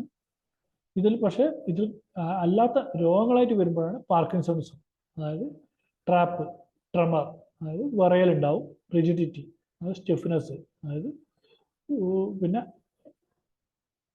അക്നേഷ്യ, loss of impairment in power of നമ്മൾ പിന്നീട് പറയുന്നുണ്ട്, പോസ്റ്ററൽ ബാലൻസ്. പാർക്കിൻസൺസ് രോഗം എന്ന് പറയുന്നത് ചലനത്തെയും ഏകോപനത്തെയും ബാധിക്കുന്നു. പേശികളുടെ ദൃഢതയ്ക്കും ചലന നിയന്ത്രണത്തിനും അത്യന്താപേക്ഷിതമായ മധ്യ മസ്തിഷ്ക മേഖലയായ സബ്സ്റ്റാൻഷ്യ നൈഗ്രയിലെ ഡോപ്പമിൻ ഉത്പാദിപ്പിക്കുന്ന ന്യൂറോണുകളുടെ നാശം മൂലമാണ് ഇത്. അതായത് ഡോപ്പമിന്റെ കുറവാണ് ഈ പാർക്കിൻസോണിസം എന്ന രോഗത്തിന് കാരണം. അത് ഉത്പാദിപ്പിക്കുന്നത് സബ്സ്റ്റാൻഷ്യ നൈഗ്രയാണ്. പാർക്കിൻസൺസ് രോഗം പ്രധാനമായും കേന്ദ്ര നാഡീവ്യൂഹത്തിന്റെ ഒരു ന്യൂറോ ഡീജനറേറ്റീവ് രോഗമാണ്. ഇത് ശരീരത്തിന്റെ മോട്ടോർ, നോൺ മോട്ടോർ സിസ്റ്റങ്ങളെ ബാധിക്കുന്നു. രോഗലക്ഷണങ്ങൾ സാധാരണയായി സാവധാനത്തിൽ പ്രത്യക്ഷപ്പെടുന്നു. രോഗം പുരോഗമിക്കുമ്പോൾ നോൺ മോട്ടോർ ലക്ഷണങ്ങൾ കൂടുതൽ സാധാരണമാണ്. ഏറ്റവും പ്രധാനപ്പെട്ടത് വിറയൽ. സാധാരണയായി ആളുകൾ ശ്രദ്ധിക്കുന്ന ആദ്യത്തെ ലക്ഷണമാണ് വിറയൽ. അവ വിശ്രമത്തിലായിരിക്കുമ്പോൾ കൈകളിലോ കാലുകളിലോ സാധാരണയായി സംഭവിക്കുന്നു. നമ്മൾ കൈ ഇങ്ങനെ വെച്ച് കഴിഞ്ഞാൽ, നേരെ വെച്ച് കഴിഞ്ഞാൽ വിറയലുണ്ടാവും. ഇത് പാർക്കിൻസൺസ് മാത്രം ആവണമെന്നില്ല, നമ്മൾ പാർക്കിൻസൺസ് ലക്ഷണങ്ങളായിട്ടാണ് നമ്മൾ പറയുന്നത്. പിന്നെ കാഠിന്യം, അതായത് പേശികളുടെ കാഠിന്യവും ദൃഢതയും, അതായത് നടക്കുമ്പോഴൊക്കെ എന്ന് പറഞ്ഞാൽ ഇങ്ങനെ റോബോട്ട്, അതായത് കൂടുതലായി കഴിഞ്ഞവരെ നമ്മൾ നോക്കിക്കഴിഞ്ഞാൽ റോബോട്ട് നടക്കുന്ന പോലെ ഉണ്ടാവും. അതുപോലെ കൈ അനക്കാനും കാലനക്കാനും ഒക്കെ പ്രയാസം വരും. മുന്നോട്ട് നടക്കുമ്പോഴൊക്കെ മുന്നോട്ട് കാലെടുത്ത് വെക്കാനൊക്കെ പ്രയാസം വരും. ഇത് അതുകൊണ്ട് തന്നെ ഇത് മലബന്ധം ഉണ്ടാകും. അതായത് എല്ലാ കോശങ്ങളും എല്ലാ മസിലുകളെയും ഇത് ബാധിക്കും ഒരു പരിധി വരെ. പിന്നെ മന്ദഗതിയിലുള്ള ചലനങ്ങൾ, നടത്തം, വസ്ത്രധാരണം, ഭക്ഷണം കഴിക്കൽ തുടങ്ങിയ ലളിതമായ ജോലികൾ, മന്ദഗതിയിലുള്ള ചലനങ്ങൾ ബുദ്ധിമുട്ടാണ്. അതായത് സാധാരണ നമ്മൾ ചെയ്യുന്ന ജോലികൾ പോലും ഇവർക്ക് ചെയ്യാൻ പറ്റില്ല. ഈ കൂടുതലായി കഴിഞ്ഞാൽ നടക്കാൻ ബുദ്ധിമുട്ട്, അതുപോലെ ഡ്രസ്സ് ഇടാനൊക്കെ ബുദ്ധിമുട്ടാവും അല്ലെ, ഒരു ബനിയൻ ഇടാനോ അല്ലെങ്കിൽ ഷർട്ട് ഇടുമ്പോഴൊക്കെ എന്ന് പറഞ്ഞാൽ ശരിക്കും കൃത്യമായിട്ട് ഈ ബട്ടൺസ് ഒന്നും ഇടാൻ കഴിയില്ല. പിന്നെ ഭക്ഷണം കഴിക്കാൻ പോലും കൃത്യമായിട്ട് കഴിക്കാൻ പറ്റൂല, വിറയലുണ്ടാവും. അതുപോലെ ഇത് കൃത്യമായിട്ട് അവർക്ക് ഈ ചെറിയ ചെറിയ ഫൈൻ മൂവ്മെന്റ്സ് എല്ലാം ചെയ്യാൻ ബുദ്ധിമുട്ടായിരിക്കും. പിന്നെ ബാലൻസിന്റെ പ്രശ്നങ്ങളുണ്ടാകും. ബാലൻസിന്റെ പ്രശ്നങ്ങൾ എന്താ പ്രശ്നം കഴിഞ്ഞാൽ വീഴ്ചകൾ ഉണ്ടാകും, പരിക്കുകൾ ഉണ്ടാകും, കൃത്യമായിട്ട് ഒരു ബാലൻസ് കിട്ടൂല. കാലക്രമേണ പുരോഗമിക്കുന്നു. അതുകൊണ്ട് തന്നെ പ്രായമാകുമ്പോൾ വൈകല്യത്തിലേക്കും ആശ്രിതത്വത്തിലേക്കും നയിക്കുന്നു. പിന്നെ അൽഷിമേഴ്സ് രോഗം. അൽഷിമേഴ്സ് രോഗത്തിന്റെ വെച്ചാൽ നമ്മൾ തന്മാത്ര എന്നുള്ള സിനിമയോടുകൂടിയാണ് ഇത് സാധാരണക്കാരിൽ ഏറ്റവും കൂടുതൽ എത്തിയിരിക്കുന്നത്. മറവി രോഗം ഒക്കെ പണ്ട് കാലത്ത് അറിയപ്പെടുന്ന രോഗമാണ്. പക്ഷെ മറവിയുണ്ടാക്കുന്ന രോഗങ്ങളിൽ നിരവധി രോഗങ്ങളിൽ ഒന്ന് മാത്രമാണ് മറവി രോഗം എന്ന് വിളിക്കുന്ന അൽഷിമേഴ്സ് രോഗം. പക്ഷാഘാതം, തലച്ചോറിലെ മുഴകൾ, HIV അണുബാധ, പാർക്കിൻസൺസ് രോഗം, രക്തദുർബലമായ ലിംഫോമ തുടങ്ങി നിരവധി രോഗങ്ങളുടെ ഭാഗമായി രോഗിക്ക് മറവി അനുഭവപ്പെടാം. അൽഷിമേഴ്സ് രോഗം ഇത് നേരിയ മറവിൽ തുടങ്ങുന്നു. സംഭാഷണം തുടരാനും പരിസ്ഥിതിയോട് പ്രതികരിക്കാനുമുള്ള കഴിവ് നഷ്ടപ്പെടുന്നതിലേക്ക് നയിച്ചേക്കാം. ചിന്ത, ഓർമ്മ, ഭാഷ എന്നിവ നിയന്ത്രിക്കുന്ന തലച്ചോറിന്റെ ഭാഗങ്ങൾ അൽഷിമേഴ്സ് രോഗത്തിൽ ബാധിക്കുന്നു. വളരെ സാവധാനത്തിൽ പുരോഗമിക്കുന്നതിനാൽ രോഗത്തെ പലപ്പോഴും തിരിച്ചറിയാനാവില്ല. തുടക്കത്തിൽ സാധാരണ മറവിയായോ പ്രായത്തിന്റെ പ്രശ്നമായോ തെറ്റിദ്ധരിക്കപ്പെടുന്നു. പിന്നീട് കാലക്രമേണ ഓർമ്മശക്തി കാര്യമായി കുറഞ്ഞു വരുന്നതോടെ രോഗം തിരിച്ചറിയാൻ തുടങ്ങും. ഏറ്റവും ഒടുവിലെ സംഭവങ്ങളാണ് സാധാരണ ആദ്യം മറവിലേക്ക് മായുന്നത്. അതായത് നമ്മളിപ്പോൾ ഏറ്റവും അവസാനത്തെ കാര്യങ്ങളാണ് നമുക്ക് പെട്ടെന്ന് മറന്നു പോകും. തുടർന്ന് ബന്ധുക്കളുടെയും സുഹൃത്തുക്കളുടെയും എല്ലാം പേരുകളും വസ്തുക്കളുടെ പേരുകളും ഓർമ്മിക്കാൻ കഴിയാതാവും. പണം കൈകാര്യം ചെയ്യുന്നതിലും ബുദ്ധിമുട്ട് നേരിടും. രോഗം വർദ്ധിക്കുന്നതിലൂടെ ഓർമ്മകൾ ഓരോന്നായി കുറഞ്ഞ് തീരെ ഇല്ലാതാവുന്നു.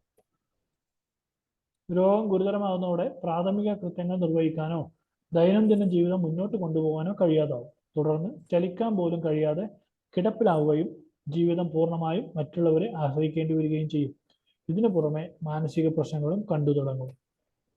അൽഷിമേഴ്സ് രോഗത്തിന്റെ പ്രധാനപ്പെട്ട ലക്ഷണങ്ങൾ ഓർമ്മക്കുറവ്, ഭാഷ കൈകാര്യം ചെയ്യുവാനുള്ള ബുദ്ധിമുട്ട്, സാധാരണ ചെയ്യാറുള്ള ദിനചര്യകൾ ചെയ്യാൻ പറ്റാതെ വരിക, സ്ഥലകാല ബോധം നഷ്ടപ്പെടുക, സ്വന്തമായി തീരുമാനങ്ങൾ എടുക്കാൻ കഴിയാതെ വരിക, ആലോചിച്ച് കാര്യങ്ങൾ മനസ്സിലാക്കുവാനുള്ള കഴിവുകൾ നഷ്ടപ്പെടുക, സാധനങ്ങൾ എവിടെയെങ്കിലും വെച്ച് മറക്കുക, ഒരു കാര്യത്തിലും താല്പര്യം ഇല്ലാതെയാവുക. പിന്നെ എന്ന് പറഞ്ഞാൽ വ്യക്തിത്വത്തിലെ പെരുമാറ്റത്തിലുള്ള ഒരു പ്രശ്നങ്ങളുണ്ട്. അതായത് സഹാനുഭൂതിയുടെ നഷ്ടം. അതായത് പറഞ്ഞാൽ ഒരു മറ്റുള്ളവരോട് ഒരു കരുണ ഉള്ള ഒരു ഇതുണ്ടല്ലോ, അത് ഉണ്ടാവില്ല, പലപ്പോഴും നഷ്ടപ്പെട്ടു വരും. മുമ്പത്തേക്കാൾ കൂടുതൽ തവണ അസ്വസ്ഥതയോ കോപമോ ആശങ്കയോ ഉണ്ടാവുന്നു. നിർബന്ധിത, ഭ്രാന്തമായ അല്ലെങ്കിൽ സാമൂഹികമായി അനുചിതമായ എന്തെല്ലോ പെരുമാറ്റങ്ങൾ ഉണ്ടാവും. അതായത് പലപ്പോഴും ഇത് രോഗത്തിന്റെ ലക്ഷണമാണെന്ന് പലപ്പോഴും പലരും തിരിച്ചറിയാറില്ല, അല്ലെ? പ്രായമാകുമ്പോൾ ഇത് ഇത്ര കാര്യങ്ങളൊക്കെ കാണിക്കുമ്പോൾ അതിന് അവരുടെ ഷാഠ്യമായിട്ടൊക്കെയാണ് കാണുന്നത്. പക്ഷെ ഇതൊക്കെ പലപ്പോഴും ഈ നാഡീകോശങ്ങളുടെ ശോഷണം മൂലമുണ്ടാകുന്ന പ്രശ്നങ്ങളാണ് നമ്മൾ അറിഞ്ഞിരിക്കേണ്ടതാണ്. അവർ സാധാരണയായി ആസ്വദിക്കുന്ന പ്രവർത്തനങ്ങളിൽ താല്പര്യമോ പ്രചോദനമോ നഷ്ടപ്പെടുന്നു. ഇത്രയാണ് നമ്മുടെ നാഡീകോശങ്ങളുടെ പ്രശ്നങ്ങൾ. നമ്മൾ ജസ്റ്റ് ഇൻട്രൊഡക്ഷൻ മാത്രമേ പറഞ്ഞു പോകുന്നുള്ളൂ. പിന്നെ വൃക്ക, മൂത്രാശയ രോഗങ്ങൾ, അനിയന്ത്രിതമായ മൂത്രം ചോർച്ച, അതായത് മൂത്രം ഒഴിക്കുന്നതിൽ നമുക്ക് കൺട്രോൾ ഇല്ലാണ്ട് വരിക, ഒരു നിയന്ത്രണം ഇല്ലാതെ വരിക. ഇത് പ്രത്യേകിച്ച് സ്ത്രീകളിലാണ് കൂടുതലും കാണപ്പെടുന്നത്. പുരുഷന്മാരിലും ഉണ്ട്. മൂത്രാശയ നിയന്ത്രണം നഷ്ടപ്പെടുന്നു. ഇത് അനിയന്ത്രിതമായ മൂത്ര ചോർച്ചയിലേക്ക് നയിക്കുന്നു. മൂത്രമൊഴിക്കുവാനുള്ള പെട്ടെന്നുള്ള തീവ്രമായ പ്രേരണ, ചുമ അല്ലെങ്കിൽ എന്തെങ്കിലും ഭാരം എടുക്കുമ്പോൾ പെട്ടെന്ന് മൂത്രം പോവുക. ഇതെന്താ പ്രശ്നം പറഞ്ഞാൽ പിന്നീട് ഇത് സമൂഹത്തിൽ ഇടപെടുമ്പോഴൊക്കെ പ്രശ്നം വരും. അപ്പോൾ രോഗി ഭയങ്കരമായിട്ട് ഉൾവലിയും. പിന്നെ അതുപോലെ ചർമ്മ പ്രശ്നങ്ങളും ഉണ്ടാകും. ഇടയ്ക്കിടയ്ക്ക് മൂത്രമൊഴിക്കുന്നത് കൊണ്ട് ആ ഭാഗങ്ങളിൽ ചർമ്മ പ്രശ്നങ്ങളും ഉണ്ടാകുന്നു. അതായത് പെട്ടെന്ന് ഈ മൂത്രാശയത്തിന്റെ മുകളിൽ രോഗിയുടെ നിയന്ത്രണം നഷ്ടപ്പെടുകയാണ് ചെയ്യുന്നത്. പിന്നെയുള്ളത് മൂത്രത്തിലെ അണുബാധ. മൂത്രമൊഴിക്കുമ്പോഴുള്ള നീറ്റലും പോച്ചലും. പ്രത്യേകിച്ച് ഇത് ചെറിയ പ്രായത്തിലുണ്ടാവുക, പക്ഷെ ഇത് പ്രായമാകും തോറും ഇത് കൂടിക്കൊണ്ടിരിക്കും. ഇടയ്ക്കിടെയുള്ള മൂത്രശങ്ക, ഇടയ്ക്കിടയ്ക്കേ മൂത്രമൊഴിക്കാൻ തോന്നും. ഇത് പ്രോസ്റ്റേറ്റ് വലുതാകുമ്പോഴും ഇതേ പ്രശ്നങ്ങൾ ഉണ്ടാവും. അടിവയറ്റിലും നടുവിന് ചുറ്റുമുള്ള വേദന, വിറയലോട് കൂടിയ പനി, ഓക്കാനവും ഛർദിയും. ഇതാണ് മൂത്രത്തിലെ അണുബാധയുടെ പ്രധാനപ്പെട്ട ലക്ഷണങ്ങൾ. അതായത് കൂടെ മൂത്രമൊഴിക്കാൻ തോന്നും, മൂത്രമൊഴിക്കുമ്പോൾ നീറ്റലും പോച്ചലും ഉണ്ടാവും. പിന്നെ അതേപോലെ അടിവയറ്റിൽ വേദന ഉണ്ടാവും. പിന്നെ വിറയലോട് കൂടിയ പനി ഉണ്ടാവും. പിന്നെ ഓക്കാനവും ഛർദിയും, അല്ലെങ്കിൽ ഛർദിക്കാൻ തോന്നും. മൂത്രത്തിലെ അണുബാധ യഥാസമയം മൂത്രം ഒഴിക്കാത്തത് കാരണമാവാം, അല്ലെങ്കിൽ പ്രമേഹം കാരണമാവാം, അല്ലെങ്കിൽ ആർത്തവ വിരാമത്തിന് ശേഷം സ്ത്രീകളിൽ ഈസ്ട്രജൻ എന്ന ഹോർമോണിന്റെ അഭാവം മൂലമാകാം, അല്ലെങ്കിൽ മൂത്രാശയത്തിലോ കിഡ്നിയിലോ ഉണ്ടാകുന്ന തടസ്സങ്ങൾ, അതായത് കല്ല്, മറ്റു വളർച്ചകൾ, മൂത്രനാളത്തിന്റെ വ്യാസം കുറയുന്ന അവസ്ഥകളൊക്കെ വരാം. അല്ലെങ്കിൽ ഇട്ട് കഴിഞ്ഞാലും ഈ മൂത്രത്തിലെ അണുബാധ ഉണ്ടാകും. പിന്നെ വൃക്കയിലെ കല്ലുകൾ, ഇത് മധ്യവയസ്സിലാണ് പലപ്പോഴും കാണുന്നത്. എങ്കിലും പ്രായമാകുമ്പോൾ ഇത് വലിയൊരു പ്രശ്നമായിട്ട് മാറും. കൃത്യമായിട്ട് നമ്മൾ ചെറിയ പ്രായത്തിൽ തന്നെ നമ്മളിത് കൃത്യമായിട്ട് ട്രീറ്റ് ചെയ്ത് മാറ്റിയില്ലെങ്കിൽ അത് പിന്നീട് വലിയൊരു പ്രശ്നമായിട്ട് മാറും. പിന്നെ പ്രോസ്റ്റേറ്റ് വീക്കം. പുരുഷന്മാരിൽ മൂത്രസഞ്ചിക്ക് താഴെയാണ് പ്രോസ്റ്റേറ്റ് ഗ്രന്ഥി സ്ഥിതി ചെയ്യുന്നത്. മൂത്രനാളി ഇതിലൂടെ കടന്നു പോകും. ഇതാണ് പ്രോസ്റ്റേറ്റ് വീക്കം എന്ന് പറയുന്ന അതിന്റെ ചിത്രം കൊടുത്തിട്ടുണ്ട്. പ്രോസ്റ്റേറ്റ് വീക്കത്തിൽ നിന്ന് മൂത്രം ഒഴിക്കുന്നതിന് തടസ്സം നേരിടുക, മൂത്രം ഒഴിക്കാൻ പ്രയാസം, എപ്പോഴും മൂത്രം ഒഴിക്കാൻ തോന്നുക, മൂത്രം പിടിച്ചു വെക്കാൻ കഴിയാതിരിക്കുക, രാത്രിയിൽ കൂടെ മൂത്രം ഒഴിക്കാൻ എഴുന്നേൽക്കുക, മൂത്രത്തിന്റെ രക്തത്തിന്റെ അംശം എന്നീ ലക്ഷണങ്ങൾ ഉണ്ടാകാം. ഇതൊക്കെയാണ് പ്രോസ്റ്റേറ്റ് വീക്കം. ഉദര രോഗങ്ങൾ, ഇറിറ്റബിൾ ബവൽ സിൻഡ്രോം. ഭക്ഷണശീലങ്ങളും സമ്മർദ്ദവും കാരണം പ്രായമായവരിൽ സാധാരണമാണ്. അതായത് നമുക്ക് പറ്റാത്ത ഭക്ഷണം അല്ലെങ്കിൽ പ്രത്യേകിച്ച് നോൺ കഴിക്കുമ്പോൾ അല്ലെങ്കിൽ ഫാറ്റി ഫുഡ് കഴിക്കുമ്പോഴൊക്കെയാണ് പലപ്പോഴും ഇത് കൂടുതലാവുന്നത്. കഴിച്ചു കഴിഞ്ഞാൽ അല്ലെങ്കിൽ മാനസിക പ്രശ്നങ്ങൾ, അതായത് സമ്മർദ്ദം കൊണ്ടൊക്കെ ഉണ്ടാവും. ഇതുണ്ടായി കഴിഞ്ഞാൽ ഭക്ഷണം കഴിച്ച് ഉടനെ വയറ്റുന്നു പോകാൻ തോന്നുന്നതാണ് പല രോഗികളും കാണപ്പെടുന്ന ലക്ഷണം. കുറഞ്ഞ ശാരീരിക പ്രവർത്തനങ്ങളും അതുപോലെ ചില മരുന്നുകളുടെ പാർശ്വഫലങ്ങളും ഇതിന് കാരണമാവാം. വയറിളക്കം, അസിഡിറ്റി, തുളച്ചുതേട്ടൽ, ദഹന പ്രശ്നങ്ങൾ, അൾസർ തുടങ്ങിയ നിരവധി പ്രശ്നങ്ങൾ ഈ ഉദരരോഗങ്ങളിൽ പെടുന്നുണ്ട്. ഈ മലബന്ധമാണ് പലപ്പോഴും വയസ്സായവരിൽ ഏറ്റവും കൂടുതൽ കാണുന്നത്. പ്രത്യേകിച്ച് പാർക്കിൻസൺസ് രോഗമൊക്കെ ഉള്ളവരിൽ ഇത് വളരെ കൂടുതലായിട്ട് കാണപ്പെടും. പിന്നെ കരൾ രോഗങ്ങൾ, ജോണ്ടിസ് ഉണ്ട്, വൈറൽ ഹെപ്പറ്റൈറ്റിസ് ഉണ്ട്, സിറോസ് ഉണ്ട്, liver failure, enlarged liver, hepatic encephalopathy, ascites, tumours, cancers തുടങ്ങിയ നിരവധി കരൾ രോഗങ്ങളുണ്ട്. ശരീരത്തിന് വേണ്ട പോഷകവസ്തുക്കളായി ഭക്ഷണത്തെ മാറ്റുന്നത് കരളാണ്. കൂടാതെ പ്രോട്ടീനുകൾ വിഘടിക്കുമ്പോൾ ഉണ്ടാകുന്ന അമോണിയ എന്ന വസ്തു യൂറിയാക്കി മാറ്റി വൃക്കകൾ വഴി മൂത്രത്തിലൂടെ പുറത്തു കളയുന്നതും കരളാണ്. കരളാണ് നമ്മുടെ ശരീരത്തിലെ ഏറ്റവും പ്രധാനപ്പെട്ട ഒരു അവയവമാണ്. ഒരുവിധം എല്ലാ പ്രശ്നങ്ങളും, അതായത് വിഷങ്ങളായാലും ഒരുവിധനൊക്കെ നമ്മൾ കരളാണ് നിരുപദ്രവകാരികളാക്കി മാറ്റുന്നത്. പക്ഷെ ആ കരൾ പോലും ഇത്രയും ഒരുപാട് കാലം അതിനെ സമ്മർദ്ദത്തിലാക്കുമ്പോൾ അത് തിരിച്ച് പ്രതികരിക്കാൻ തുടങ്ങും. ചിലപ്പോഴത് വലിയൊരു പ്രശ്നത്തിലേക്ക് നീങ്ങും. ശരീരത്തിന് ആവശ്യമായ തോതിൽ കൊളസ്ട്രോൾ നിർമ്മിക്കുന്നതും കരളിലാണ്. Fatty liver, cirrhosis, hepatitis, cancer, കരൾ നാശം, ഇങ്ങനെ ഈ അവസ്ഥയിലൊക്കെ കരൾ കടന്നു പോയേക്കാം. കണ്ണിന്റെ രോഗങ്ങൾ, തിമിരവും ഗ്ലോക്കോമയും. കേരളത്തിലെ പ്രായമായവരിൽ കാഴ്ച വൈകല്യത്തിന്റെ പ്രധാന കാരണങ്ങൾ തിമിരവും ഗ്ലോക്കോമയുമാണ്. കാഴ്ചമങ്ങൽ, രാത്രി കാഴ്ചയിൽ ബുദ്ധിമുട്ട്, കാഴ്ച നഷ്ടപ്പെടൽ, ഇതൊക്കെയാണ് ഇതിന്റെ ലക്ഷണങ്ങൾ. അതായത് പ്രായമാകുമ്പോൾ പൊതുവെ കാണപ്പെടുന്ന ഒരു രോഗമാണ് തിമിരം എന്ന് പറയുന്നത്. പ്രത്യേകിച്ച് നമുക്ക് കാണാൻ ബുദ്ധിമുട്ടുണ്ടാവുക, രാത്രി കാഴ്ച ബുദ്ധിമുട്ടുണ്ടാവുക, അതുപോലെ കാഴ്ച നഷ്ടപ്പെടാൻ തുടങ്ങും അല്ലേ. അപ്പോൾ അതിനു മുമ്പേ തന്നെ നമ്മൾ കൃത്യമായിട്ട് ഇത് അഡ്രസ്സ് ചെയ്യേണ്ടതാണ്. തിമിരം എന്ന് പറയുന്നത് മങ്ങിയ കാഴ്ച, തെളിച്ചമുള്ള ലൈറ്റുകൾക്ക് ചുറ്റും ഹാലോസ് കാണപ്പെടുന്നത്, അതായത് വെളിച്ചത്തിന് ചുറ്റും നമുക്കിങ്ങനെ ഹാലോസ് കാണും. ഇത് വായനയും ഡ്രൈവിങ്ങും പോലുള്ള ദൈനംദിന ജോലികൾ കൂടുതൽ ബുദ്ധിമുട്ടാക്കുന്നു. ഗ്ലൂക്കോമ എന്ന് പറയുന്നത് ഗ്ലോക്കോമ എന്നൊക്കെ പറയും. കണ്ണിലെ ഉയർന്ന മർദ്ദം കാരണം ഒപ്റ്റിക് നാഡിക്ക് കേടുപാടുകൾ വരുന്നു. കാഴ്ചയുടെ ക്രമാനുഗതമായ നഷ്ടം, ടണൽ കാഴ്ച, കണ്ണുവേദന, അതായത് ഇങ്ങനെ നമ്മളിങ്ങനെ ഇതുപോലെ നോക്കിയ പോലെ ഉണ്ടാവും.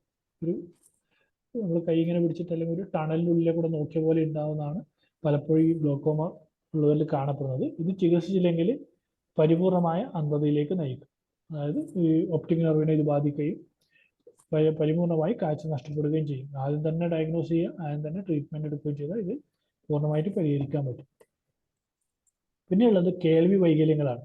പ്രായവുമായി ബന്ധപ്പെട്ട കേൾവി നഷ്ടം ആശയവിനിമയത്തെയും സാമൂഹിക ഇടപെടലിനെയും ബാധിക്കും. ടിനൈറ്റിസ്, മേനിയസ് ഡിസീസ്, തലകറക്കം തുടങ്ങിയവയൊക്കെ ഈ കേൾവി വൈകല്യങ്ങളുമായിട്ട് അല്ലെങ്കിൽ ചെവിയുടെ പ്രശ്നങ്ങളുമായിട്ട് വരുന്നതാണ്. പിന്നെ വേരിക്കോസ് വെയിൻ, ഇത് പലപ്പോഴും ഒരു മധ്യവയസ്സിൽ തന്നെ തുടങ്ങും. പ്രത്യേകിച്ച് ഈ പാരമ്പര്യമൊക്കെ ഉള്ളവർ അല്ലെങ്കിൽ കൂടുതൽ സമയം നിൽക്കുന്നവരിലാണ് കൂടുതൽ കാണപ്പെടുന്നത്. കാലുകളിലും ചുരുണ്ടു വളഞ്ഞു വീക്കം കൂടുന്ന ദൃശ്യമായ സിരകളാണ് വേരിക്കോസ് സിരകൾ. വെയിൻ്റെ മലയാളമാണ് സിര എന്ന് പറയുന്നത്. വേരിക്കോസ് സിരകൾ വേദനയും കടച്ചിലും ഉണ്ടാക്കുകയും ചിലപ്പോൾ അൾസർ പോലുള്ള സങ്കീർണതകളിലേക്ക് നയിക്കുന്നു. അതായത് ആദ്യഘട്ടത്തിലൊക്കെ കടച്ചിൽ, വേദന, തരിപ്പ് ഇതൊക്കെ ആയിരിക്കും ഉണ്ടാവുക. പക്ഷെ പിന്നീട് ആകുമ്പോൾ ചിലപ്പോൾ കഴിഞ്ഞാൽ എന്തെങ്കിലും പൊട്ടിക്കഴിഞ്ഞാൽ അതുപോലെ ഈ കാലിൻ്റെ നിറക്കം മാറും. അതായത് ഈ രക്തം അവിടെ കെട്ടി നിൽക്കാൻ തുടങ്ങിക്കഴിഞ്ഞാൽ അല്ലെങ്കിൽ സ്കിൻ നമ്മുടെ കാലിൻ്റെ അടിഭാഗത്തേക്കുള്ള തൊലിക്കൊക്കെ ചില ഒരു ബ്ലാക്ക് കളറിലേക്ക് മാറും. പിന്നീട് എന്ന് പറഞ്ഞാൽ അവിടെ പൊട്ടാൻ തുടങ്ങും. പൊട്ടിക്കഴിഞ്ഞ് കഴിഞ്ഞാൽ വളരെ, പ്രത്യേകിച്ച് ഷുഗർ, അവർക്ക് ഒരു പ്രമേഹം പോലുള്ള അസുഖം കൂടി ഉണ്ടെങ്കിൽ അത് വളരെ ഗുരുതരമാകും. പിന്നെ ഇത് ഉണങ്ങൂല, അതാണ് അതിൻ്റെ ഏറ്റവും വലിയ പ്രശ്നം. പിന്നെ സാംക്രമിക രോഗങ്ങൾ, എല്ലാ സാംക്രമിക രോഗങ്ങളും പ്രായമായവരാണ് ഏറ്റവും കൂടുതൽ ബാധിക്കുന്നത്. നമ്മൾ നേരത്തെ പറഞ്ഞു കഴിഞ്ഞാൽ കൊറോണയൊക്കെ ബാധിച്ച് ഏറ്റവും കൂടുതൽ ജീവൻ നഷ്ടപ്പെട്ടത് പ്രായമായവർക്കാണ്. അപ്പോൾ ഈ ക്ഷയം അതിൽ ഏറ്റവും പ്രധാനപ്പെട്ടത്. നമ്മൾ ഒരു കാലത്ത് തന്നെ കൺട്രോൾ ചെയ്തതെന്ന് പറയുന്നുണ്ടെങ്കിൽ ഇപ്പം വീണ്ടും ക്ഷയം കൂടിക്കൂടി വരികയാണ്. ഇതൊരു വലിയൊരു പ്രശ്നമായിട്ട് മാറുന്നുണ്ട്. സാധാരണ വയറു പനി മുതൽ ഗുരുതരമായ മറ്റ് സാംക്രമിക രോഗങ്ങളും അണുബാധകളും HIV ഒരുപാടുണ്ട് കേട്ടോ, ഒരുപാട് അണുബാധകളുണ്ട്. സാംക്രമിക രോഗങ്ങളും അണുബാധകളും ദുർബലമായ പ്രതിരോധ ശേഷിയുള്ള പ്രായമായവരിൽ പലപ്പോഴും സങ്കീർണത ഉണ്ടാക്കുന്നു. പിന്നെ ചർമ്മരോഗങ്ങളാണ്. വരണ്ട ചർമ്മം. ഇത് പലപ്പോഴും പ്രായമാകുമ്പോൾ നമ്മൾ ഓട്ടോമാറ്റിക്കലി നമ്മുടെ ചർമ്മങ്ങളെല്ലാം വരണ്ട് പോകും. കൃത്യമായിട്ട് വെള്ളം കുടിക്കുക, നല്ലോണം പച്ചക്കറികൾ കഴിക്കുക എന്നുള്ളതാണ് ഇതിൻ്റെ, ഫ്രൂട്ട്സ് ഒക്കെ നല്ലോണം കഴിക്കുക എന്നുള്ളതാണ് അതിൻ്റെ ഒരു പ്രധാന പ്രതിവിധി. പിന്നെ സൊറിയാസിസ്, എക്സിമ, ഫംഗസ് ബാധകൾ, ബാക്ടീരിയ അണുബാധ, കിടപ്പ് വ്രണങ്ങൾ, അതായത് ബെഡ് സോർ എന്ന് പറയും, ക്യാൻസർ, അതായത് നമ്മൾ കിടന്നു കഴിഞ്ഞാൽ നമ്മൾ തിരിഞ്ഞും മറിഞ്ഞും കിടക്കാണ്ട് ഒരേ കിടപ്പ് കിടന്നു കഴിഞ്ഞാൽ തൊലി പൊട്ടുകയും കിടപ്പ് വ്രണങ്ങൾ ഉണ്ടാവുകയും ചെയ്യും. ഇതൊക്കെ പ്രായമായവർക്ക് ഏറ്റവും കൂടുതൽ ബാധിക്കുന്നതാണ്. പിന്നെ മാനസികാരോഗ്യ പ്രശ്നങ്ങൾ, നമ്മൾ നാഡീവ്യൂഹത്തിന്റെ പ്രശ്നങ്ങൾ പറഞ്ഞു കഴിഞ്ഞു, അതിൽ കുറെ മാനസിക പ്രശ്നങ്ങൾ വരുന്നുണ്ട്. ഇത് കൂടാണ്ട് മനസ്സിനെ മാത്രം ബാധിക്കുന്ന പ്രശ്നങ്ങളാണ് നമ്മൾ പറയുന്നത്. ബാല്യവും യൗവനവും പോലെ വാർദ്ധക്യവും അനിവാര്യമായ ഒരു ശാരീരിക മാറ്റമാണ്. ഒരേ സമയം ഒന്നിലധികം രോഗങ്ങളുടെ അകമ്പടിയോടെയാണ് വാർദ്ധക്യം മിക്കവരിലും കടന്നു പോവുക. ആരോഗ്യ പരിരക്ഷയ്ക്കൊപ്പം വൈകാരിക പിന്തുണയും ഏറെ ആവശ്യമുള്ള ഘട്ടമാണ് വാർദ്ധക്യം.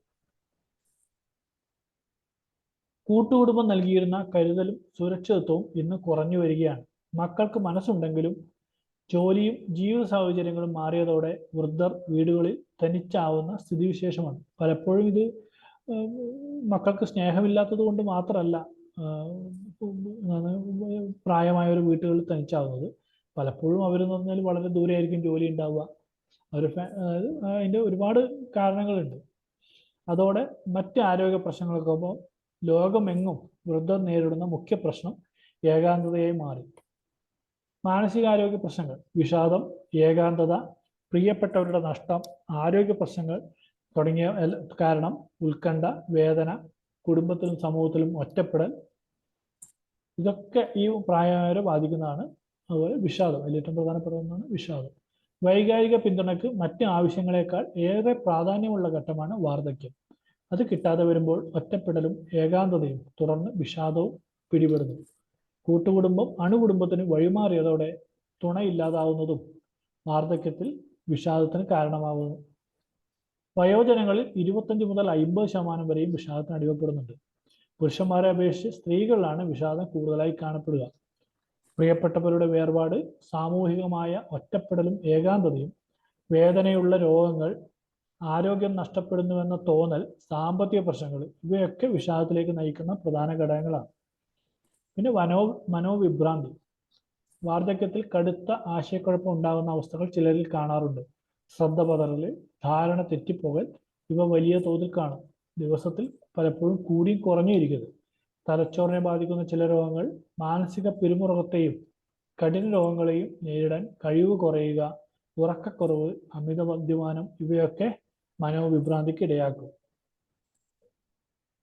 പിന്നെ ക്യാൻസർ ഏറ്റവും കൂടുതൽ ഇപ്പൊ ഈ കാലഘട്ടത്തിൽ എല്ലാ പ്രായത്തിലുള്ളവരെയും ബാധിക്കുന്നതാണ്.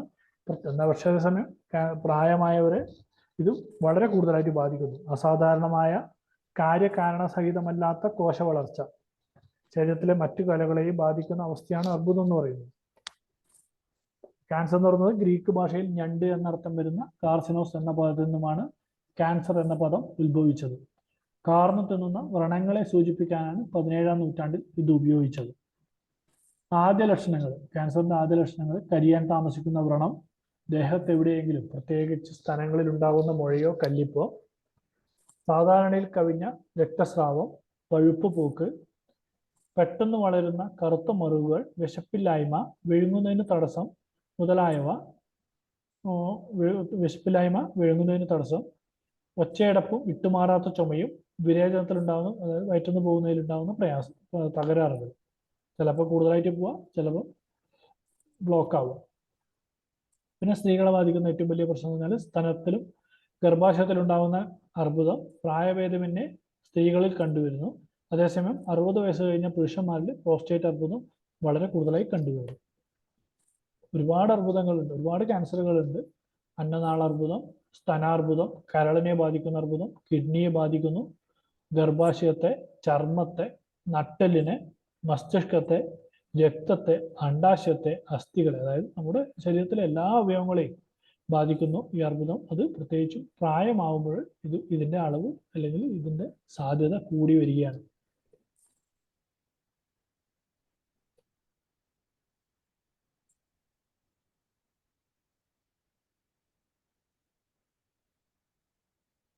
ഏറ്റവും കൂടുതൽ പ്രായം വരെ ബാധിക്കുന്ന 1 ഡിപ്രഷനാണ്, 2 ഡിമെൻഷ്യ ആൻഡ് അൽഷിമേഴ്സ് ഡിസീസ് ആണ്, 3 ഹാർട്ട് അറ്റാക്ക് ആണ്, 4 പ്രമേഹമാണ്.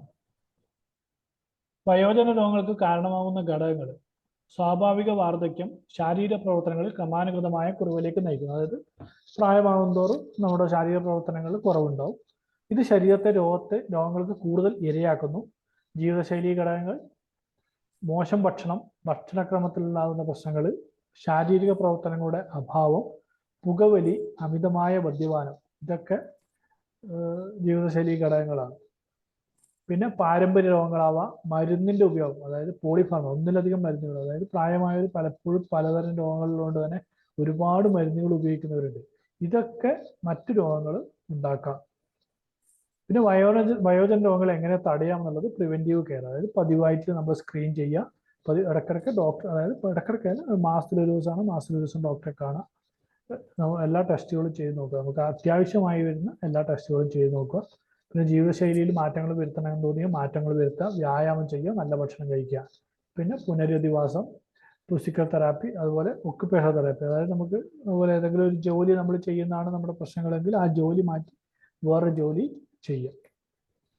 പിന്നെ വയോജന രോഗങ്ങൾ എങ്ങനെ നമുക്ക് മാനേജ് ചെയ്യാന്നുള്ളത്: വിട്ടുമാറാത്ത അവസ്ഥകൾ കൈകാര്യം ചെയ്യുന്നതിന് നിലവിലുള്ള മെഡിക്കൽ പരിചരണം, മരുന്ന് മാനേജ്മെന്റ്, ജീവിതശൈലി മാറ്റങ്ങൾ എന്നിവ അത്യാവശ്യമാണ്.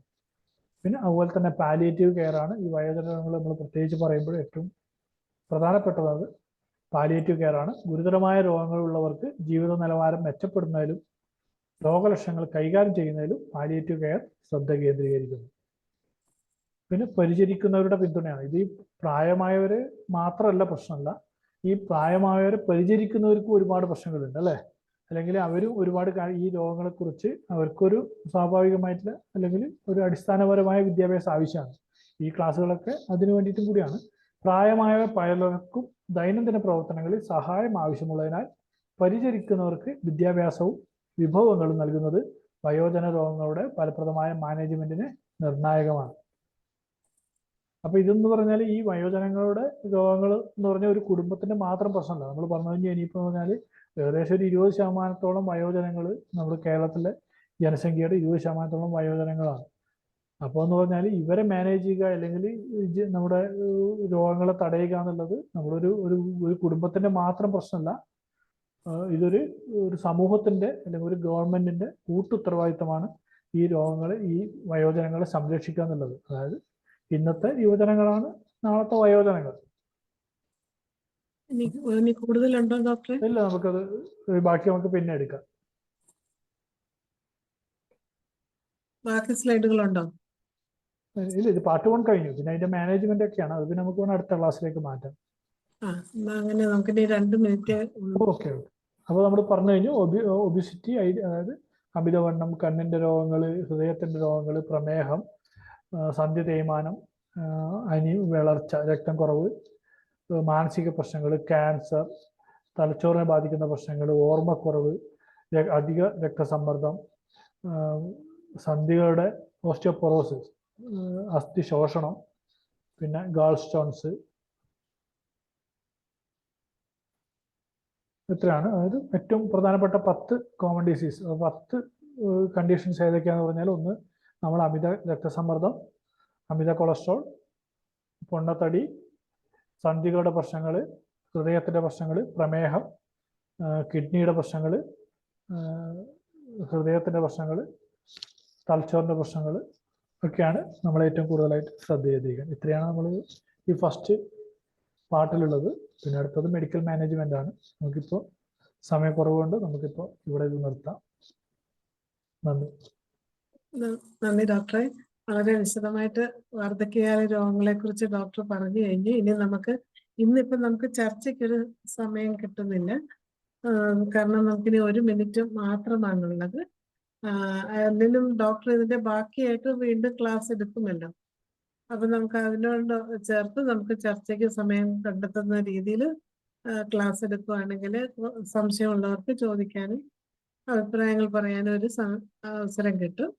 അപ്പൊ ഇന്ന് നമുക്ക് ഡോക്ടറുടെ ഈ ക്ലാസ്സിന് നന്ദി പറയുന്നതിന്